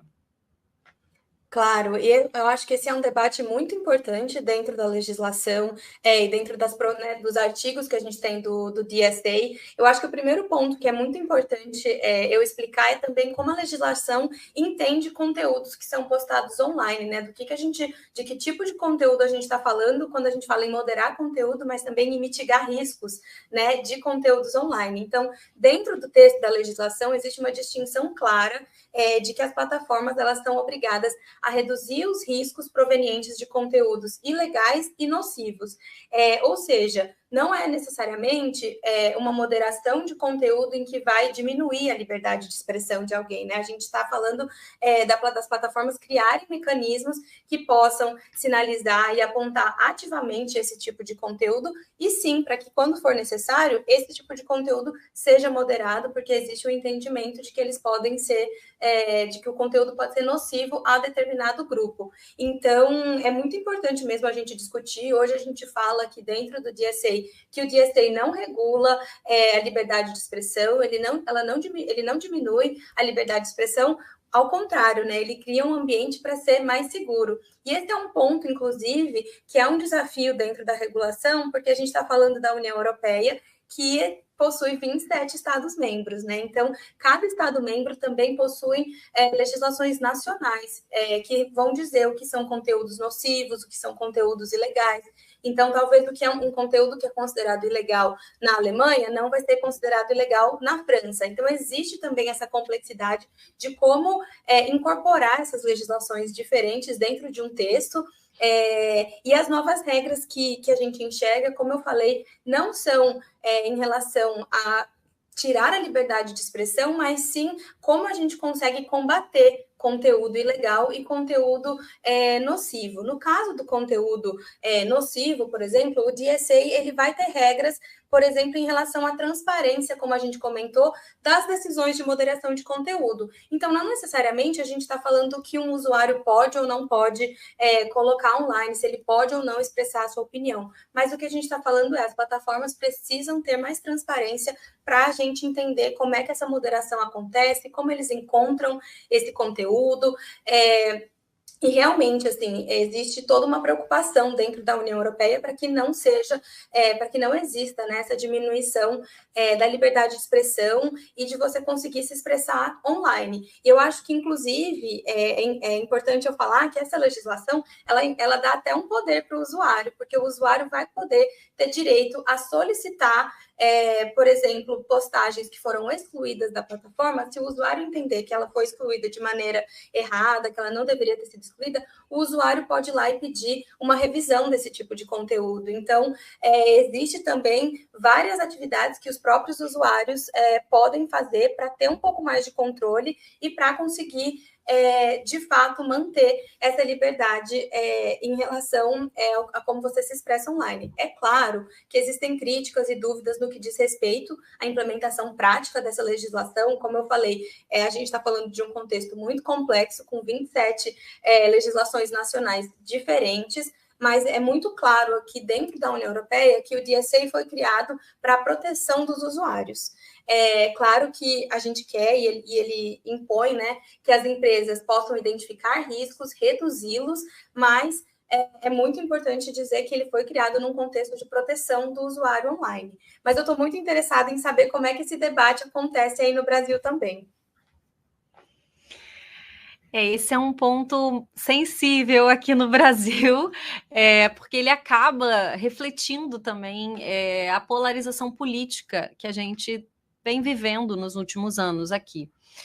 A liberdade de expressão, né, ela é claramente um direito fundamental, né, e quando se trata de ambientes digitais, né, a sua proteção ela está garantida, né, no Marco Civil da Internet, né, que é a lei brasileira que estabelece princípios, garantias, direitos e deveres para o uso da internet no país.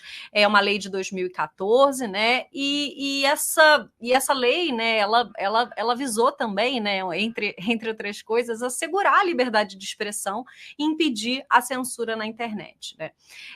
E ela prevê que o dever de remoção de conteúdo pelos provedores, né, ela só é uma obrigação quando há, né, um pedido judicial. Essa norma ela se baseia, né, na ideia de que não seria adequado deixar a cargo desses provedores de aplicação, né, tomarem decisões sobre a remoção de conteúdos, a não ser, né, que eles sejam contestados ou denunciados. E assim, como a gente, né, falou um pouco, né, em relação ao cenário internacional, né, essas leis, né, ligadas, né, à internet, né, e inclusive no cenário internacional, como, né, o Digital Communications Act dos Estados Unidos, né, a seção 230,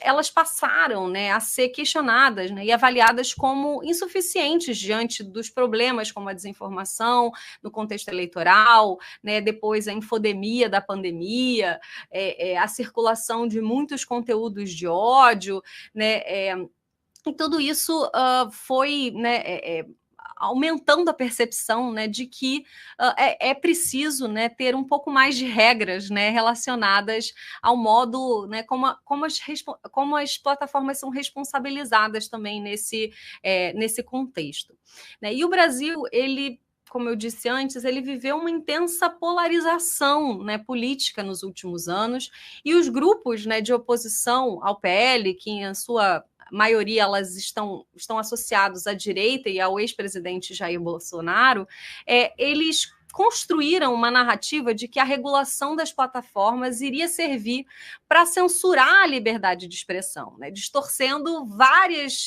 das discussões feitas no âmbito da regulação, né?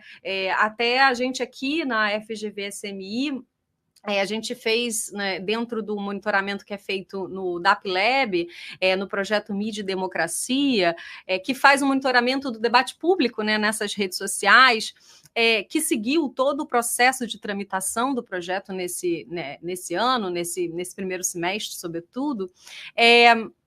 Esses estudos mostraram justamente essa associação negativa do PL, né, a uma suposta restrição da liberdade de expressão, né, que foi justamente esse discurso mais mobilizado, né, tanto por parlamentares quanto por usuários, né, nas redes sociais. Mas, assim, esses discursos também, por outro lado, eles foram mobilizados pelas próprias plataformas, né? Aqui no país a gente tem casos emblemáticos, como o do Telegram, que chegou a acusar, né, o PL, né, de promoção à censura, né, e a mobilizar seus usuários contra essa aprovação. A gente teve também o Google, né, que chegou a exibir, né, um link de acesso, né, de posicionamento contra o PL na sua página inicial, entre outros posicionamentos públicos, né, dessas plataformas em relação à regulação, né? E claro que a gente sabe, né, que assim, nem sempre essa fronteira, né, entre a liberdade de expressão, a moderação de conteúdo é fácil, né, de ser definida, ela é muito complexa, né? E claro que, apesar, né, da importância, né, da moderação de conteúdo nesse contexto de desinformação, discurso de ódio, ela também está, né, sujeita ao risco de ser excessiva, de ser injusta, de desrespeitar o direito, né, dos usuários se expressarem livremente. Mas, como você, né, colocou também em relação à lei europeia, né, esse projeto de lei brasileira também pretende, na verdade, a preservação, né, da liberdade de expressão. Esse é um dos principais argumentos, né, utilizados pelos legisladores em defesa dessa regulação. Porque a ideia é poder reforçar, né, os direitos, né, e garantir esses direitos e não o contrário, né?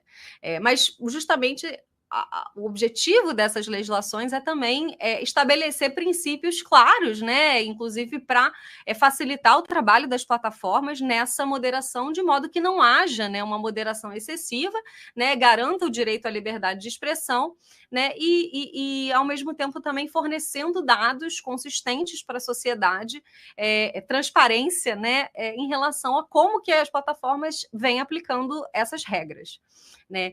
E aí eu também queria conversar um pouco mais com você, Bia, sobre que você mencionou, né, a implementação, né, essa preocupação com a implementação do DSA, né, e eu queria que você contasse um pouquinho para a gente mais sobre como é que vai acontecer esse processo, em que momento vocês estão agora.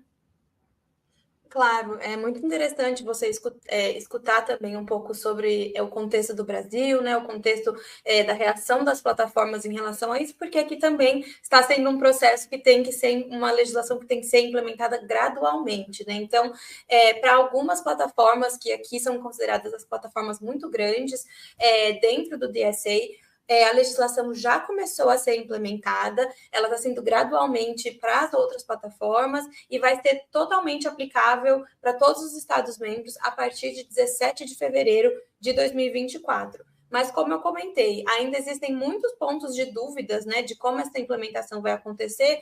Inclusive, agora a gente já começa a ter alguns casos aqui também de uma certa resistência dessas plataformas com essa implementação. Mas o primeiro, como eu comentei, sem sombra de dúvidas, é a interpretação dessas provisões da Comissão Europeia em relação aos diferentes Estados-membros, né? Como cada Estado-membro vai interpretar os artigos que estão ali. Existe uma diferença muito grande das legislações nacionais e também existe uma complexidade dentro da cooperação que a União Europeia encontra para fazer o DSA funcionar, que existe uma tentativa agora, com uma cooperação com organizações da sociedade civil, em criar o que eles chamam aqui de sinalizadores de confiança, né? Então, uma forma que você possa sinalizar se algum conteúdo ali é ilegal ou nocivo, vindo de algum órgão, de alguma instituição que você pode confiar. Então, existe já primeiro um desafio aí de quem vão ser essas organizações consideradas sinalizadoras de confiança. Elas devem ser apartidárias, elas devem respeitar os direitos humanos. Então, existe uma certa preocupação de como a gente vai encontrar esse tipo de organização. É um processo em que você pode aplicar como organização, mas aí vem também essas dúvidas de quem serão essas organizações selecionadas. O segundo ponto que você já comentou também é em relação ao órgão regulador.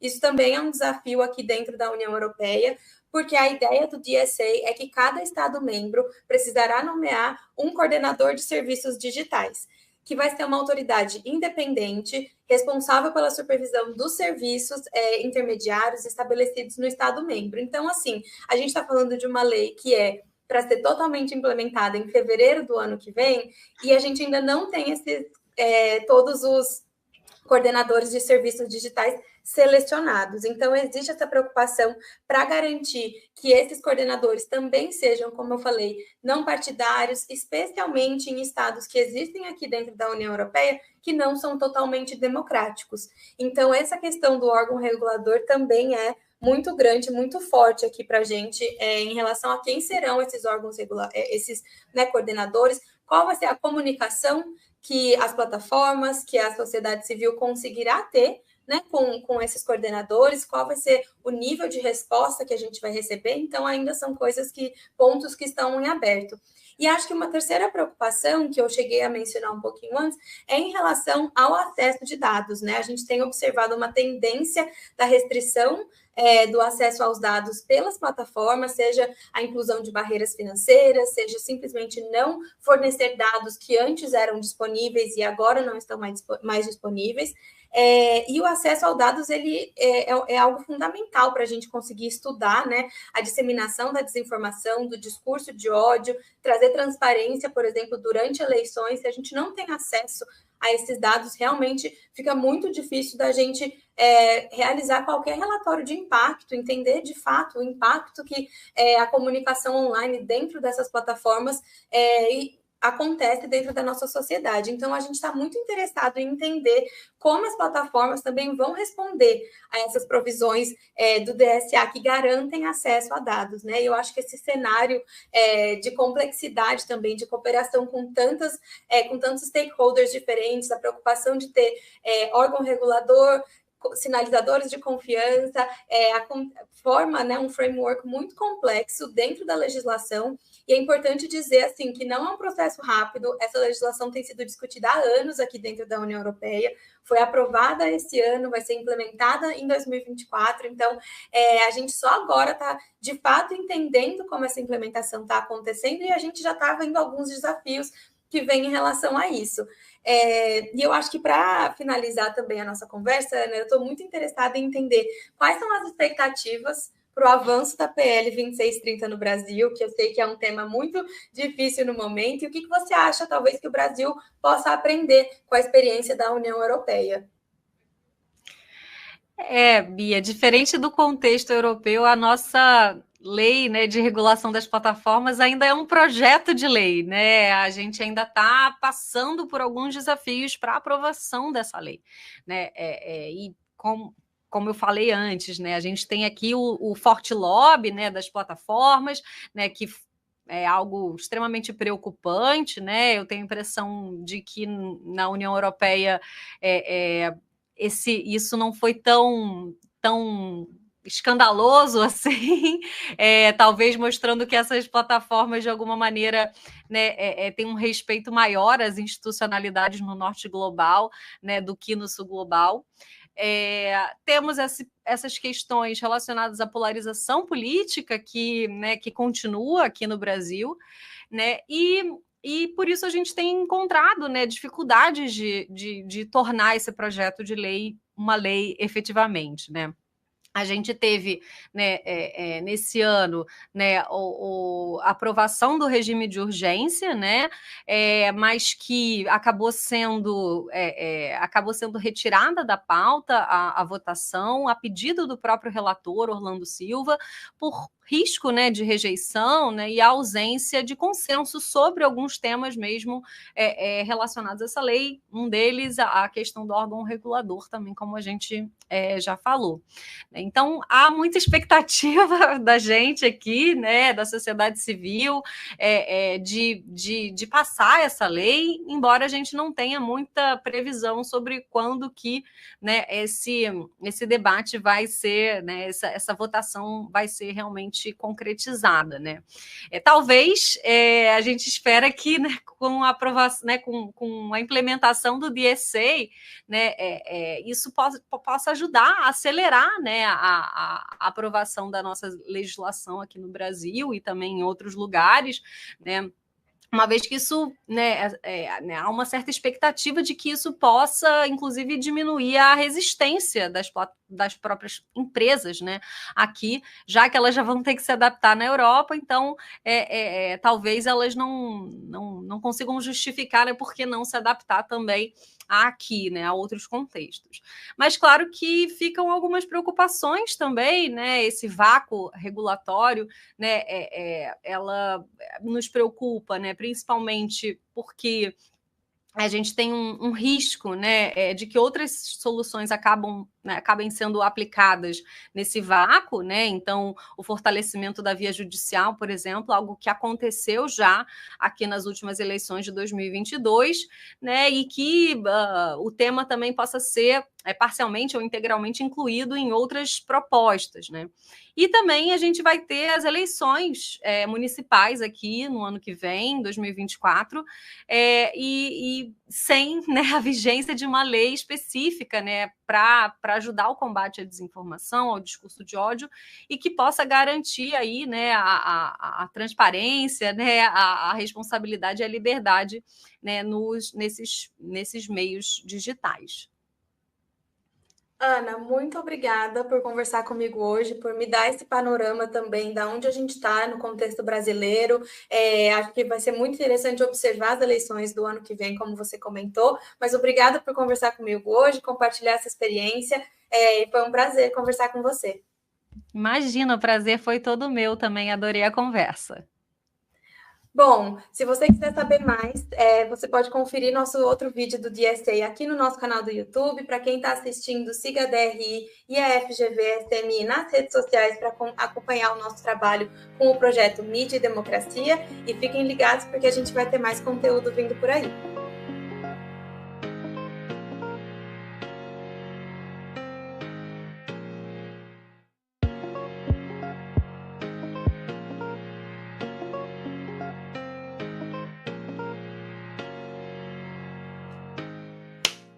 Olá, eu sou a Beatriz Saab, pesquisadora em democracia digital na Democracy Reporting International, uma organização da sociedade civil baseada em Berlim, na Alemanha. Hoje eu estou aqui com a professora da Escola de Comunicação, Mídia e Informação da Fundação Getúlio Vargas, Ana Bentes, que é doutora em Comunicação e Cultura. A escola é baseada no Rio de Janeiro, no Brasil, e hoje eu estou com a Ana aqui para a gente conversar um pouquinho sobre a regulação de plataformas digitais, as experiências da União Europeia e do Brasil. Bem-vinda, Ana! Oi, Bia, bom dia a todas e todos. É um prazer imenso estar aqui com vocês hoje. Obrigada por aceitar nosso convite. Bom, para começar a nossa conversa, eu queria pedir para a Ana para ela nos contar um pouquinho sobre o histórico da regulação das mídias digitais, das plataformas digitais no Brasil, quando esse debate começou e onde a gente está agora. Tá certo. Bom, o surgimento desse debate, né, em torno do nosso projeto de lei, o 2630 de 2020, que é o nosso projeto que a gente chama de PL, né, PL 2630, para regular as plataformas digitais, ele envolve, né, diferentes aspectos, tanto do contexto internacional quanto do contexto nacional. Em relação ao contexto internacional, acho que isso né, algo um pouco mais conhecido, né, que desde as eleições norte-americanas em 2016, né, e uma série de outros eventos que aconteceram depois disso, a percepção da opinião pública sobre o papel das plataformas, né, na democracia mudou bastante. Né, e com isso a gente foi amadurecendo, né, uma ideia de que era preciso criar, né, formas de regular essas plataformas de maneira mais efetiva. Mais especificamente sobre o contexto do Brasil, em 2018, a gente teve a eleição, né, que foi uma eleição profundamente marcada pela desinformação, né, foi a primeira eleição na qual tivemos realmente o uso, né, das mídias sociais para a difusão em massa da desinformação, e isso, né, provocou, né, uma série de reações institucionais também por conta dessa grande escalada do uso da desinformação e principalmente por grupos ligados à extrema-direita e depois também ao longo de todo o governo Bolsonaro, né, também por instituições por autoridades, né, e depois disso a gente teve, por exemplo, né, o inquérito das fake news que foram usados para investigar os ataques ao judiciário que estavam sendo né, perpetrados por determinados grupos, e também a Comissão Parlamentar de Inquérito, que foi conhecida a CPMI das fake news, né, e outros processos ligados à justiça eleitoral.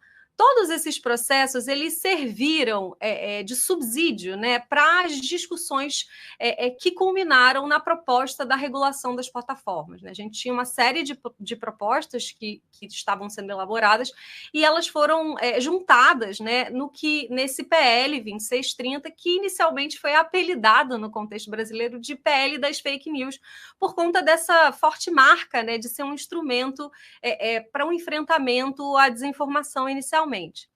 Depois de uma rápida, né, aprovação apressada, né, no Senado, em julho de 2020, o PL ele vai para a Câmara dos Deputados, onde ele passa, né, por uma série de discussões, ele teve uma série de alterações no texto, né, desde então, e foi quando se expandiu também o escopo dessa lei. E hoje, né, esse foco, né, maior, né, da lei em ser uma lei brasileira de liberdade, responsabilidade e transparência na internet. Né?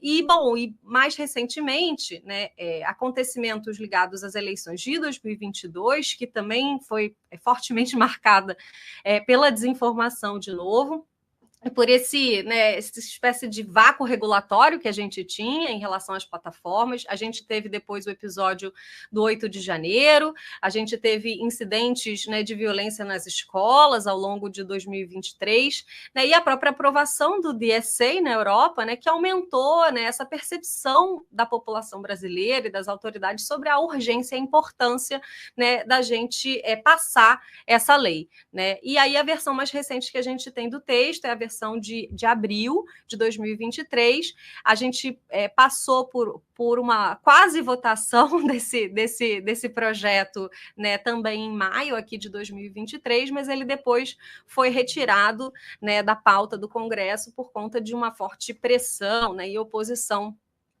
das plataformas e de setores da oposição também ao projeto.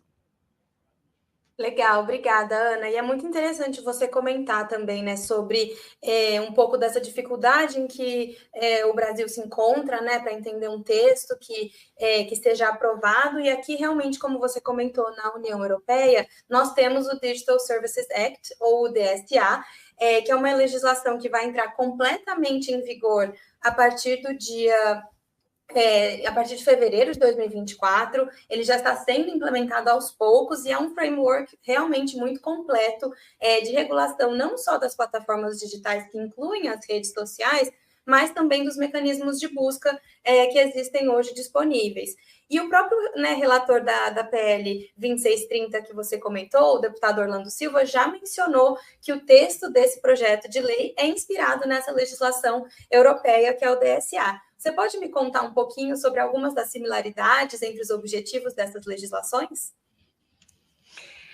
Sim, claro. A legislação europeia, né, ela é certamente uma referência importante, né, para o PL 2630, mas com certeza reconhecendo que é preciso fazer adaptações, né, às particularidades locais. Né? Ambas essas regulações, elas vão buscar, né, criar regras mais rígidas, né, aos serviços digitais, né, com um enfoque em pontos estruturais de accountability das operações das plataformas e não especificamente em tipos de conteúdo.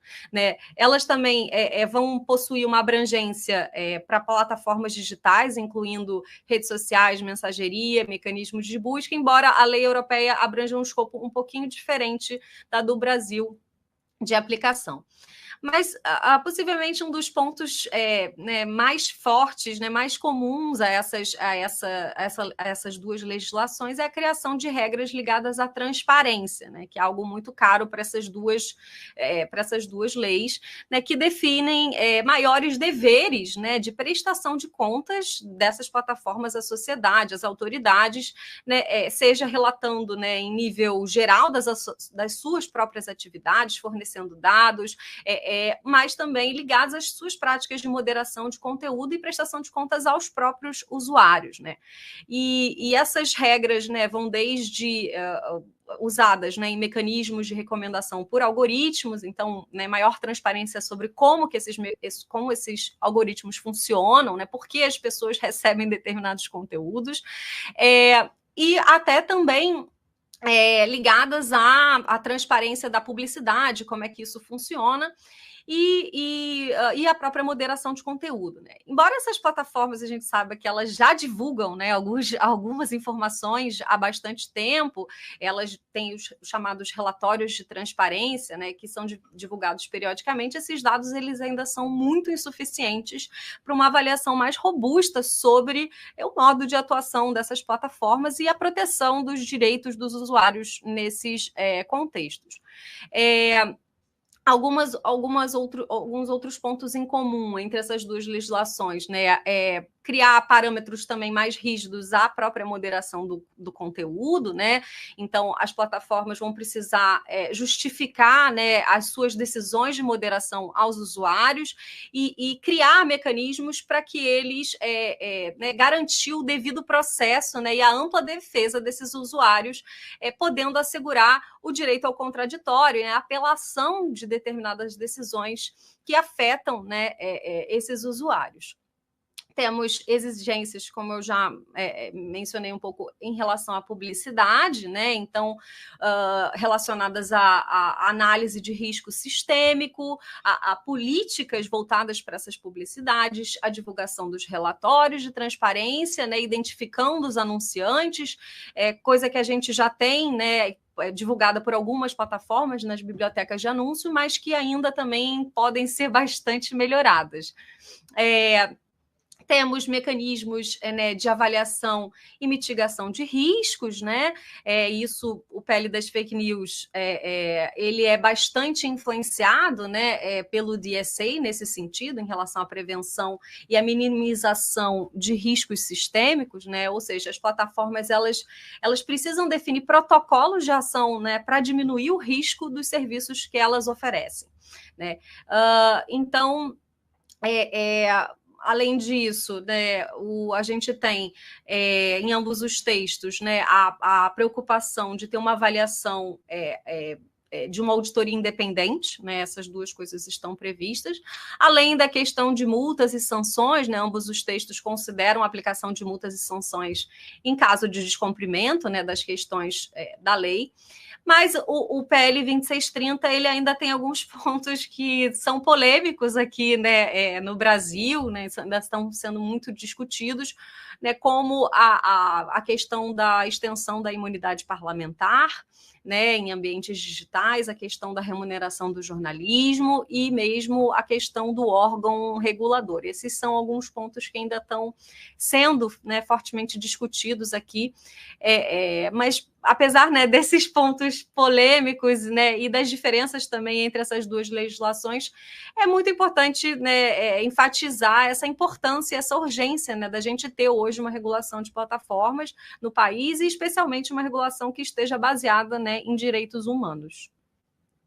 Sim, com certeza. Acho que esse ponto, né, da importância e da urgência da gente regular as plataformas e os serviços digitais também foi visto aqui dentro da União Europeia, também por históricos, né, de desinformação influenciando eleições na Itália, na Polônia, agora as últimas que a gente teve esse ano.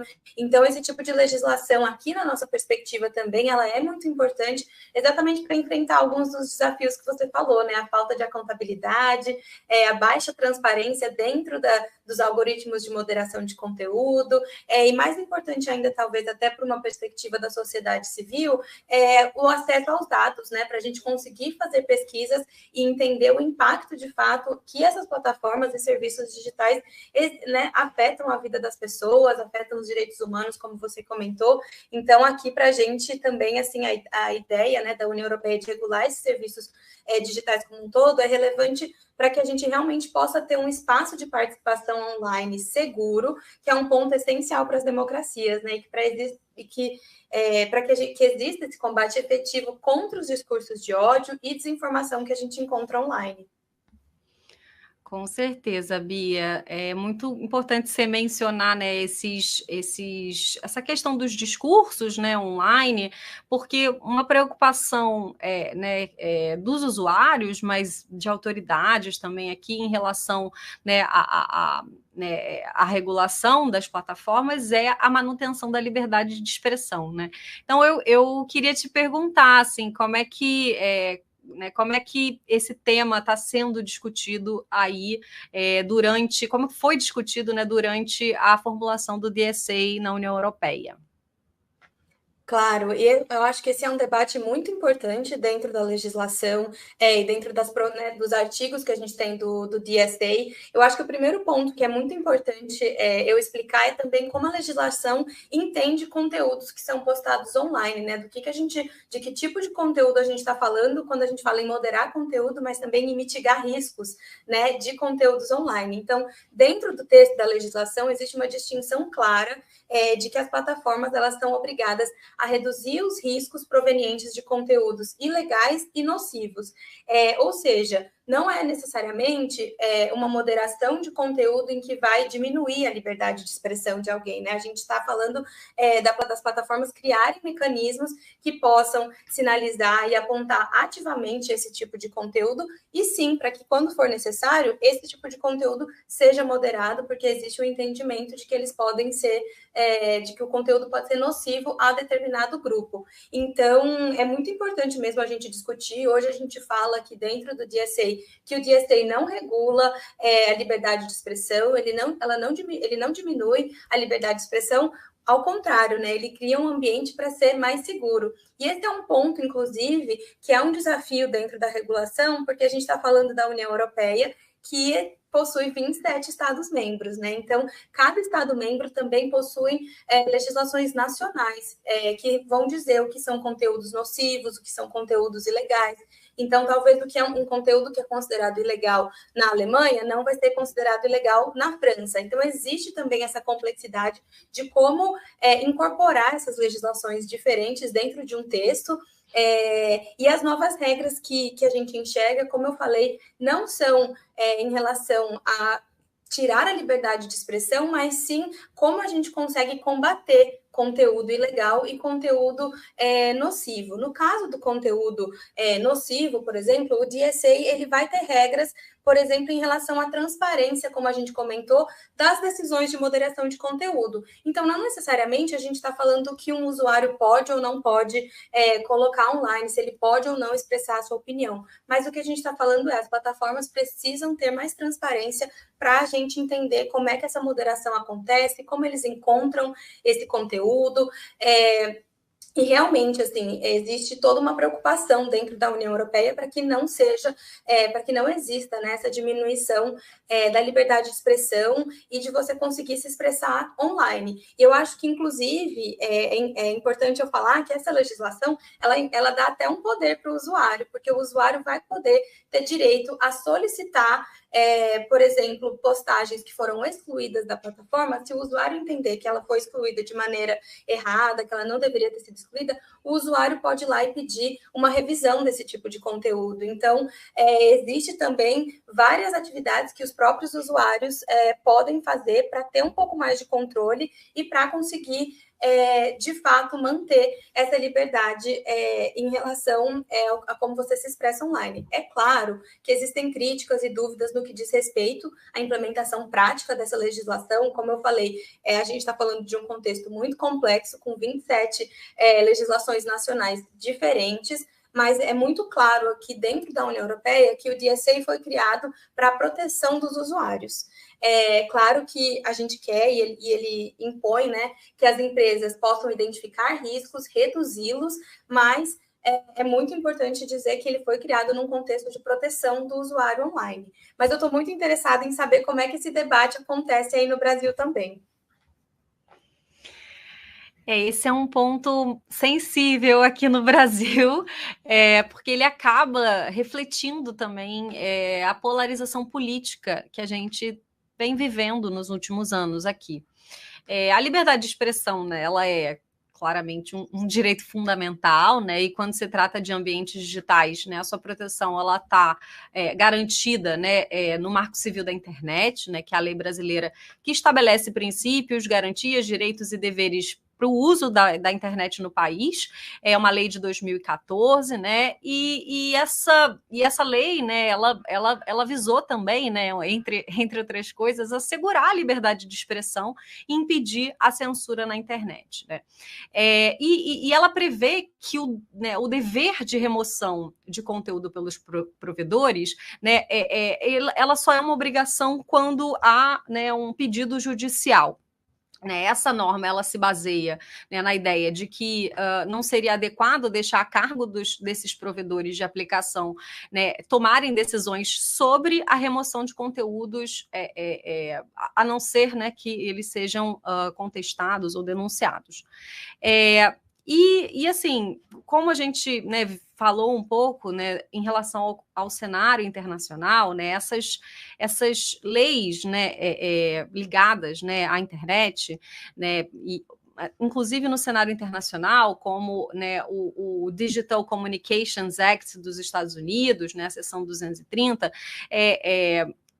elas passaram, né, a ser questionadas, né, e avaliadas como insuficientes diante dos problemas como a desinformação no contexto eleitoral, né, depois a infodemia da pandemia, a circulação de muitos conteúdos de ódio, né, e tudo isso foi, né, aumentando a percepção, né, de que é preciso, né, ter um pouco mais de regras, né, relacionadas ao modo, né, como as plataformas são responsabilizadas também nesse contexto, né? E o Brasil, ele, como eu disse antes, ele viveu uma intensa polarização, né, política nos últimos anos, e os grupos, né, de oposição ao PL, que em sua maioria elas estão associados à direita e ao ex-presidente Jair Bolsonaro, eles construíram uma narrativa de que a regulação das plataformas iria servir para censurar a liberdade de expressão, né, distorcendo várias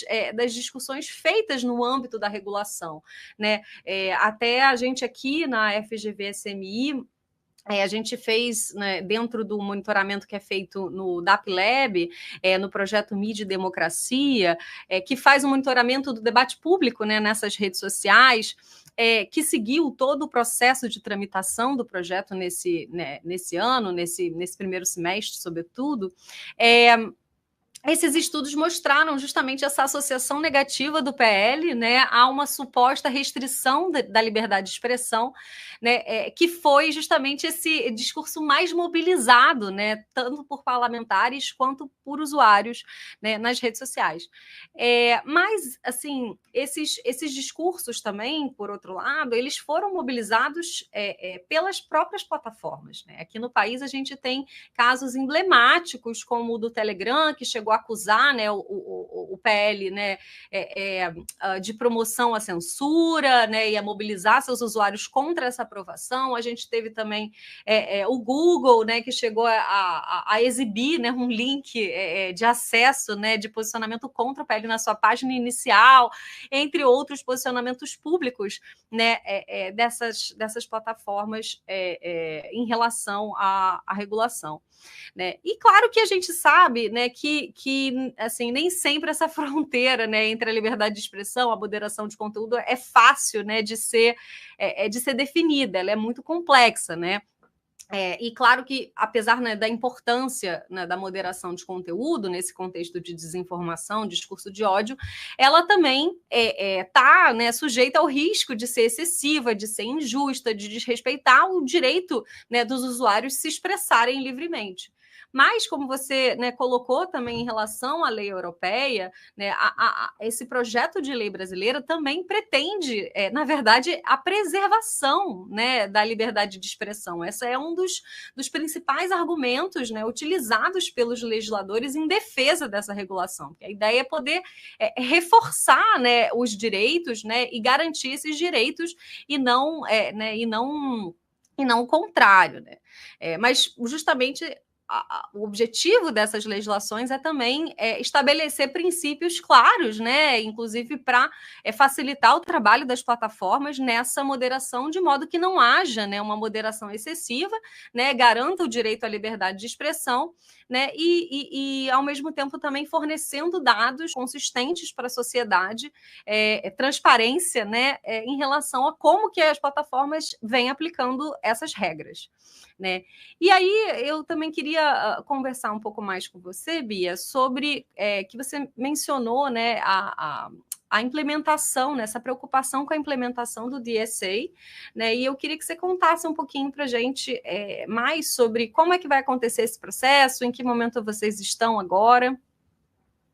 Claro, é muito interessante você escutar também um pouco sobre o contexto do Brasil, né, o contexto da reação das plataformas em relação a isso, porque aqui também está sendo um processo que tem que ser, uma legislação que tem que ser implementada gradualmente, né? Então, para algumas plataformas que aqui são consideradas as plataformas muito grandes, dentro do DSA, a legislação já começou a ser implementada, ela está sendo gradualmente para as outras plataformas e vai ser totalmente aplicável para todos os Estados-membros a partir de 17 de fevereiro de 2020. Mas, como eu comentei, ainda existem muitos pontos de dúvidas, né, de como essa implementação vai acontecer. Inclusive, agora a gente já começa a ter alguns casos aqui também de uma certa resistência dessas plataformas com essa implementação. Mas o primeiro, como eu comentei, sem sombra de dúvidas, é a interpretação dessas provisões da Comissão Europeia em relação aos diferentes Estados-membros, né? Como cada Estado-membro vai interpretar os artigos que estão ali. Existe uma diferença muito grande das legislações nacionais e também existe uma complexidade dentro da cooperação que a União Europeia encontra para fazer o DSA funcionar, que existe uma tentativa agora, com uma cooperação com organizações da sociedade civil, em criar o que eles chamam aqui de sinalizadores de confiança, né? Então, uma forma que você possa sinalizar se algum conteúdo ali é ilegal ou nocivo, vindo de algum órgão, de alguma instituição que você pode confiar. Então, existe já primeiro um desafio aí de quem vão ser essas organizações consideradas sinalizadoras de confiança. Elas devem ser apartidárias, elas devem respeitar os direitos humanos. Então, existe uma certa preocupação de como a gente vai encontrar esse tipo de organização. É um processo em que você pode aplicar como organização, mas aí vem também essas dúvidas de quem serão essas organizações selecionadas. O segundo ponto que você já comentou também é em relação ao órgão regulador. Isso também é um desafio aqui dentro da União Europeia, porque a ideia do DSA é que cada Estado-membro precisará nomear um coordenador de serviços digitais, que vai ser uma autoridade independente, responsável pela supervisão dos serviços intermediários estabelecidos no Estado-membro. Então, assim, a gente está falando de uma lei que é para ser totalmente implementada em fevereiro do ano que vem, e a gente ainda não tem todos os coordenadores de serviços digitais selecionados. Então, existe essa preocupação para garantir que esses coordenadores também sejam, como eu falei, não partidários, especialmente em...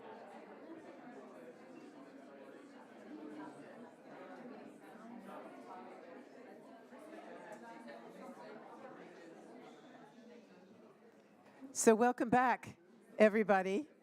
Hope you had an enjoyable break, and clearly you got a lot of chance to pick up on the conversations and discussions we were having earlier.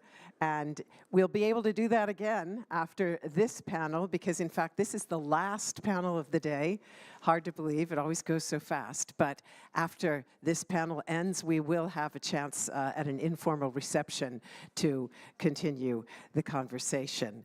So in this final panel of DisinfoCon 2024, we want to look at the potential role of information abuse in shaping the outcome of what truly is one of the most consequential elections of this super election year, namely the vote in the United States. And I know all of you will have been following the various reports of information interference, whether it's Russia Today and its work with influencers in the US, or, as I mentioned earlier, the allegations by the Republican candidates for president and vice president that Haitian immigrants are eating people's house pets.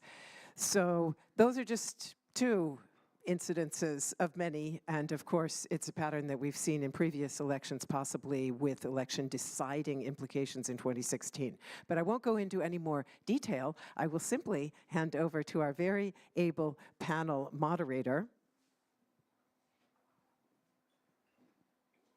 And he is, drum roll, Duncan Allen, Digital Democracy Research Associate at Democracy Reporting International, and focusing on qualitative and quantitative research and social media monitoring. And I'm going to let him introduce the fellow panelists, but I'll just give away one secret. I will also sit on this panel, which is a little bit unusual, but a great pleasure for me. So thank you you away, so Duncan. much for the suspenseful introduction. Okay, here, why don't we just come take a seat. But yes, joining us today is Dr. Melinda Crane, who's an independent journalist who has previously worked for Deutsche Welle. We are also joined by Brandy Gerkink, and she is the executive director of the Coalition for Independent Tech Research, a coalition of more than 500 individual researchers and 50 research groups focused on promoting ethical, the right to study the impacts of technology in society. We are also joined by Alexander Sengeraub, who is the director and co-founder of Futur 1, which is a Berlin-based think tank with a focus on creating a more diverse and inclusive public sphere with a focus on digital and media literacy. So thank you all for joining us. So as you already know, today's panel is going to be focused on disinformation, the risks and vulnerabilities in the upcoming US elections. So I'd like to start off our conversation by talking about one of the more high-profile and now twice mentioned cases of disinformation in this year's election cycle, that being namely, they're eating the cats, they're eating the dogs, they're eating the pets, which is of course the false claim made by President Trump during the recent debate that Haitian immigrants in Springfield, Ohio are eating the pets of residents there. Now, This false claim has since been trumpeted and parroted by various prominent Republican politicians, such as Ted Cruz or J.D. Vance. J.D. Vance even recently admitted on a CNN interview that he was well aware that there was no proof or evidence to many of these claims, and he said, I will, and I quote, if I have to create stories to get the mainstream media to pay attention to the suffering of the American people, then that's what I'm going to do. So my question for you guys is, first, I think that this particular example is rather exemplary of some of the dynamics we've observed during this election period. This particular case began on Facebook with a woman claiming that a friend of hers that she knew had heard of a cat being eaten by a Haitian immigrant. And within just over a week, this was on the screens and feeds of millions of Americans. So what does this case tell us about the dynamics of disinformation in this election, particularly regards to the appetite for disinformation among Americans, and how the media has proliferated these types of claims, or how these claims spread across media? So why don't we start with you, Dr. Crane? Thank you. A couple of things. First of all, I think of information influencing operations as a kind of a parasite that looks for a useful host. And a useful host is a highly polarized society. And I think Carl Miller showed us why that is, because there are a lot of very mobilized communities that are easily, let's say, played, but certainly that are looking for narratives that they can use to boost their sense of us against them. And I think this played into that very well. It's all about immigrants, and it's all about immigrants in a city in an almost swing state in the US. So Ohio isn't a member of that list of 7, but it is a state that has gone back and forth in past elections, and therefore the vote there is really, really important. And it has quite a few electoral college representatives, which is also very important.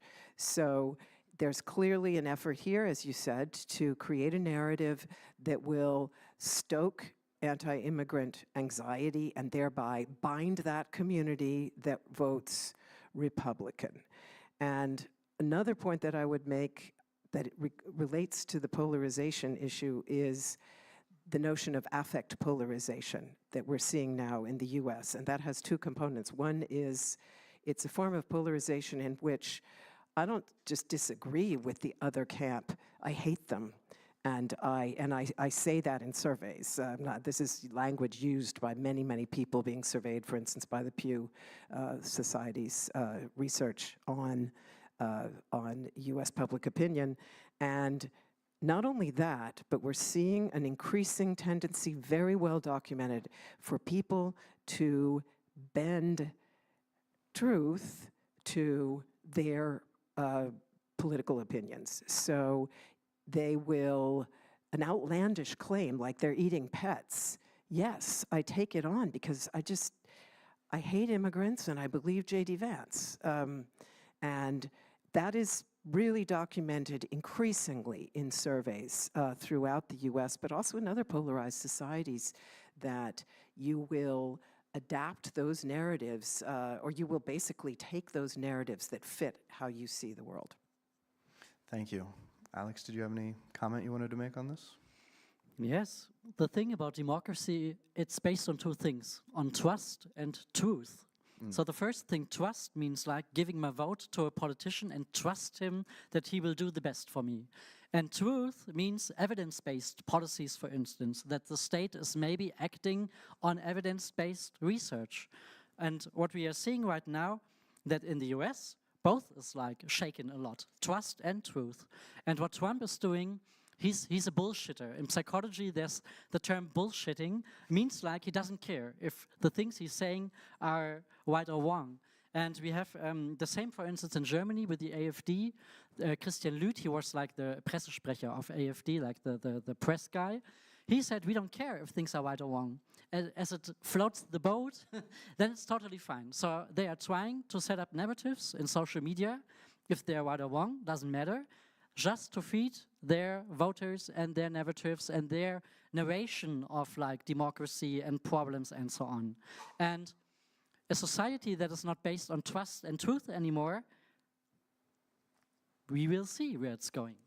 Yeah, very grim. And I think, again, J.D. Vance put it very succinctly, which is that they are very comfortable spreading these sorts of lies because they believe they speak to more fundamental truths. In this case, you know, the Republican Party deeply believes that immigration is deadly and destructive to their concept of America. So they're fine with spreading these types of disinformation. And I guess my question to you, Brandy, would be, what can public authorities, civil society, journalists, fact-checkers, do to combat the spread of this type of disinformation? And what are some of the challenges that exist, maybe institutionally, that are keeping them from countering these types of narratives? Sure, thanks, and thank you for having me here today. So I think I'll speak to the piece about truth, because I think that is where we have the most tools in our toolbox. And they're often, when it comes to addressing disinformation, especially online disinformation, we're often talking about things like accountability for the spreaders of disinformation, trying to kind of cut it off at the source using various legal mechanisms or technical mechanisms. Then we also have things like fact-checking and trying to just correct mis and disinformation that people may have seen. And then we also have measures like fostering a more healthy information ecosystem and making sure that people have access to good, trustworthy, reliable facts as the basis for our democracy. And each of those things, so accountability, fact-checking, trustworthy information, rely on two basic conditions. The first is transparency. So the first is the ability to actually understand what kinds of information is, or rumors online are spreading, who they are reaching, and how they may be facilitated by the platforms that we're using. And the second is, call it civic space, call it participation. It's the ability for civil society to actually be able to have a voice in what is happening and have a say in how it should be changed. And unfortunately, right now, you asked about what can be done. There is a concerted attack in the United States and elsewhere, but we're speaking about the United States on this panel, to cut off both transparency and participation and civic space.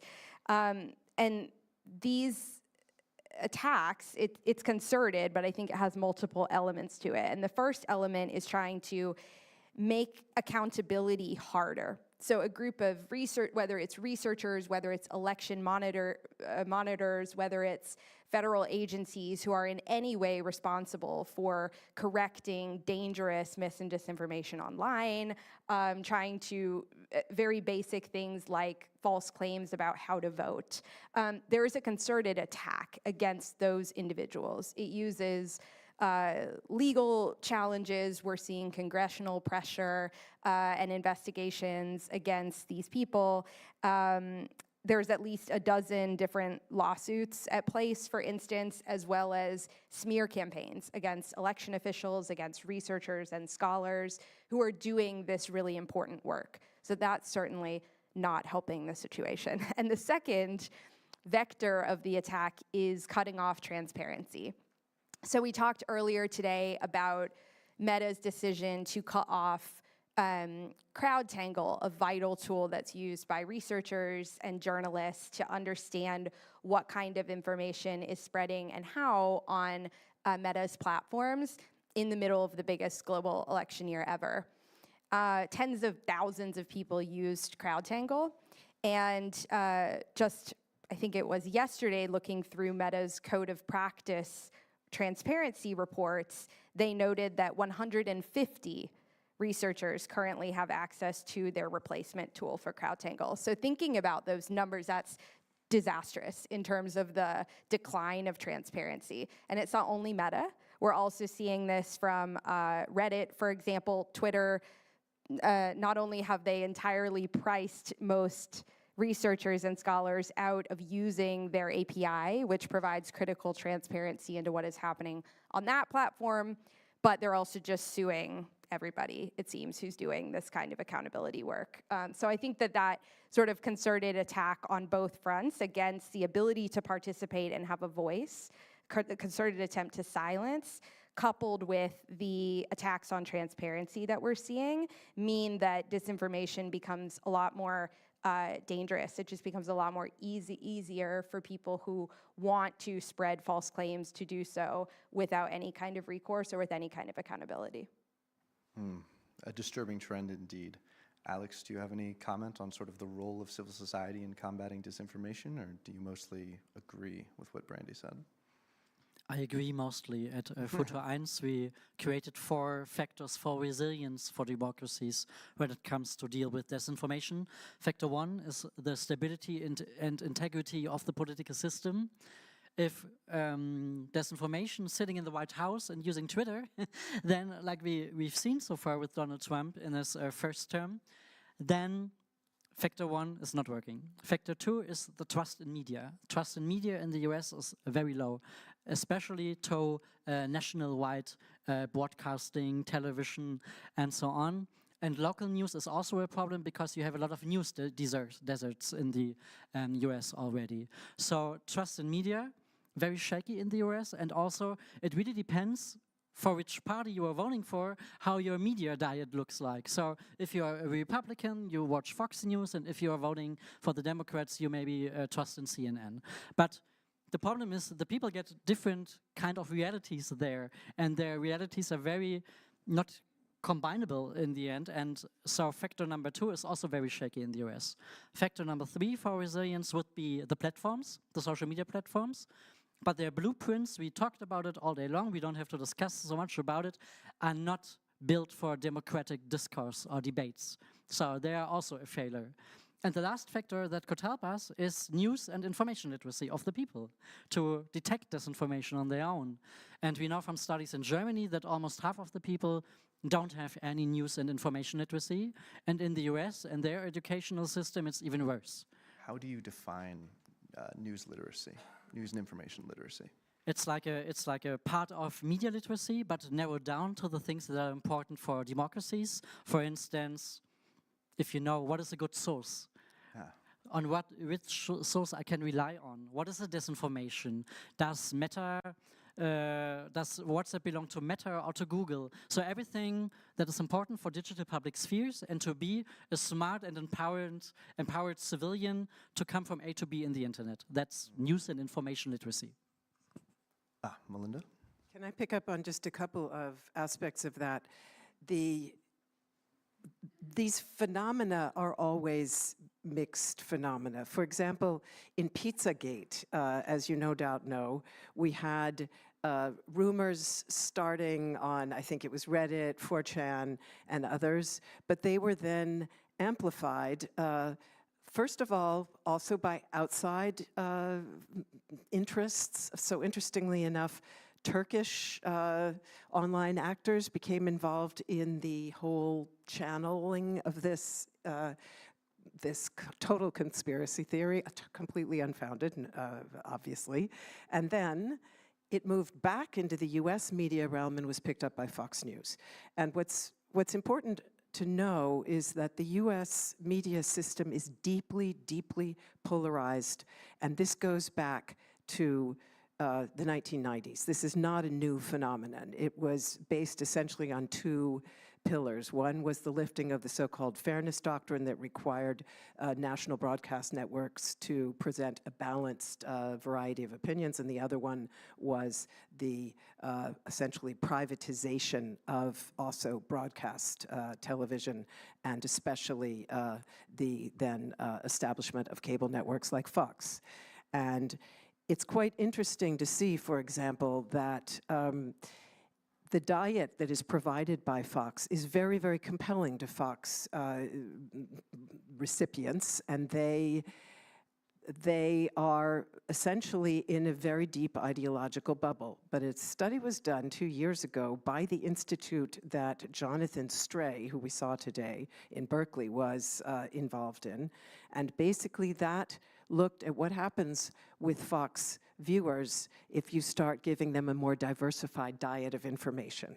So they were then asked to watch CNN, and they did, and their views began to change. After 6 weeks, it's not a long period of time, they expressed more shades of gray. They were still very conservative, but they were definitely leaning toward a more nuanced point of view.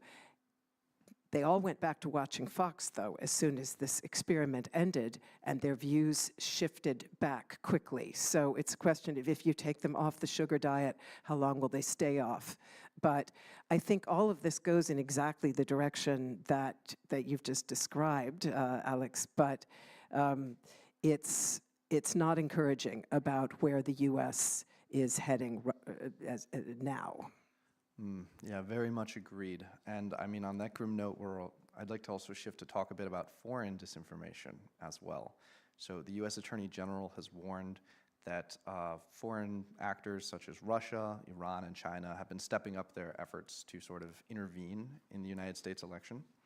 And of course, last month we had the case of the US State Department basically seizing and shutting down a bunch of domain websites that were linked to the Russian doppelganger network.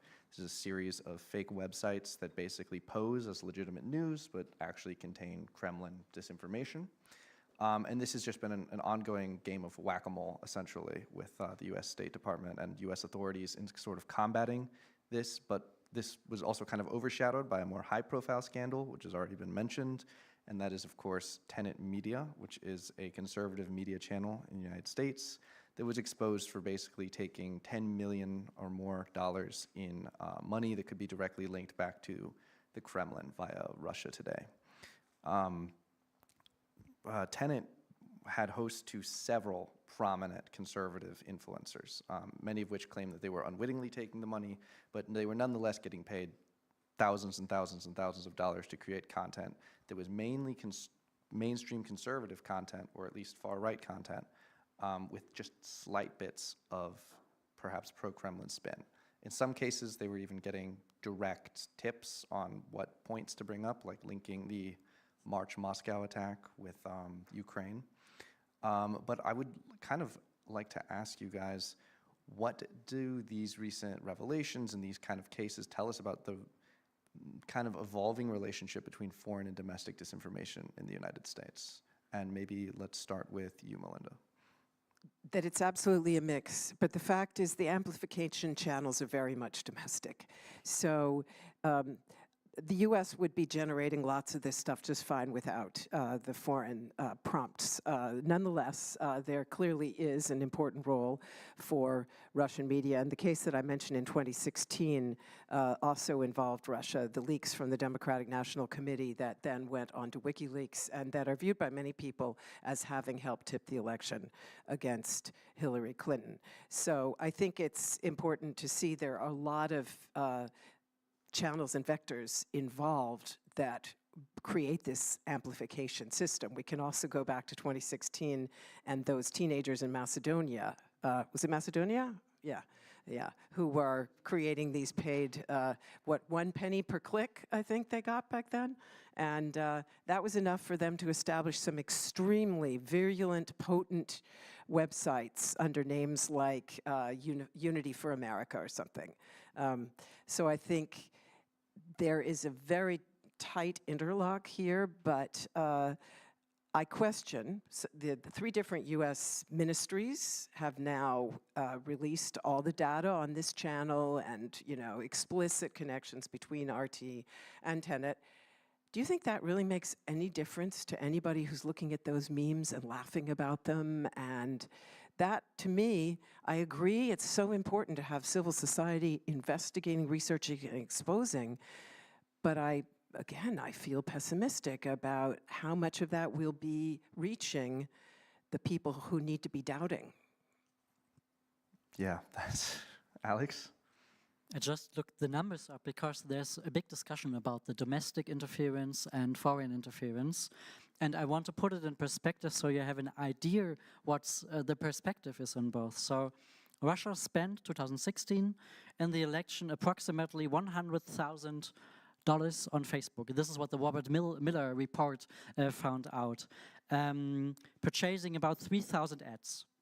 So we compare this now to the Republican Party of Donald Trump and Steve Bannon and all these Cambridge Analytica things that were going on.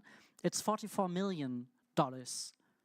So there is foreign interference, but you said it very nicely on Tuesday when we had our preparation for the panel, that it's like a parasite. Russia is a parasite that jumps to democracies that are shaky anyways, and if it can do a little thing, then it will do it, of course. The only really surprising thing is Vladimir Putin says he wants Kamala Harris to win. Yes. So there is something going on, but in comparison to the things that are going on inside or that are domestic, we're talking too much about foreign interference. You think it's a bit of a distraction. Brandy, what do you think? Yeah, I just wanted to jump in on one. I totally agree with what Melinda said about, is it going to change the perception of people who are seeing this? Also, I think that we should be talking about the lack of platform regulation in the United States as an important component of this, because I think the same could be said for Europe, but with the DSA, there are actual legal obligations that companies have to try to prevent this stuff from being seen in the first place or being spread in the way that it is in the first place. And so I think that what we've seen in the United States, decisions that American companies have made that affect people in the United States and affect people in lots of different parts of the world are mass layoffs of trust and safety teams that should be, the first line of defense against a lot of what we're talking about, foreign and domestic disinformation. And so I think that that's a really big part of the equation. When we're talking about influencers, and when I saw the Tenant Media case, I couldn't help but think about research that me and some colleagues did when I was at the Mozilla Foundation in 2020, looking at political influencers on TikTok who had ties to all of these different political groups, like Turning Point USA, for instance, who were being paid.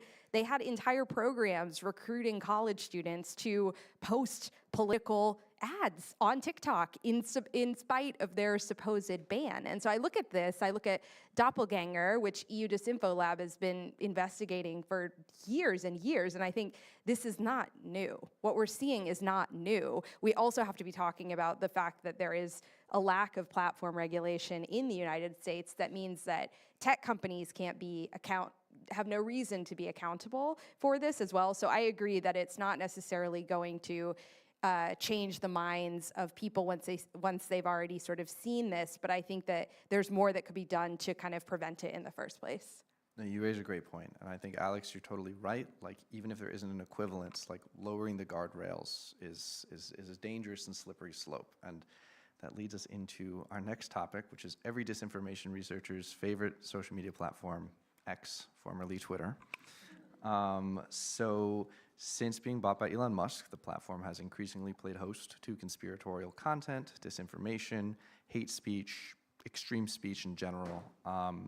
Musk himself has obviously been not on the sidelines. He's been actively kind of setting the tone on the type of information that's allowed on his platform and even promoted and boosted.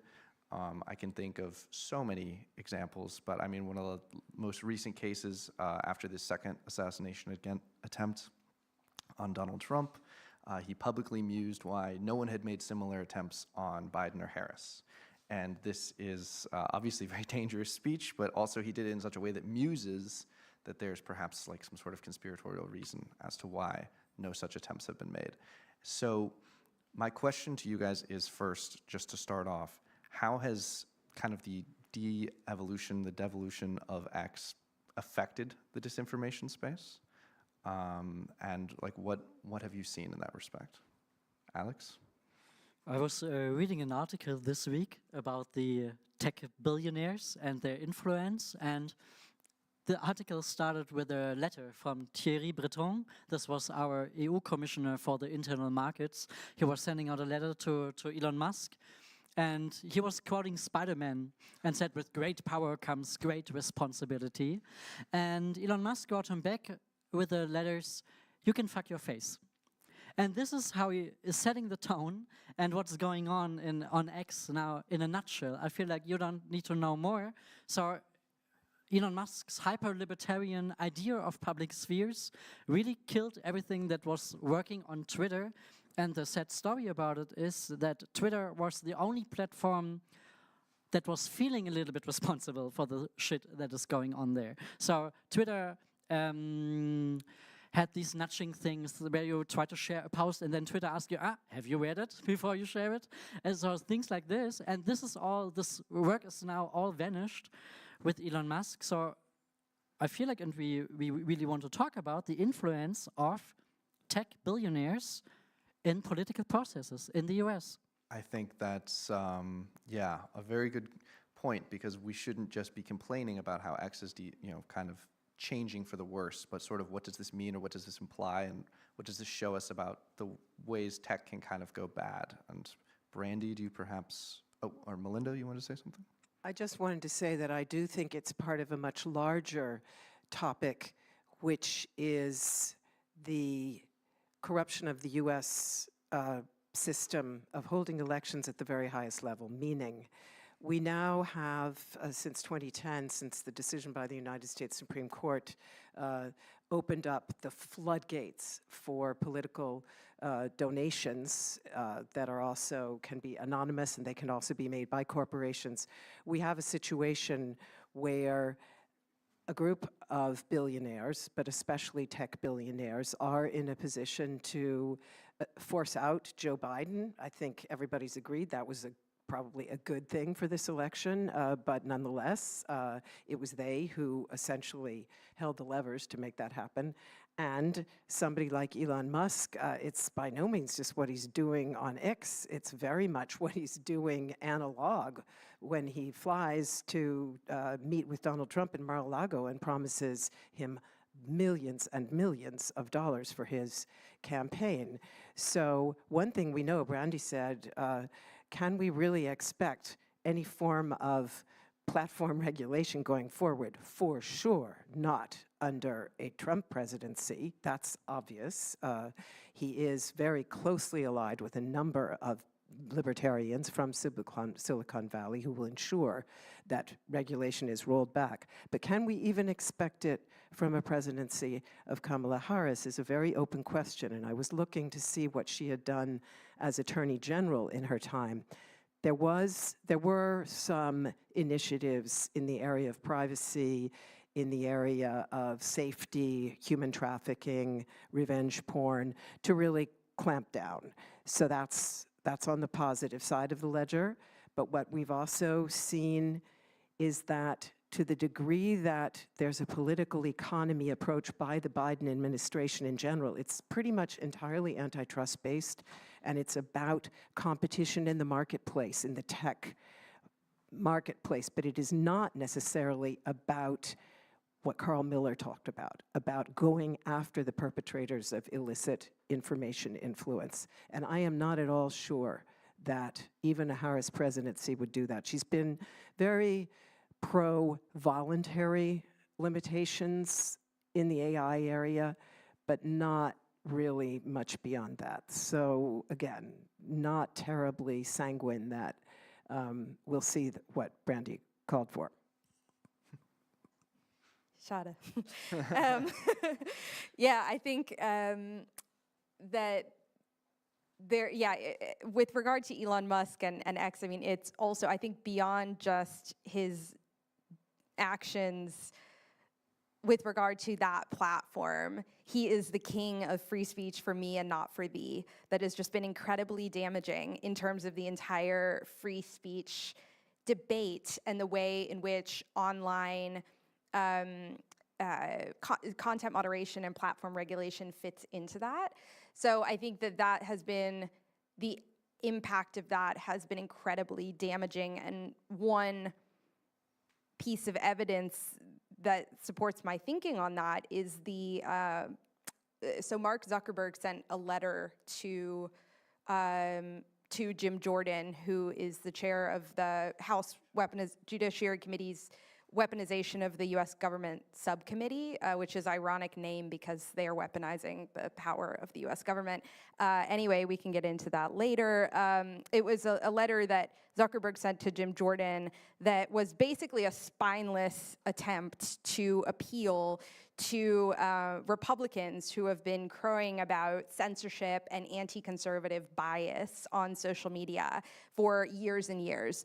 And in this letter, he said that he regretted bowing to the pressure of the Biden administration to censor and demote certain types of content online. These are claims that went all the way up to the Supreme Court earlier this year, and the Supreme Court found absolutely no evidence that the Biden administration had coerced social media platforms into censoring certain types of content and threw the case out. But nonetheless, you know, Zuckerberg sent this letter reiterating those claims that the Supreme Court said had absolutely no weight. And I think the reason why he did it is because it worked for Musk. And he's like, well, I might as well try that as well at this strategic point in the election. And so I think the point that I want to make about Musk and about X is that it's bigger than Musk and X. It has an influence on the actions of a bunch of other tech CEOs, and given the monopolized environment we see ourselves in the online realm, there's not that many of them, right? So that's a decent enough fraction that I've just talked about. And so I think that that's what really concerns me. I think that many of the CEOs or tech billionaires are different kinds of people. I don't think that they're all the same kind of person, but I do think that they're politically and economically strategic and savvy, otherwise they wouldn't be in the positions that they're in. And in the United States, it's fairly easy to weaponize, and to a point where we could very quickly see ourselves in a very bad situation. Grim. Alex? I want to tackle the role of the state in this, because the state is there. It's a little bit system theory maybe, but the idea of the state is to create, for instance, safety and infrastructure for the people who live in a state.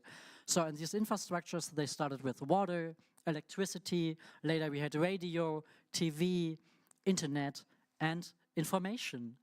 So, and these infrastructures right now in the digital era, social media platforms, they're all coming from private companies from the US. And their idea of freedom of speech, we heard it from Brandy, that is a very strange idea of freedom of speech, because Elon is putting himself in the algorithm always up, so you can see all day Elon on X. This has nothing to do with the role of the state and the need for, from the people who are living in the country, the basic need for infrastructure. And so what's missing is a discussion that we had a little bit earlier in the day about what do we need? What kind of infrastructure should we build from foundations, from states, from other actors than big companies who are way too mighty, so that even the European Union was not able to really come closer to them, and to say, for instance, that Instagram shouldn't be bought by Meta and things like that. So we really have to come to a new discussion about the infrastructures for the ecosystems in democracies, and what we need, and what is our perspective, what do we want, and how can we build this. And the resilience of the European democracy in comparison to the US is, for instance, public broadcasting. Public broadcasting is a defense mechanism for disinformation.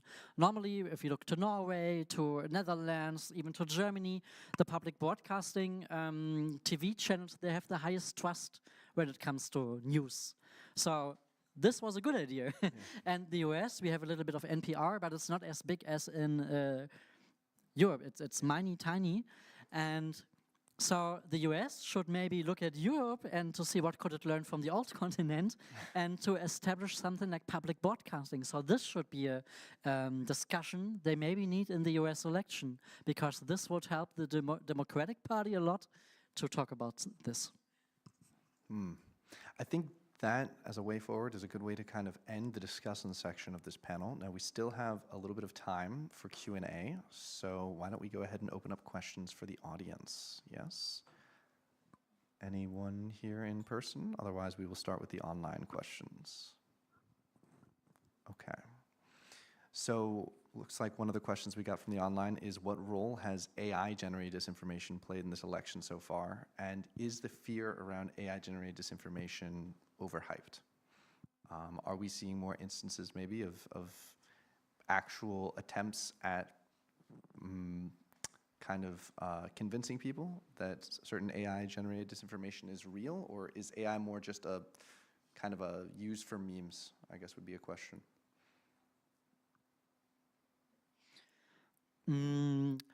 I would say you don't need much to create disinformation.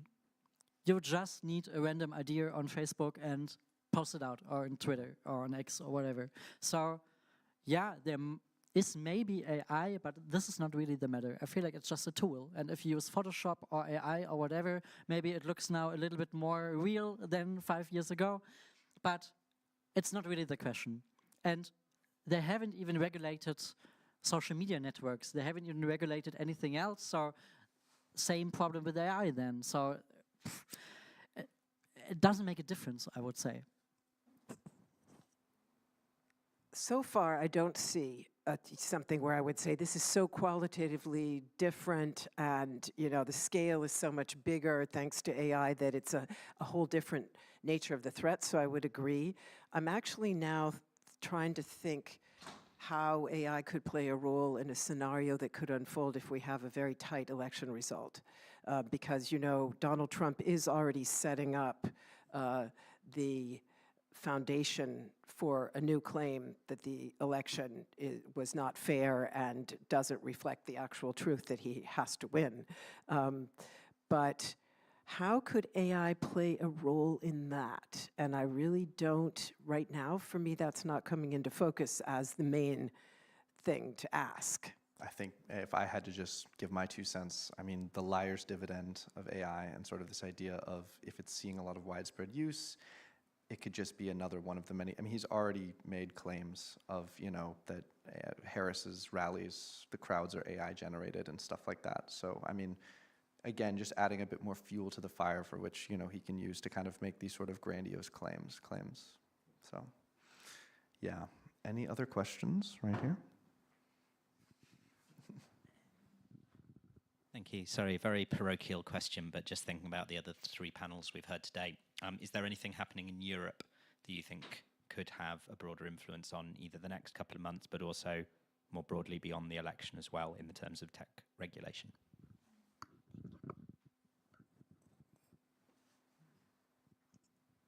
I mean, at least Europe is moving in comparison to the US. We have at least some Digital Services Act and so on. So, of course, it's 15 years too late, but let's see.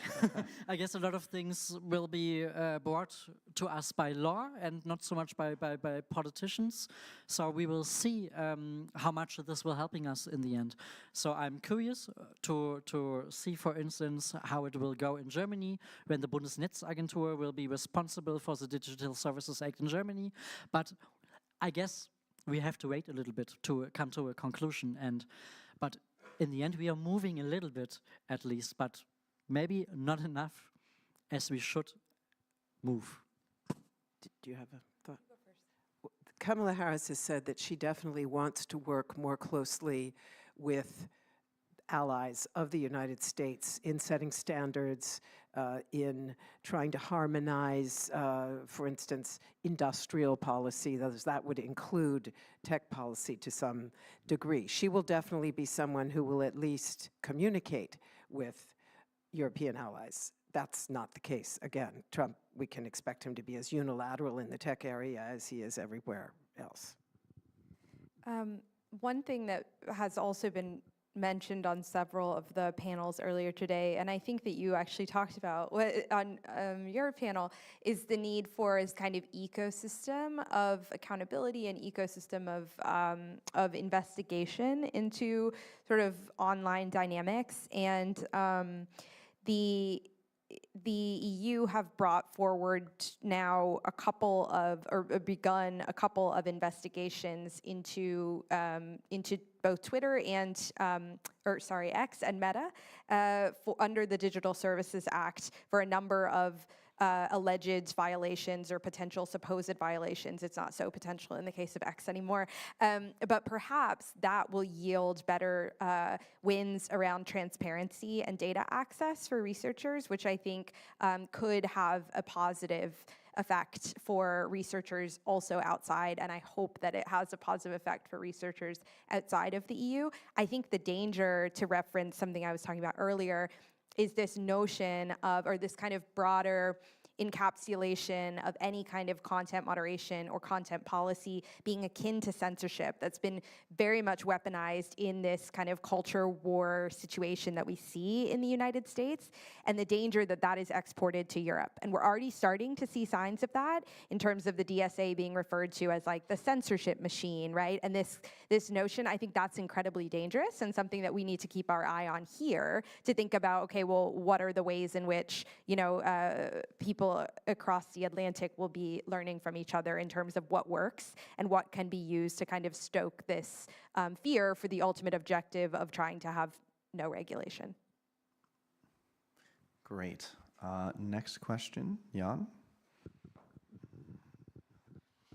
Yeah, I don't want to ask the general so what question, because I think, Brandy, you already pointed out so many things where there are negative effects, whether it's like personal effects of people getting sued or just smear campaigns, etc. So, but just looking from here on forward towards the vote, do you think it really still matters that so many lies get spread, because most people are already decided and the few that are not are so disconnected from any kind of news consumption that it might actually not matter what anybody's saying?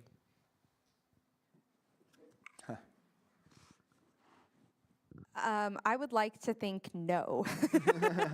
I mean, I don't have like large scale evidence to talk about or research. I'm sure that there is lots of it, but anecdotally, like, I have worked on lots of political campaigns in my life, and I've been knocking on doors the day of the election. Like, I've babysat people's kids so that they could go and vote, and like who were undecided on the day of the election, you know? And I think some of it is also, it's not just about who they're necessarily going to vote for, but the importance of voting is really critical. And I think is a big part of, like, as we get closer to the election, information and disinformation often circles around like the need to not vote or false information about how to vote.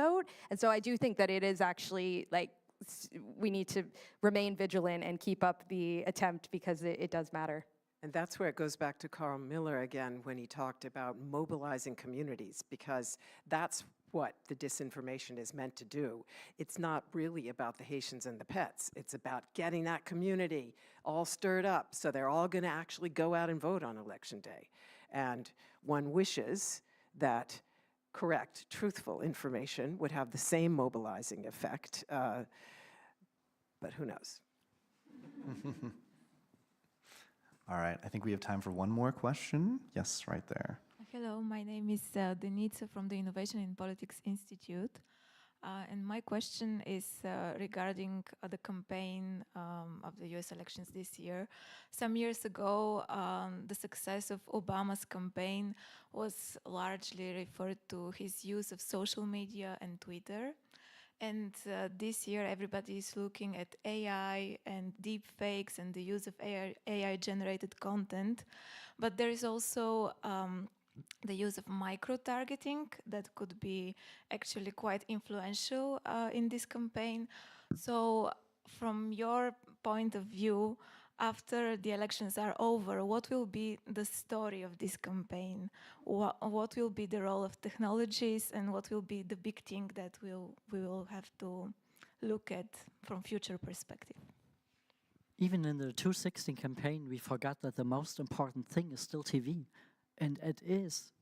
Don't forget the TV debates. Even in Germany, everyone was watching the TV debates. This was the craziest thing. Not even Netflix could invent a TV debate like the one between Biden and Trump. So first thing, TV will be most important still in 2024. But of course, social media will be second. So, and this brings me to the role of media. The role of media will be important in this US election. And that media is not falling into the trap of Trump, because media is like the trophy. I don't know if you know the documentary The Brink about Steve Bannon and how he built up the campaign in 2016. He's not talking about social media at all because he knows that Donald Trump is playing TV so intensely good that he is able to be on page #1 of New York Times every day, opener, CNN News, and so on. And so the media has to be pretty aware not to give him this trophy in the end and to really start, for instance, fact-checking in the TV debates. That you can see a red button or whatever and see that basically every fucking second sentence from him is wrong. This will maybe help people, even half of the voters don't care if things are right or wrong. So I feel like we should not forget that we are still living in a transformation between old and new media, and that the old things are still relevant. Even, of course, it's important to use good micro-targeting on Instagram and so on. And Kamala Harris is doing a very strong campaign right now, where she has a lot of views and clicks and so on. So let's look at both sides. I guess it's important. Any final comments? Some mainstream media were quite surprised at the conventions to find themselves standing next to influencers who had been particularly individually invited by the campaigns to be there and who had huge reach and huge access. And that is, I think, a slightly new development this year.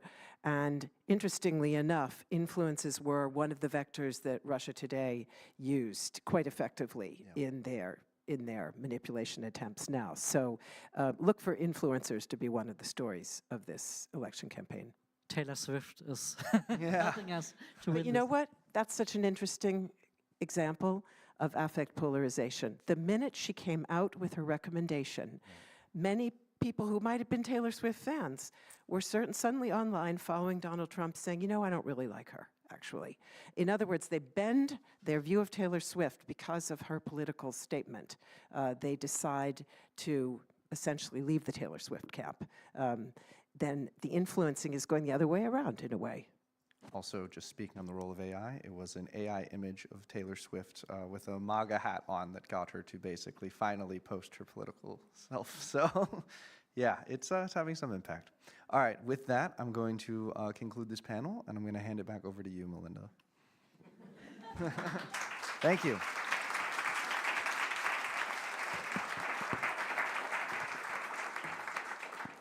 Thank you very much. And actually, it is a bit unorthodox, but why not? So it is now time for closing words. Amazingly enough, we have come to the end of DisinfoCon 2024. And for purposes of the closing, I would like to invite Michael to come back to the stage and maybe just talk a little bit about what you found noteworthy and significant, and what you're going to be taking away with you. I have a headache, that I can say. It's not your fault, despite your good work, because there was a lot of information, and that's what we wanted. Somebody told me in the break the information density is very high in this meeting. I said, yeah, it's better too much information than too much hearing things that we have heard before. So that's, for me, that's good. Leaving a conference with a headache is a good indicator. So I give our conference good remarks on that. Some thoughts about what we discussed. So next thing, what we have is a happy hour, which always implies that the hours before were not so happy. And talking about disinformation, it's often a very unhappy debate, I have to say. And when Carl spoke in the morning, he spoke a lot to me when he said, you know, it's not really disinformation. I don't agree with him in the sense that we shouldn't use this term, but I think it's used far too broadly for far too many things. And we should, first of all, zoom out and recognize what we have to deal with. And in my assessment, if we had this tech revolution 20 years ago, we would have a lot of the similar discussions, but with less alarmism and less negatively, because this tech revolution is somehow wrapped now into an attempt of a political revolution against democracy. And that's why all this has such a weight, and that's why often the discussions are unhappy. And you know, the 5 stages of grief, And that's one stage is denial. And I feel always talking about disinformation is still a bit denial, because it means that we think if only people would know the truth, everything would be good. It must be abuse, it must be manipulation, it must be the platforms, because once they came, all this happened, and that's far too narrow. And so I think we just have to understand it's a very, very broad challenge. It's a technical challenge, it's an ideological challenge, it goes all across, and we have to address it at all these levels. And we should try to do it as happy warriors. We have to accept it's here. We still have lots of assets. You know, in this country, if you think what happened here, we were in much darker periods. And I think to engage many people into this fight, we have to start accepting it's there and fighting it and showing that we have something much more positive to offer. So this is, to come back to Carl, that I think it's really useful to say really disinformation is one piece of the puzzle. I agree with you, it's a puzzle. And we have to zoom out once in a while and see what are all the other pieces. And also the cats and the dogs of Donald Trump. Now lots of serious liberals discuss disinformation. Was it even disinformation? Was it maybe just bullshit, as Alexander said? Was it maybe hate speech? We don't know exactly what it is, but we know more or less what it does. It brings a lot of attention for the negatively polarized. They're so happy that we are all outraged about it, so we play that game again, and again, a lot of headlines for this guy. So I feel we must be cautious not to become over-technical with this and to go too far and understand this puzzle has many, many other pieces and see how they're connected. I had many other great thoughts, but I thought we were sitting, and now I don't know how I can read this. No, let's stand, it's okay. We were sitting enough. And I will be faster if we stand, so. Yeah, I think that's I know you have more questions. Can I just say one thing about that head-achingly intensive nature of the day? I do think there's a very positive side to that, which is things are coming into focus. They're getting more concrete. We had a lot of very concrete discussion, sometimes about gaps, about synergies that are not always synergies, but often about alternatives, about approaches, about how we move forward. And it seems to me that step by step, as they come into focus, we also see more paths toward potential, well, certainly how to identify threats and risks, and then maybe also slowly how to begin to address them with different initiatives than simply only looking at content moderation. And that, to me, is a very optimistic piece of what we're doing here. You can read my mind, or you read the notes. Because that was the part I had forgotten, that, you know, I feel more as a happy warrior now than in the last years, when we were just always saying to platforms, you should. And now we can say you must. And it takes time. We had the legal discussion. It's just the beginning. A law is in the books. It has to get into reality. But suddenly we have something to play with. And I had lots of ideas today, what we can play with, more things to pull and more articles to assemble together. So this is why I feel a much stronger mission sense now, because I feel, now we can do something. We have some tools in our hand. Bit the lawyer's perspective, but I think also from the technical side, we had really fantastic input. So I see it there too, and I also see more happening, which was really missing 5 years ago. The conversation between the technical expertise, the legal policy expertise, the sociological, political. If these three are not well connected, it's always a little bit odd, everything. And I think we are getting closer to that ideal space. What did you think? I wanted to ask you too. I know you shouldn't ask journalists what they think, but I do. I would probably put it in a similar way. And I think often if I'm looking at a particular case, like the US election, I know that much of what I said sounded quite dark and pessimistic, but the fact is I do think we have a much better sense now of how we need to begin thinking about this and how we translate that into action. And I found Carl's initial keynote it was short, but there was a lot in there to think about. And I very much, maybe it's my legal background, but I very much like the idea of taking apart that value chain and looking at who are the actors, what are they working with, where do they get their resources, how do they build their systems, and how can we duck into that in our efforts to stop it. So for me, that's one of the most positive things that emerges from today's talks, and it's been a great pleasure to be part of them. Great, thank you. Now, do I have to ask more questions, or no? Where do we go from here? I would say you can tell us what is the central takeaway that you would want people to leave here with, including people working for DRI.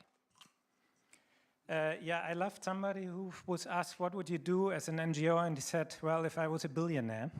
So this is a best perspective, or a foundation, let's say. I would love to be a foundation and sit now at a big table and look at all the puzzle pieces and say, which pieces do we need to strengthen to build that resistance and to push back and to fight back?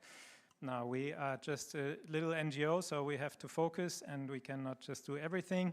And for us, yes, it has now a lot to do with this actionable evidence to correlate research to something that can be used to put the right pressure, that we think is the right pressure.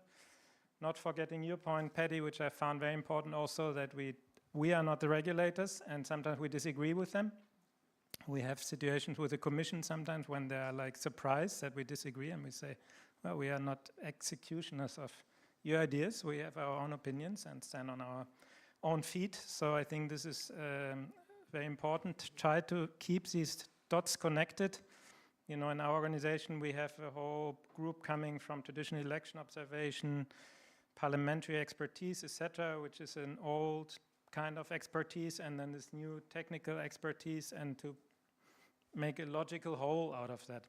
And then we are international, so we have colleagues in many countries, in many difficult places, in Beirut, in Kiev, and other places, and this needs to be part of our vision, of course, and say, yeah, in Europe we can do more things now, but we have to always see what's happening elsewhere and work elsewhere, because of course it's a globalized world, and that's, I think, particularly the authoritarian right is super globalized. They always talk about nationalism, but they all do the same things wherever you go. It's a franchise in my point of view.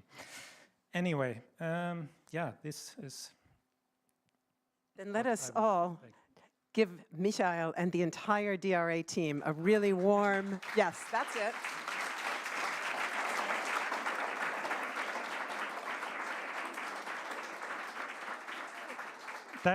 Thank you for that applause. That was only for me. Now I would like the whole DRI team to come up here and get a proper applause, because I did a huge amount of work. I was in the comfortable position to just write these notes, and they had to do all the other things. So please come up here, come up here, come up here.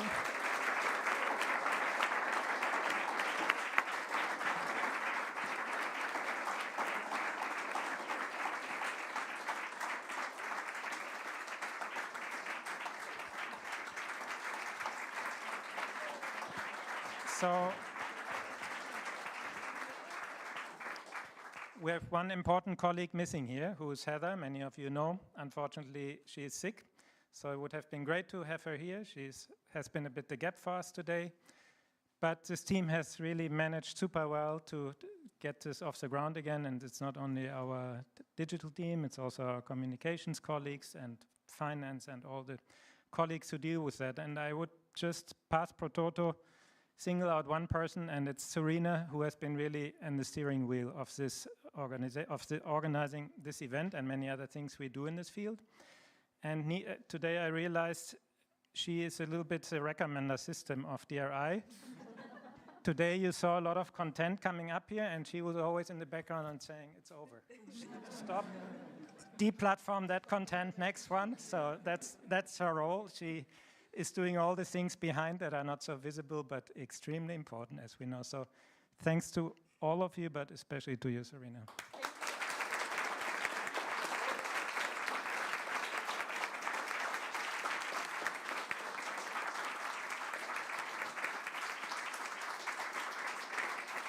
And one more, Melinda. You played a super double role, moderator. I've got it. Thank you very much. Thank you.